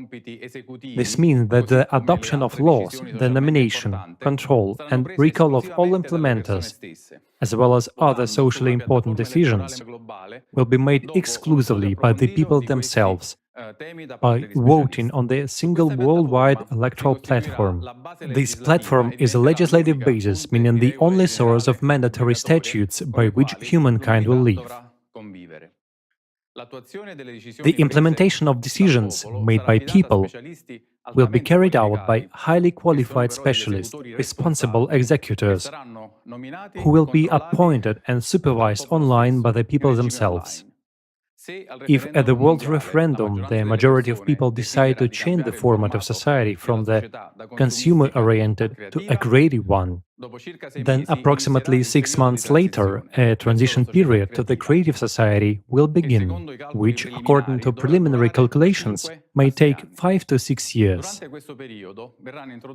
During this time, a new economic model as well as new technologies will be implemented, and many processes in society will be reorganized. Ultimately, this will allow for the full implementation of the creative format of society, which will open vast prospects and opportunities for every individual. It's worth noting that many benefits and privileges will become available to people already from the first day of the transition period, providing everyone with a safe, prosperous and stable life in freedom. In the creative society, a high standard of living will be ensured for every person on the planet through a completely new model of economy that has no analogues in human history. This model has been developed and proposed by experts from around the world, and it will transform our lives from the very first day of its implementation. You can familiarize yourselves with this model by watching a detailed video presentation publicly introduced at the International Forum Global Crisis: There is a Way Out. Further on in our conference, we will also present it to your attention. Friends, join millions of people around the world who already act and inform your community, acquaintances and strangers in a legitimate way about the Creative Society format. These actions are necessary to create a worldwide public demand for building the Creative Society. The faster the majority of people on the planet become aware that decent living conditions are possible for everyone, the sooner the world referendum will take place. When there is a concrete plan, the road to the goal looks very real. As the saying goes, a good start is half the battle. So we have an understanding of what needs to be done. Now, the logical question arises, how do we do it? So how do we inform all the people about the Creative Society? We asked people themselves, the Italians, and they themselves told us how they want to be informed about the Creative Society. Let's listen.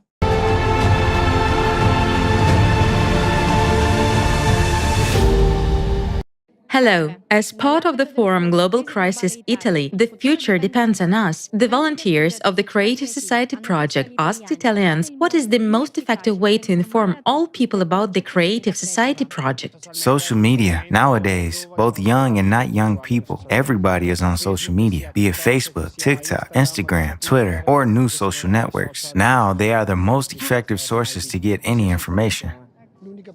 The only way to inform people is through the internet and social media. You can create a chance to make something credible, maybe by demonstrating something or by introducing a public person. Everyone should believe in the same thing and stop being arrogant, I think. Of course, the best way is through the internet. I think that a good way to inform or engage people is often to set an example. And a positive example then sets a mechanism in motion. And I really believe in that. And I think that one of our problems is that we don't have enough examples. There are very few of them, and there must be a lot more. The internet has a tremendous power, but at the same time, it is somewhat problematic because too much information enters it simultaneously. That's why it becomes difficult to study everything at once. But this is certainly a way by which a person, if they have a desire to get information, can do so by comparing sources. So I guess a good way to inform or to self-inform is not to trust every word of those who tell us something, but to compare the news without having too many preconceived notions or biases based on the source. So, if the intention is indeed to reach the hearts of as many people as possible, Always advise them to get information on their own without prejudice. Definitely. New technology is the best way. You can use traditional media, but new technology will be the game changer. And if you saw a big billboard of this ad on the street where you live or on your way to work, It may attract my attention. could it attract your attention? Yes, it could. Visuals. People can't read, they need to see pictures. A word. I mean to speak to everyone, because the news spreads by word of mouth when it's good and important news. To create a communication network for everyone and in all languages that can be in Europe, in the United States, and in the rest of the world.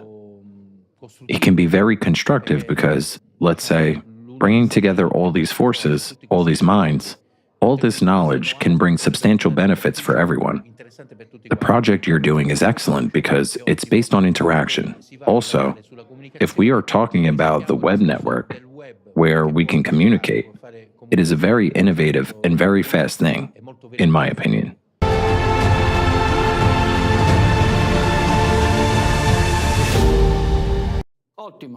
Super. Well, we can conclude that social media is the main source of information for people, and they are willing to accept it from there. Therefore, as we heard in the video, spreading the word and discussing it with everyone is essential. In that case, the plan becomes even clearer. The main thing is to take action and not to stop. After all, the creative society is changing the future.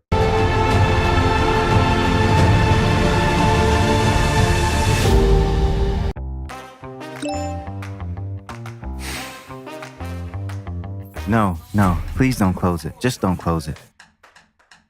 Fine. Just follow the link and read it. Why? I'm you from the future, and trust me, I know what I'm saying. This is just regular, silly advertising. Do you want a basic income of $10,000, free housing, healthcare, and high-level education? Then follow the link, read, and share it with everyone.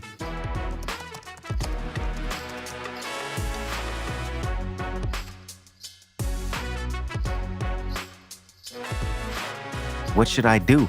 Share it with everyone. Send the link to everyone. Place the project's logo on your card. Call your relatives. Tell your friends. Oh, and call your mother-in-law. Then everyone will definitely learn about it. Right on the walls. Anyway, do whatever you can to just let the whole world know about it.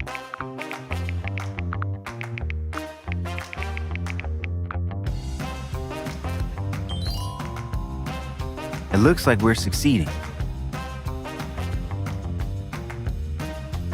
Hello? Yeah. You know what?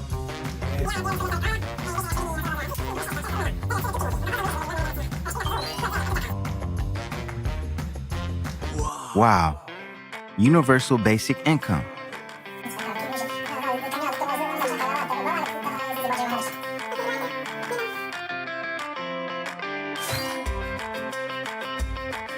We're doing well. We have a future.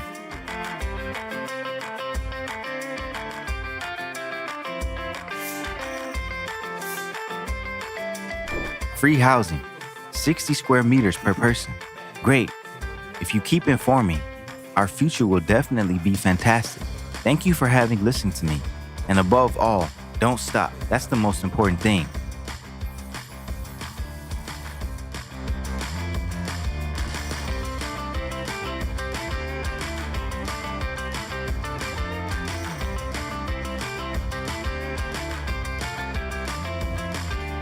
Wow. The creative society does change the future.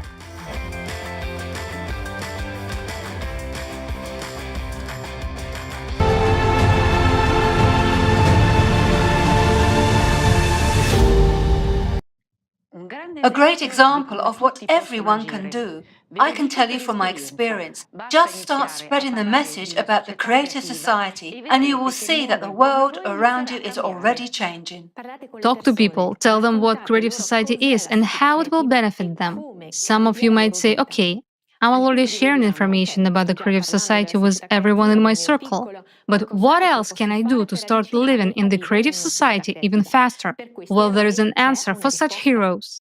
One of the effective ways to spread the information as soon as possible is to set up coordination centers in your regions, provinces, cities, districts, etc. The extent of territory you can cover depends only on your willingness and proactive efforts. Remember that everything must be done within the legal framework. It's not difficult to create a coordination center. If there are already 2 people in your area or city who understand the importance of the creative society, don't wait. Open a coordination center and start informing others about the creative society. In a week, there will be 5 of you. In a month, there will be 25.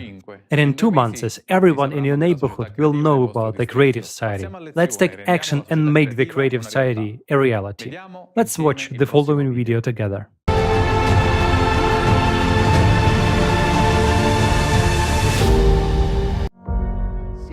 You have learned about the creative society and realized that thanks to its implementation, firstly, we as humanity will be able to avoid global climate catastrophe. And secondly, we can start living a life that we have never dreamed of.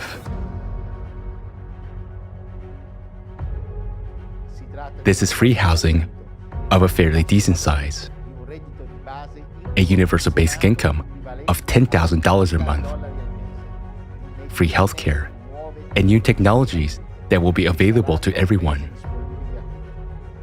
You will be in perfect health and able to extend your life in a young and beautiful body. You will be guaranteed safety and a peaceful life, free education anywhere in the world. So you will have an opportunity to reach your full potential, and many more other prospects and possibilities for every human being.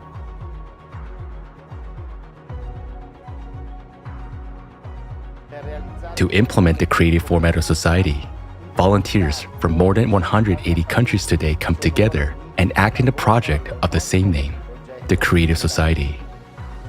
Creative Society cannot be implemented in a single country. It can be implemented simultaneously, legally, and peacefully all over the world. This means that first of all people in the world must learn about the Creative Society and support it,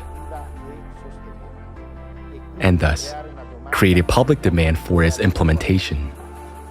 Therefore, the first and most important step in building the Creative Society is to convey the information to everyone about the possibility to implement this format and what immense benefits it provides for every individual. Maximum activity and creativity from everyone are needed here. Where to start? You can tell about the Creative Society to all your acquaintances, loved ones, and everyone around you. And they, in turn, can inform everyone they know. The Creative Society should be known and discussed everywhere. If you want to learn more about the Creative Society, your primary resource is creativesociety.com. Particularly, such sections as international forums in building the Creative Society. While in the sections, importance of everyone's actions and learn more, you can learn about the effective ways of informing others and start applying them in practice. If you have informed even one person about the Creative Society, you have already become a participant. With a simple action, you have already joined the first and most crucial stage of building the Creative Society, the informing stage. And you have taken a step towards your bright future. Yes, it's that simple. In the Creative Society project, there are no political logos, no list of volunteers, no membership fees, and no exploitation of each other for personal gain. The Creative Society is not a commercial project. Nobody makes money on it, and no one benefits at someone else's expense. Here, people from all over the planet come together to build a society based on one simple principle. Only by improving life for the entire society can you improve it for yourself.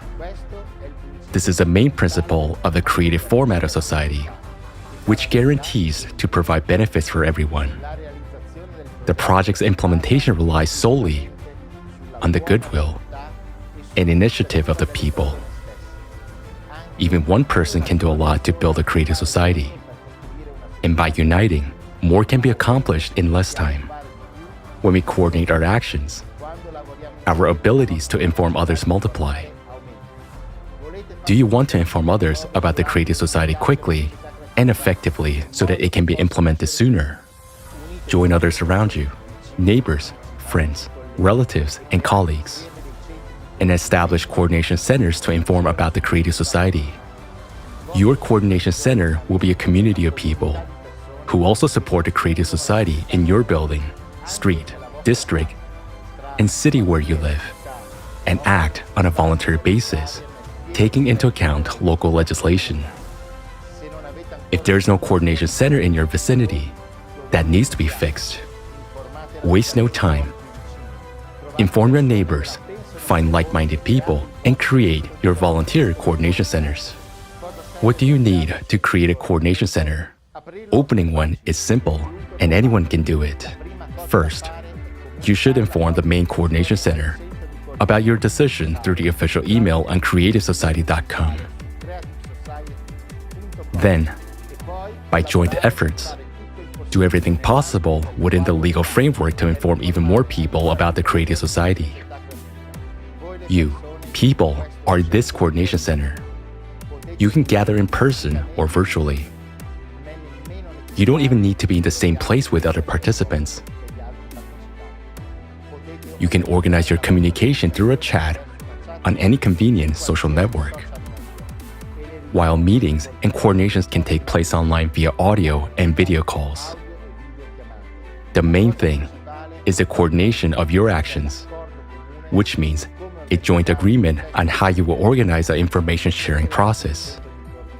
If you create a coordination center, it means that you create a platform where you can communicate, coordinate your actions to inform people about the creative society in your region or city, have calls, plan meetings, discuss results, distribute tasks among yourselves, brainstorm, and look for new approaches.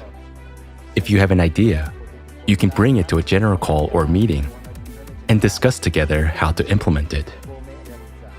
For example, together, you can print car stickers, put the logo in clothing and products, arrange for advertising in public places, and much more.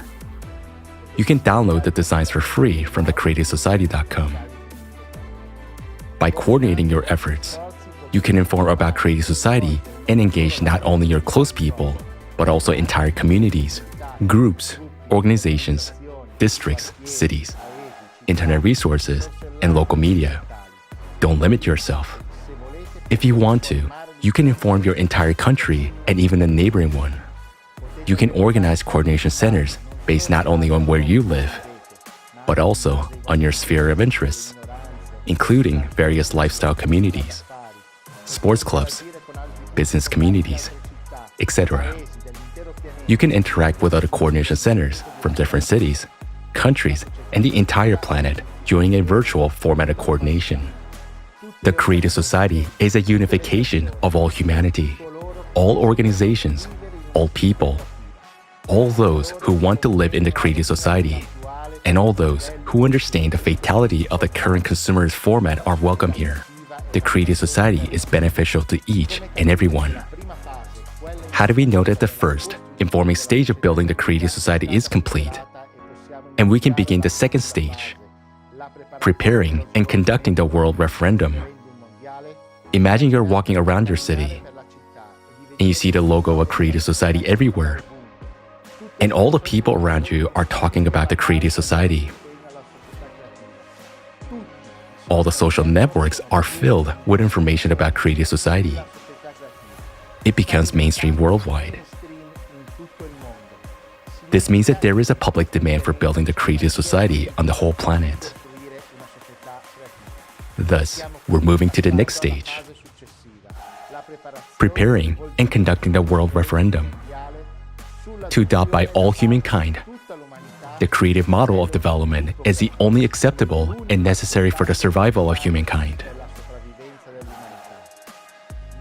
In preparation for the world referendum, the necessary legal and technical framework for its organization will be developed and adopted. Once a positive decision is adopted at the global referendum, the electoral platform for self-governance of society will become fully operational. Every person will be able to control and vote for or against the adoption of different laws. This resource will be publicly available, transparent, and protected by the most advanced technologies. Through the electoral platform, power is effectively returned to the people.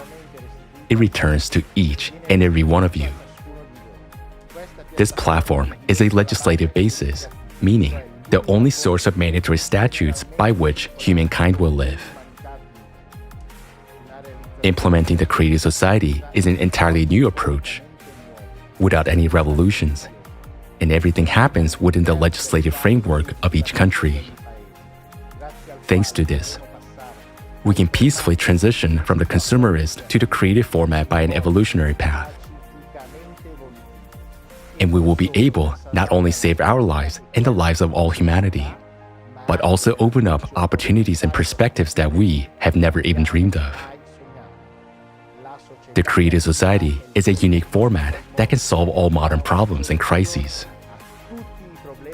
Never before in the history of humanity has anything like this taken place. Its implementation depends on each of us. So act now. Do not wait for someone else to make your life better. Act now in order to live the way you have always desired. Act now if you want to live in a free, safe, and prosperous creative society.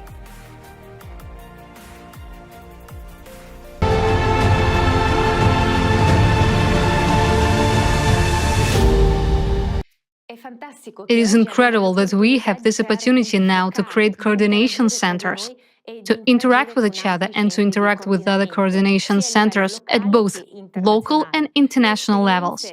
We can exchange experiences and ideas. Our organized action will lead to much greater and much faster results than if we acted alone. Our cohesion and results are more important than ever because time is against us. More and more cataclysms are happening, and with each climate event, we see how much we are unprepared for what is coming. The climate Cerberus doesn't give us time for contemplation. We have only time to act, with unity and courage. We cannot delay because the climate aggravates the situation every day. We must actively inform people about the Creative Society, tell them what the Creative Society will give each of us. But the most important thing that the Creative Society guarantees us is saving our lives. The most significant benefit of the Creative Society for every person is that we will all stay alive. Exactly. As it was said earlier at the conference, to make it possible for scientists to deal with climate change and prevent a catastrophe, certain conditions are needed. And these conditions can only be provided by the Creative Society. Its building requires two stages, and we are now in the first one, the stage of informing. So by telling everyone about the Creative Society, you are helping to build it faster, thus starting the chain of events that will allow us all to be safe from climate disasters. Remember this. Today we talked about the crises that negatively affect our life. Yes, we do have many problems. High utility bills, high poverty rate, crisis in healthcare and other problems. Yes, we complain about many things, including the need to save on food and eat bread with water. But despite all this, we are happy. Yes, you've heard it right. Believe me, our life is not so bad because we are alive. Because the climate Cerberus hasn't come to us yet. We don't even realize how lucky we are. In Turkey, in Syria, where people were left under the rubble, that's where the people are unfortunate. In Hawaii, where everything is scorched to the ground, that's where the people are unfortunate. Those are the places where people are really unfortunate, where water streams destroy everything in their path. That's where the people are unfortunate. Where landslides cover people's houses. That's where the people are unfortunate. God forbid that we should go through what those people have gone through. Because when the Cerberus comes to us, then we will understand what real trouble is, what misfortune is. That's when we will truly realize that the most precious thing we have is our lives, but it will be too late. Therefore, as long as we still have an opportunity, even the slightest chance, we must do everything not to let it happen.